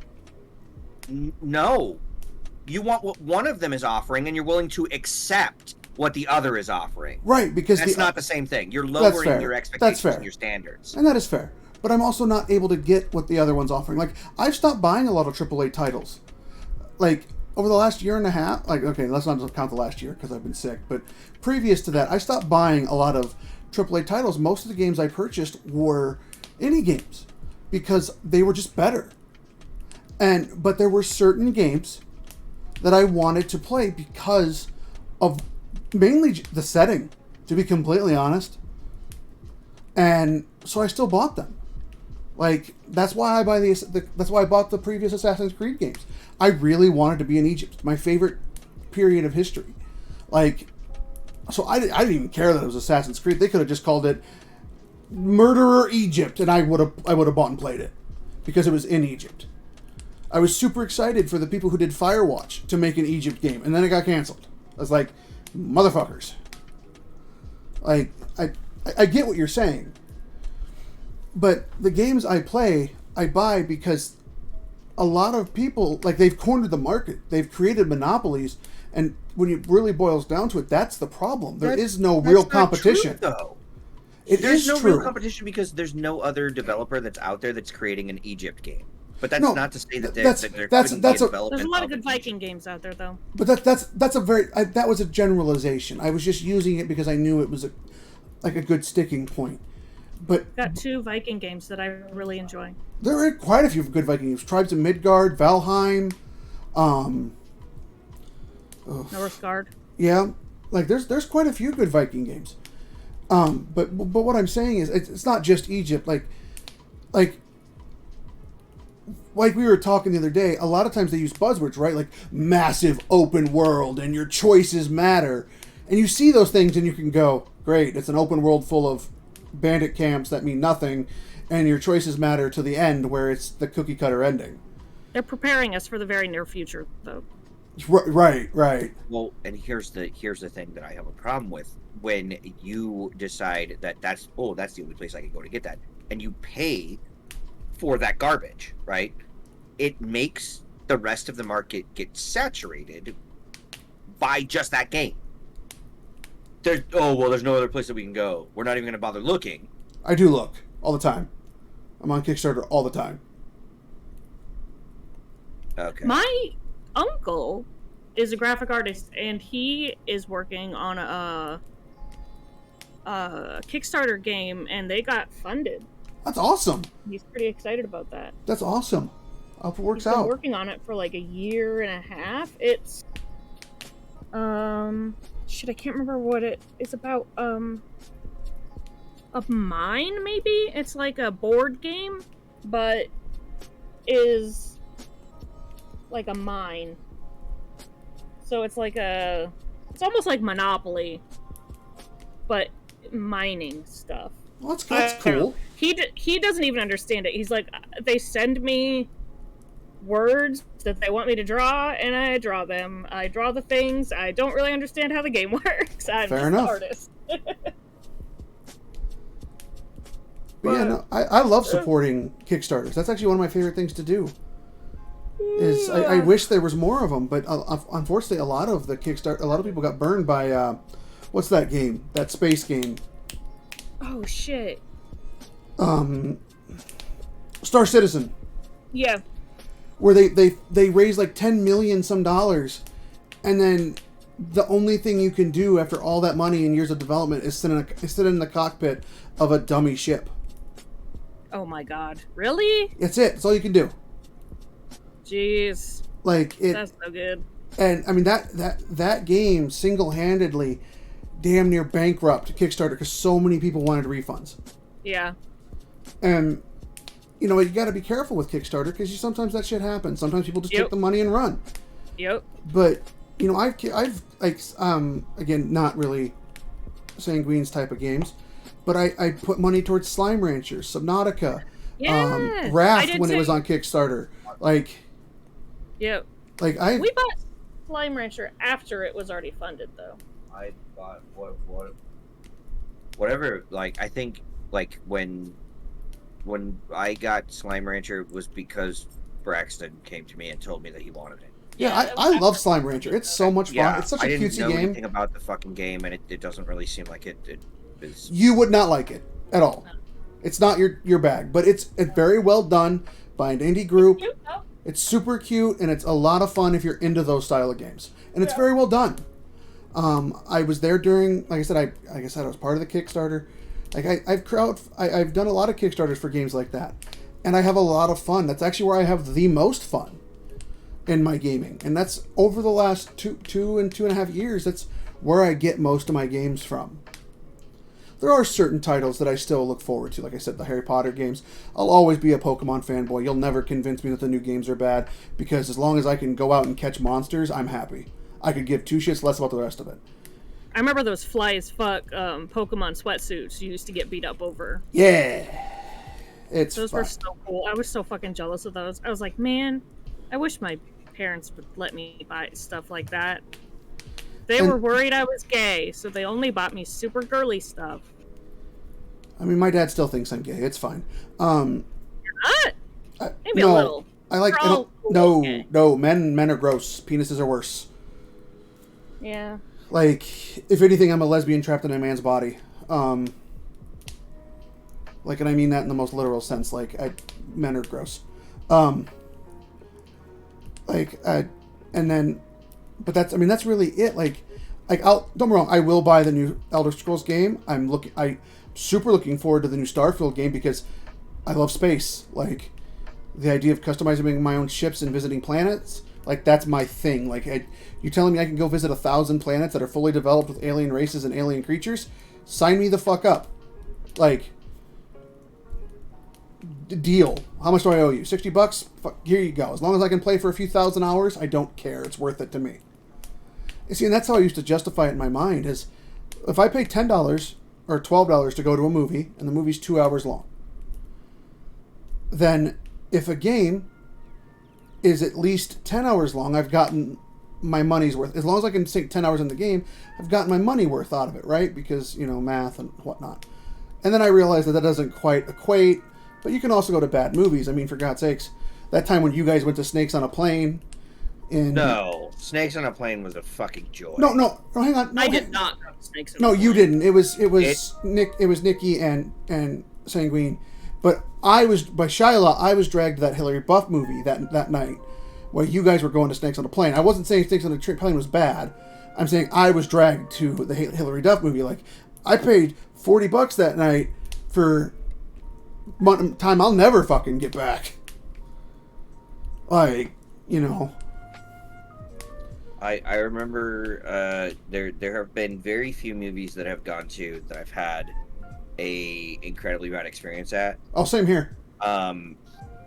Samuel L. Jackson, straight up in the interview, I remember this so fucking clearly because it was basically a fucking meme, is he said something about, like, he's like, oh no, this isn't something that I would fucking go to watch. Nah, you just bring your girlfriend, you make out through the whole fucking thing. Like, Yep. And that line alone, he didn't take that movie seriously at fucking all. No, he did. The best part about it is, like, he actually, the only reason why he agreed to do that movie was because of the title. Right. And when they decided that they were going to try to change the title, he said, if you fucking change the title, I'll dip. Yep, I'm done. So they kept it Snakes on a fucking Plane, and it was the most brilliant fucking move I think they could have made. Do you remember in Guild Wars? Because I felt like the movie itself was kind of taking itself too seriously. So when they kept the name, it just seemed like it was a parody of itself. The whole fucking movie was just trash. That was the entire point of it. Yes, and that was the whole point. It was hot trash, but they leaned into the fact that it was hot trash, and they're like, fucking Samuel Jackson, especially, like, his line when he goes, "Let's open some fucking windows." I'm like, dude. Do you remember in Guild Wars when they're like, I'm sick of these motherfucking drakes on this mother plane? Yes, I was like, yes, oh my god. Guild Wars was on top of it when it came to, like, pop culture. Yeah, references. that was great. Holy shit, that game is on point when it comes to make funny both of, like, not only pop culture references but also itself and the MMO genre as a whole. Like, there is a lot of really good humor. If you guys have never played Guild Wars or Guild Wars 2, I strongly recommend it. Area Games is probably one of my favorite studios in terms of, like, their writing and, like, the quirky shit. Oh, it's so damn funny. Shit. I've actually never played Guild Wars 2. Oh, I heard Aryan and I was like, whoa. No, Area. Nope, Area wrong, Games. wrong. That's not the right one. Yeah, it's probably one of my favorite, like, when it comes to just, like, campy fucking writing. What? Okay.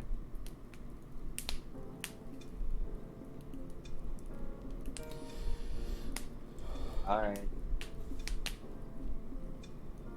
What's up? Continue. It's just the dogs. Oh. They're just dogging, Oh yeah, of course. Yeah, I mean, that's, like, I would say, like, 9/10 of like, my experience in Guild Wars was just, like, remembering times when I found some, like, fucking meme quest that was out in the middle of nowhere that, like, led to a chain of other meme quests that were just, like, so fucking good. And, like, that was another thing that I, like, what was that game that we played? Sacred. Yep. Sacred 3, or 2. Sacred 2. Sacred 2, Fallen Angel. We didn't play 3. But the Sacred game, that Easter egg quest, and for those of you who don't know, I will not ruin it for you, but there is a good one of the best Easter eggs I've ever seen. One of the best Easter eggs that I found in a game, and it was well hidden, but it wasn't so, like, hidden that it was inaccessible. Like, you just had to go and search around for stuff and do most of the side quests. You had to be one of those quest bugs. And during that time in my life, I actually really was. I really liked completing things. It was before achievements, so it felt more like bragging rights when you could say something like that. Because they didn't, like, back on PlayStation 2, they didn't really, like, have achievements for anything. There wasn't really, like, a trophy system. It was just kind of like you played and, like, you completed games, and that was fine. But, like, you also had this kind of like street cred from your friends when you could be like, oh yeah, you did that. Well, I beat Seymour on Mount Gagazet first try, 7 hours into the game. You know, like, and that was something that you could be proud of because it's like that's a heavy achievement. Like 7 hours into the game and you already beat Seymour, like that means you're playing fucking fast on Final Fantasy X.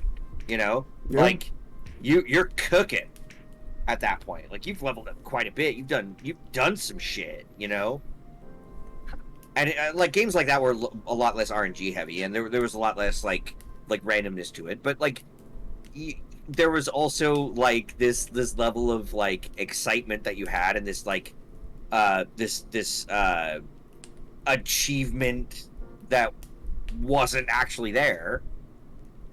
That you could then like throw in front of your friends and be like, oh yeah, well I did this. So yeah, well I did this. It was a point of pride back then, and I think that's kind of fallen off. Mm-hmm. I think that there is a level of like that's missing. And I hate to edge the line and sound like, you know, someone that doesn't actually like fucking. Someone's kind of like a boomer, like an older person, but it's like it felt like it was more when you had to go out and find something and there wasn't any guides, or like you had the Prima official strategy guide for your second playthrough, you know, like you played the game through blind the first time. You didn't have YouTube videos back then. You didn't have people showing you how to fucking like cheese the first boss back then. You had to figure all that shit out on your own. It was a completely different experience, I feel like, and I don't know if it's so much like I try to do the thing where I keep myself as in the dark about certain things as possible, especially when it comes to games that I like the Dark Souls series, and I am willing to overlook a lot of flaws when it comes to the Dark Souls series. Dark Souls 2 was an objectively horrible game. It like hands down, hitboxes were fucked up.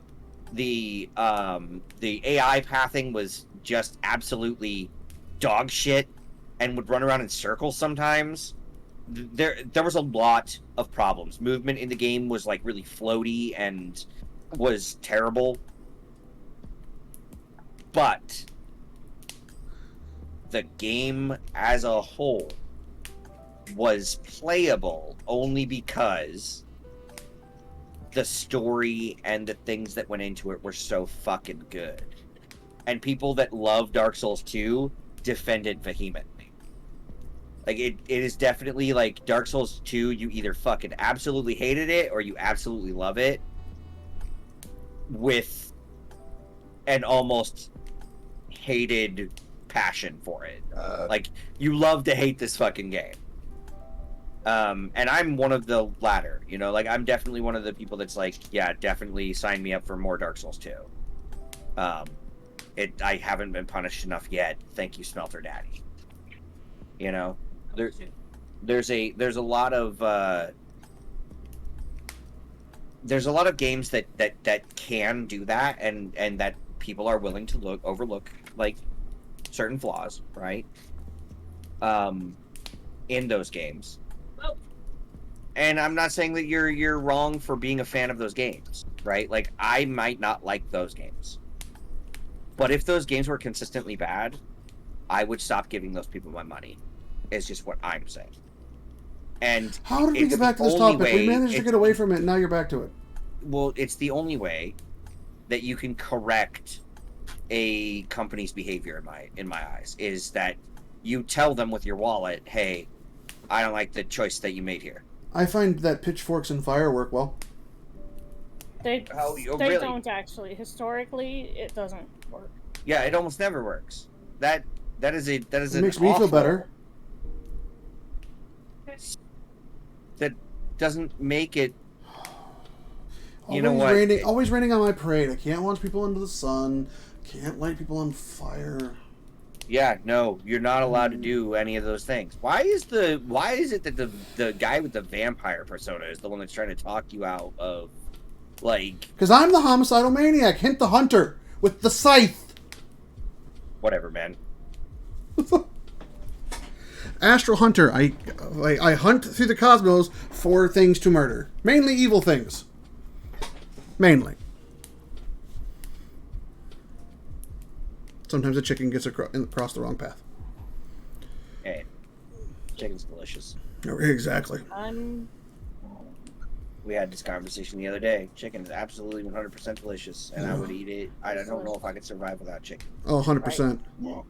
Like beef, like even beef and pork. Like I could see a world where I do not eat beef or pork. Right, but if you took my chicken away, I'd be so mad. Yeah, chicken. Oh my god, there are so many good recipes with chicken. Like there's so many good foods that. Every time Jess is like, "What do you want for dinner?" Something with chicken. We just had chicken yesterday. Did I say I cared?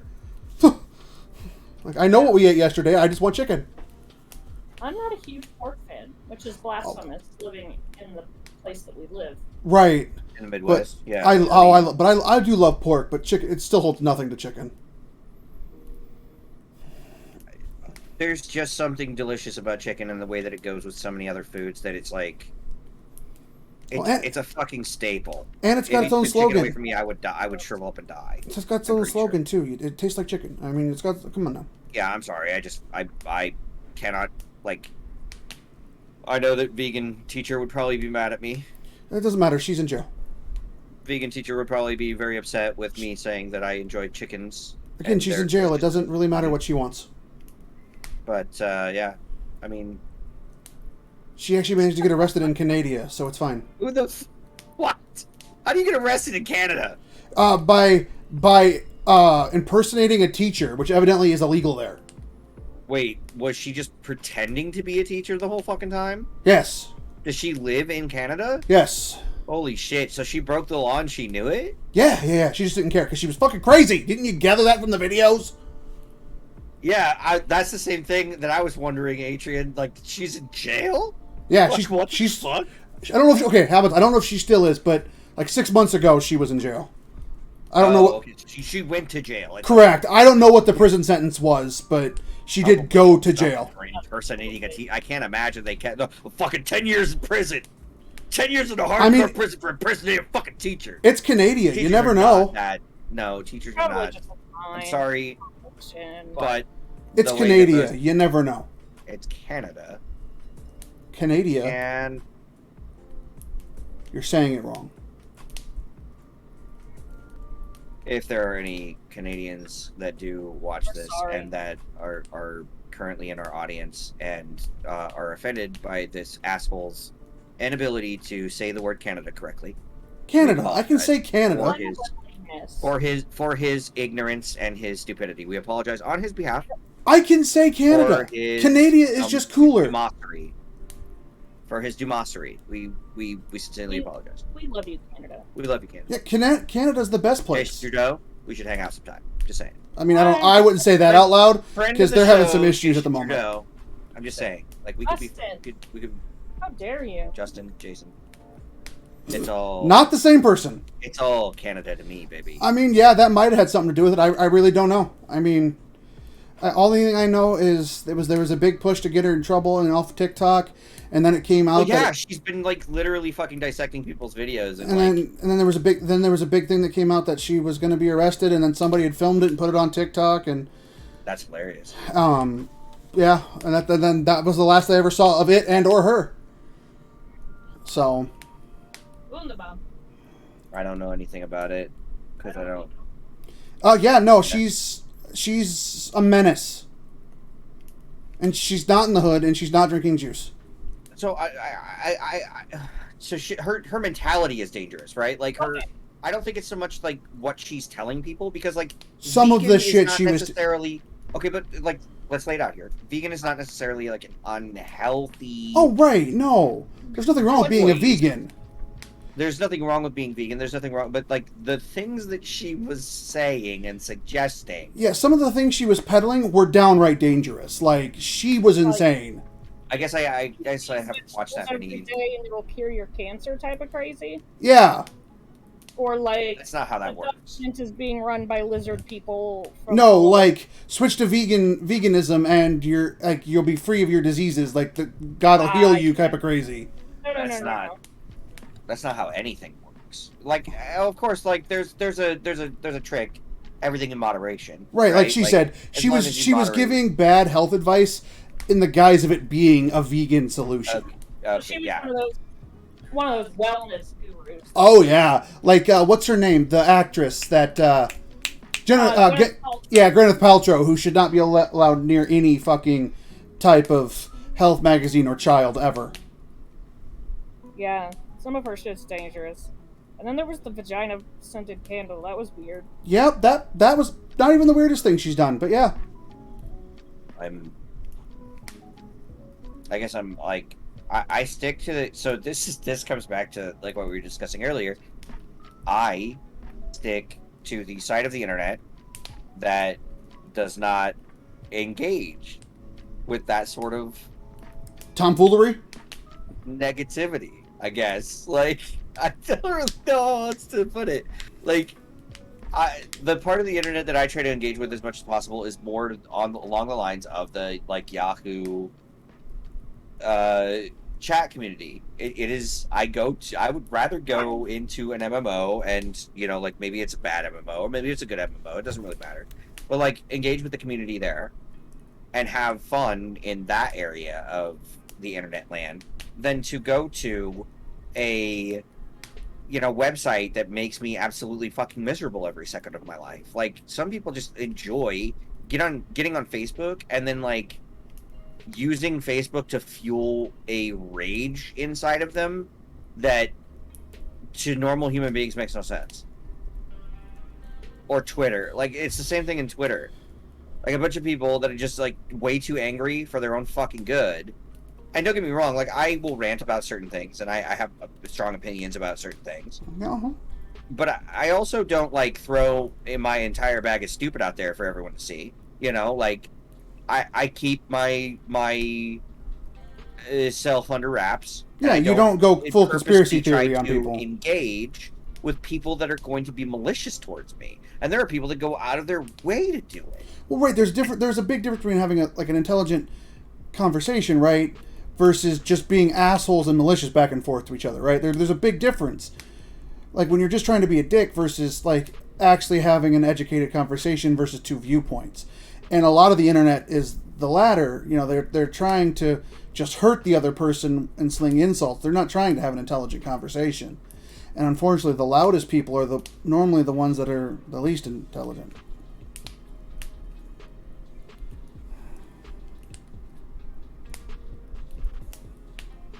Yeah, it is what it is. There's not a lot that like I'll just stick to my safe communities. I'll just see what I can find in the MMO genre that like. Yeah. Well, like Adrian was scratches saying, that itch, and then like maybe in the meantime this will serve as kind of like a really good outlet for that. Like Adrian was saying, at one point you couldn't escape the vegan teacher because she was all over everywhere. Because everyone was boosting her videos trying to get her banned, but what they were really doing is they were just signal boosting her reach, because every time they'd stitch or copy or just repost one of her videos to try to get it banned, it would just cause more people to see the damn thing. Like, in the end, it did end up working, but not before she was literally fucking everywhere. On TikTok and YouTube. Like, you could not get away from this woman. And I mean, at one point, every other video on TikTok was the vegan teacher. And, like, I get they were trying to help, but, like, I mean, I guess there is no better way to do it, though, right? Like, what else are you going to do? Just keep reporting it until TikTok does something? A place that's notorious for not acting on things? They don't have to. Right, until they get an absurd amount of reports? Like... and that's the thing. Like they're not beholden necessarily by the same like industry standard that like Twitch and I think YouTube are, because it's technically a different medium. Well, right, so they don't really react to things as quickly as Twitch or YouTube does, because they don't have to. There's like, well, yeah, exactly. There's kind of this like, without saying it, there's this exception to the rule, so to speak. Well, it's just like DMCs, like, copyright claims. You can use copyrighted music on TikTok and no one bats a fucking eye. But you do it on Twitch or YouTube, your account gets insta fucking banned. Well, and that's because there's a different There's a different corporate structure. Right, and there's also a different governing body. Right. Because the copyright laws apply differently to 7-second shorts, now 10-minute videos, than it does to streaming and YouTube videos. Well, and technically that is because it's fair use. Right, and actually, it's not necessarily the entire song. It's just a 7-second clip of it of somebody doing something funny to it, right? Like, funny thing about you can't TikTok, necessarily say that that's copyright because they are doing something else with the material, right? Like it's a fine line that you're fucking riding. It's a moral gray area that could get your ass in hot water if someone really wanted to press it. Yeah, but I mean, TikTok's not going to do anything about it. No, they don't care. Like, right, and who's going to sue one of the biggest social media platform at the moment? Nobody, because they want the money it's bringing in. I mean, like, if somebody felt like it was a big enough fucking... You what? Everybody check out Young Gravy on TikTok if you haven't already. Already have. I love his song. I absolutely love his... So I'm going to admit something out loud on the internet that would probably make me seem like a fucking boomer. I do not TikTok. He doesn't. No. He knows who Young Gravy is. So I don't. I don't. So, okay. Adrian, funny thing about TikTok, actually, it's actually got two different owners. So there is the parent company of TikTok is owned by a Chinese company, but TikTok itself is actually owned by a U.S. company. So it's kind of like, so for instance, my significant other, she works for a life insurance accounting firm, and they are a U.S. owned company. But their parent company is a Norwegian company. Yeah, that was the same thing that happened with me a few years ago when I was at a place in the Midwest here, working for a company that is technically American owned, substandard. Let's just say substandard by industry standards, and it was bought out by a German company who then put money and we're hoping to put resources into it, and it just like the fucking place is a joke. Anyway, but unfortunately, it muddies all of the waters when it comes to regulations and shit when stuff like that happens. Well, because they have to like go through two different chains, right? Right, like and they don't know which, like the company owns it is in Germany, okay. So then how do they apply like actual American laws? Well, I mean, your factory's in America, so it's got to meet the American standards, but it also has to meet the international, like German standard for, X or Y or Z, or maybe that's different in Germany than it is in America. So they have to make a standard change, or they have to apply to have a standard change. Like there's an unimaginable amount of like fucking red tape and bullshit. And this has come because like people have a problem with taking advantage of the system of other people. 100%. And you're right. Like TikTok and YouTube are like, whoa, hey, I don't want to get sued. And TikTok, sorry, not TikTok. Twitch and YouTube are like, whoa, I don't want to get sued. Don't do that. So just take it down. Right? Yeah, we're going to stop you before it happens. TikTok's like, fuck it, sue us, see what happens. We don't care. Yeah. Like, well, I mean, the Chinese government has made it incredibly like, I guess, kind of like. Technically, the stuff should be fair use. Certain things. There's like a lot of technicality, right? And that's why That's why when I went looking for music for this, I'm like, just get me royalty-free music because I ain't dealing with it. I ain't doing it. I'm not interested in fighting with people because it's there's just so much technicality and gray area. It becomes a nightmare. So any music that I use for anything is royalty-free. Because yeah, probably not. You're probably correct. That does not sound like it that I would like. But it's not. Yeah, I mean, I don't fucking know. I'm just a guy with stuff on the internet who has a vampire as an avatar daddy issue. I guess I don't know. I'm jaded. And my opinion is apparently worth nothing in most people's eyes because they're just gonna shit on your opinion by buying shitty games. Even your opinion is worth a lot to me. You fucking know it is. Companies that make those shitty games with anything. Look, blah, blah, blah, blah. bro, I don't care. I don't care. Every 6 months they tell me I'm dying from something else. Can I just have fun, please? No. Oh, okay, cool. Thanks. No. Love you too, bud. Asshole. Just stop buying shit games. Like, that's all I'm saying. Like, stop pre-ordering and buying shit games. I haven't pre-ordered a game in a long time. Thank you. I've already said this. Leave me alone. I'm not gonna argue with you. I'm not arguing. I'm giving in to you. What more do you want? Did you just make a fart noise at me? No. I don't believe you. I'm an adult. No, you're fucking not. I'm an adult with thoughts and logical feelings, and you're a fucking child in a man suit, is what you are. okay. Well, I mean, I agree to disagree. You're no different than me. Aren't we all? Like, when it comes down to it, on the theoretical sense of things and the greater scheme of the universe, aren't we all just children in man flesh? I mean, come on.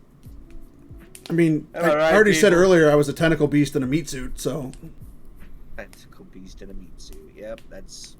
I mean, if you take out the You're brain and the basically like nervous a garbage system. disposal with tentacles on it. Yeah, I mean, if you take the brain and the is nervous riding system a out meat of the suit. flesh, it's basically a tentacle monster in a meat suit. Oi, It's great. enough. It's hilarious to watch at Walmart.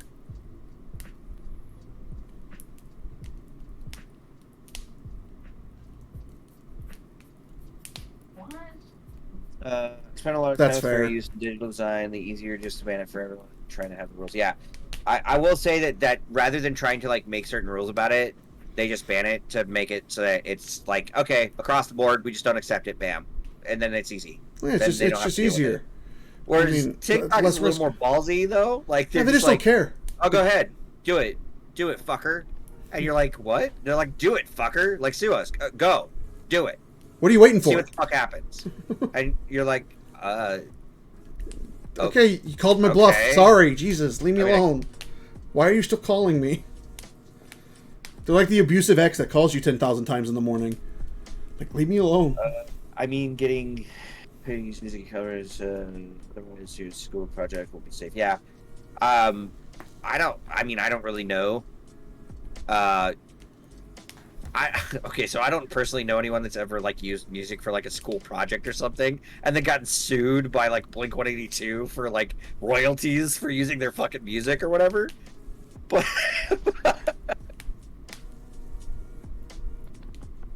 Lethal. exactly, you used to be able to like. I remember a time when there was a couple of kids that actually made what the fuck was that? The name of that song that we used to listen to all the time with that was by Crossfade.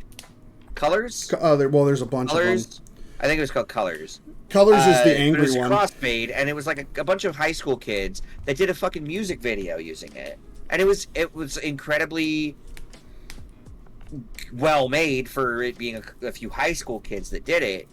But I don't remember if there was any royalties or any like fucking crazy shit like that. But it was something that like that was an okay thing to do back in the day. I guess it was less regulated and people didn't like care as much because the internet was the fucking Wild West back then. And people were still like pushing the boundaries of stuff like that. But now it's just easier for these companies, especially like I don't think YouTube is as good at it as they claim they are, because of certain things that have happened involving a couple of YouTubers that I've been really ingrained in their drama, which was the Actman and Quantum TV, and this was like a fucking huge thing for like a really long time. They went through a DMCA. Actman claims that that Quantum is DMCA abusing. Quantum is well, your everyday average internet piece of like kind of shit. And my point is it blew up into this gigantic fucking thing. And the Actman has been like really trying to fight to get YouTube to either enforce their fucking rules or to make it very clear that there are no rules and that according to their own rules that they technically are breaking by letting this guy just like exist on the internet in the first place, and not acknowledge that and then just say, yeah, it turns out there really are no fucking rules. It's a mess. Like YouTube looks really bad because they're not protecting their content creators. YouTube looks terrible right now. YouTube never protects their content creators. All they ever do is throw them under the bus. But that, like, I think that's the thing. Like, Twitch is willing to try to protect its content creators, and it sets up these rules and guidelines and boundaries and make sure that like everyone understands it. And if you fuck up, we're gonna take it away from you. So don't fuck up, right? Like, it's a very simple system. Whereas YouTube's like, I mean, we did say that, yeah, but he does get like 60,000 views, so I mean, is it really the worst thing for him to be able to like abuse the copyright system? Is it really? Oh yeah, the 100%. worst? Yeah, no, it 100% is the worst, and it shouldn't be allowed to happen. And YouTube absolutely 100% should do something about it, but they don't. Nope. And like that just becomes very clear, like what platforms are going to protect. And I feel like that's why we made a good choice, like trying to get affiliate and stuff and get everything done on Twitch, because I feel like Twitch is going to protect us more from that sort of thing, or warn us when we're encroaching on that sort of thing, and let us be able to correct the ship so that we're not like crossing a boundary there. But like with YouTube, it's just there's so much fucking there's two sides. You're either in the water or you're on the ship. There is no in between. Well, no, there's not even that, because like even the people that have like actual fair use, I know Lanny from Team 4-Star, yeah, every fucking year comes out and is like, well, they copyright struck every fucking thing that we own again, so I guess we gotta go through this shit. Every fucking year that they do it. Yep. And Akira Toriyama, like the Toriyama like brand of you know, stuff, because they use Dragon Ball Z and they voice over it and they do their own thing, and it's 100% original. You know, nobody's doing the same exact voice lines from the show. It is done in parody, so it is clearly 100% within fair use. But every fucking year, they get copyright struck. Right. Well, I mean, they do have a copyright mode, right? Like, I've watched Jacksepticeye. I've watched him play through the Quarry recently. And the way that he gets away with doing that is he turns it on copyright friendly mode and then plays through the game. And like, I feel like a majority of the game's content in and of itself is fair use right off the bat. And he is technically talking over most of the stuff and making points and like trying to tell you how he's feeling in the situations and stuff like that. So it's technically used as parody. But it's less so than something like what Team 4-Star does, where they literally just take the background and then voice over what they think is fucking hilarious in those situations. And YouTube not being able to make that distinction and not drawing the line on DMCA abuse makes it incredibly hard to work with YouTube on making videos at all in the first place.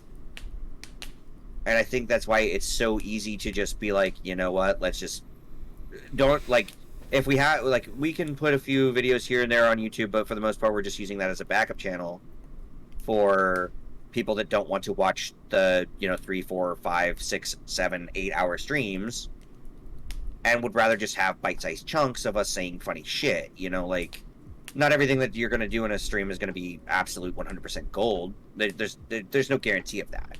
You cannot guarantee that everything that you say and do is going to be entertaining and funny every single stream. So YouTube is a better way to consume it when you have a shorter amount of time, definitely. But I would rather use it in that fashion than the opposite way, and like be more at like the absolute, I guess,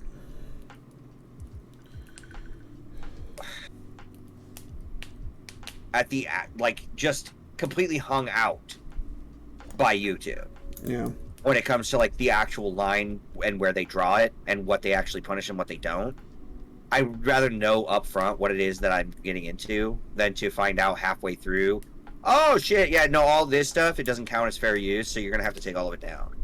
And it's like, wait, what? That's our fucking, like, that's our livelihood. You know, like these videos are what we do, and you're saying that we have to take all of them down. Like what the fuck, man? Like 5 seconds ago it was fine, and now like you're telling me that no, that's DMCA. Somebody struck you. It's like, fuck. Okay. I mean, at least this way we're making something that's ours, and that, you know, like we're not necessarily like React Andes.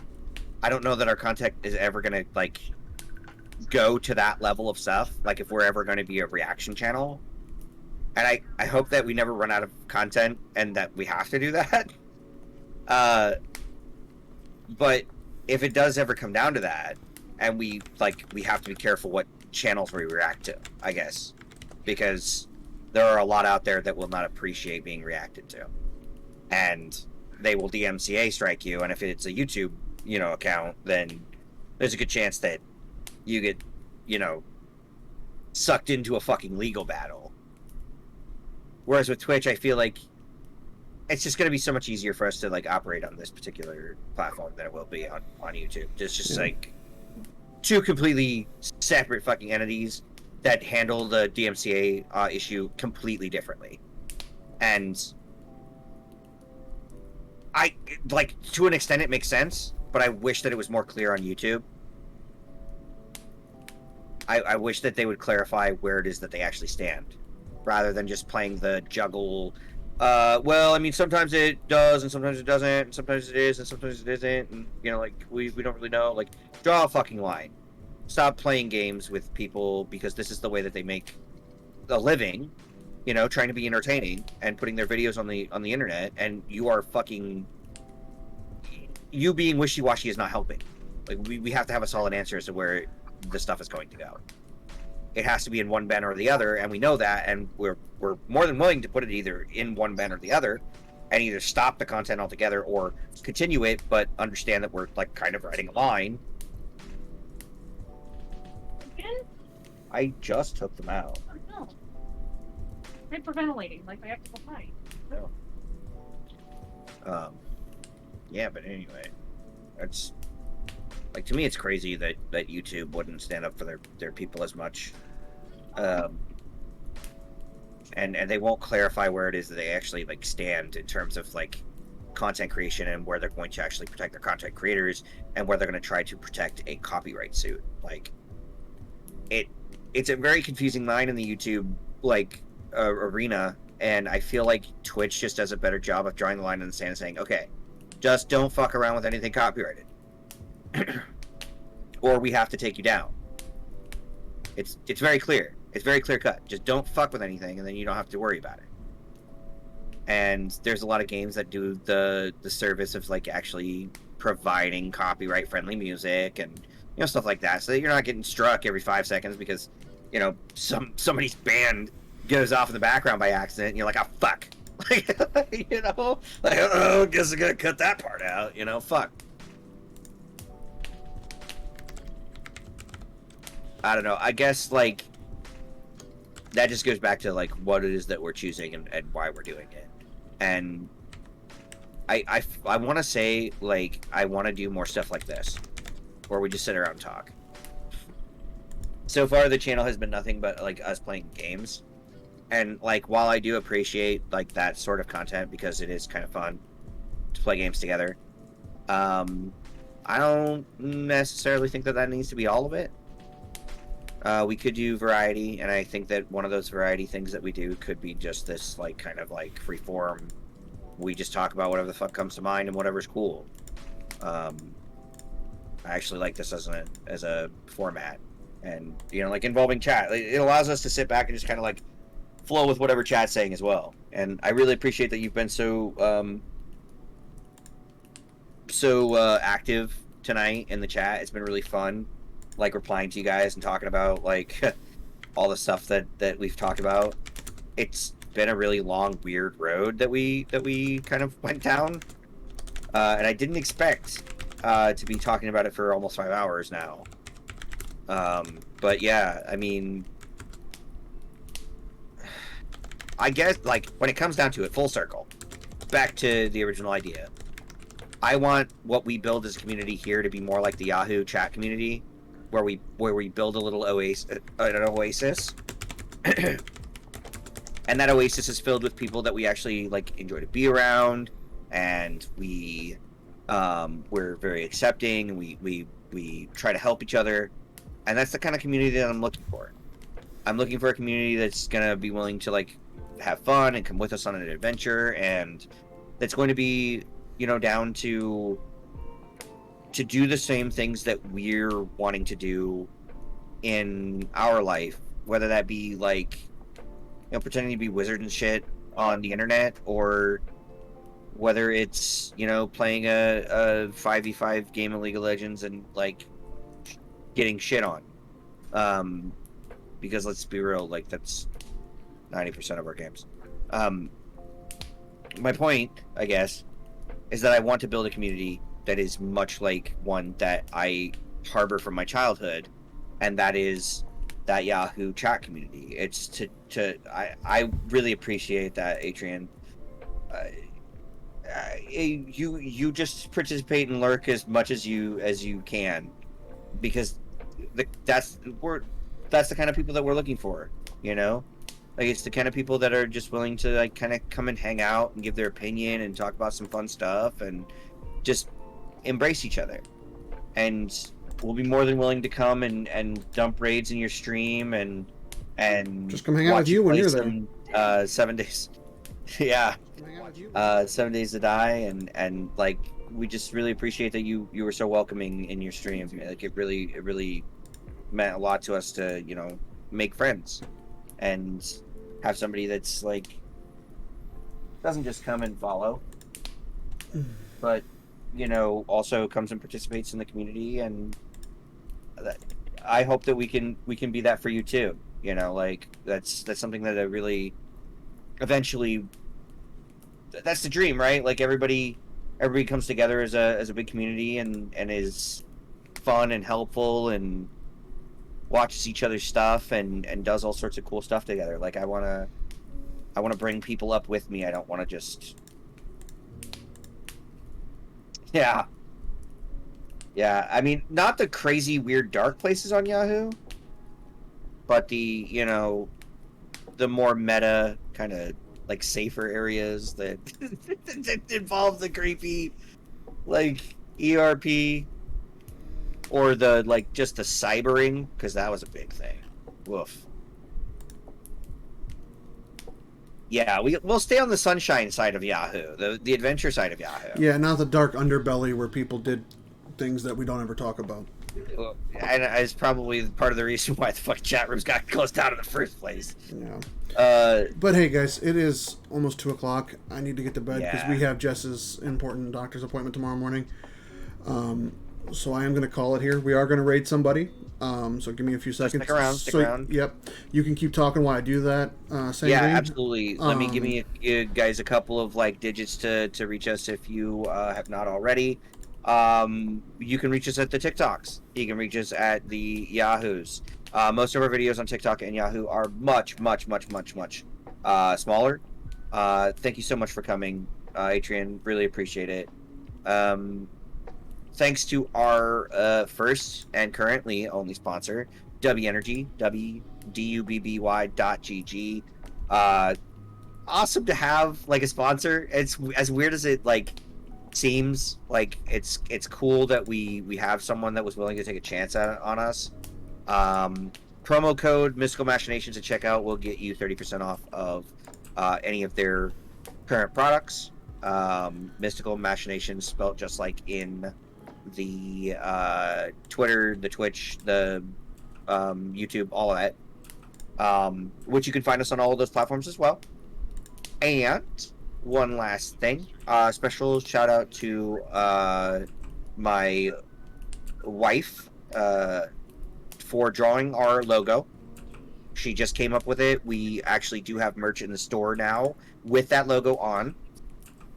She's made some new art tonight. We're working, because we got affiliated, that means that we can make special subscriber buttons and Emotes, chat emotes and all sorts of points, stuff. and- That means that we get a lot of freedom to do a lot of like new Mhm. and neat things. And even though we've only been doing this for a very short amount of time, I just want to say that yeah, I know, right? Like it's very, very cool.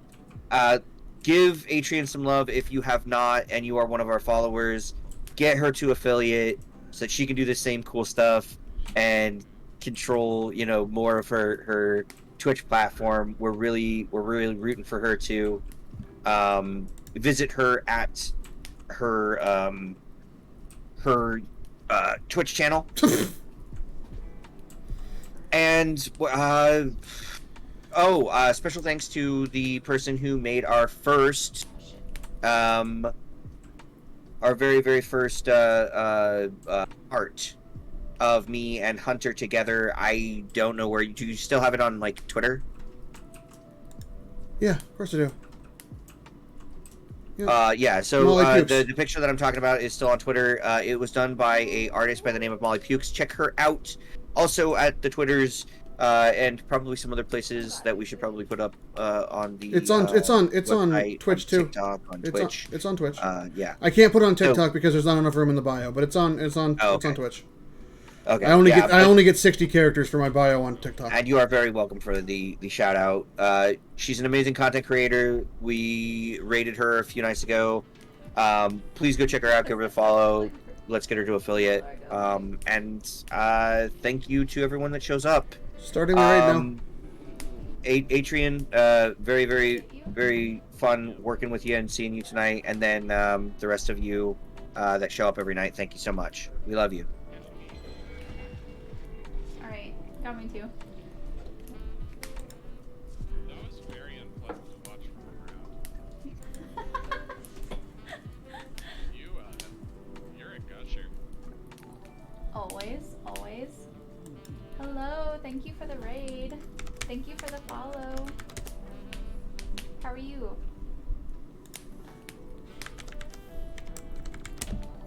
Well, of course. How are you guys doing? Tired. Yeah, I feel that. It's about bedtime.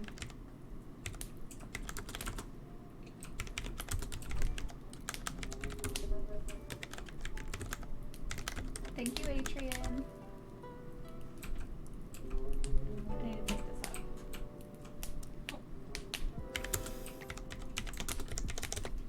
Is it? We'll have to What dine time is it for you?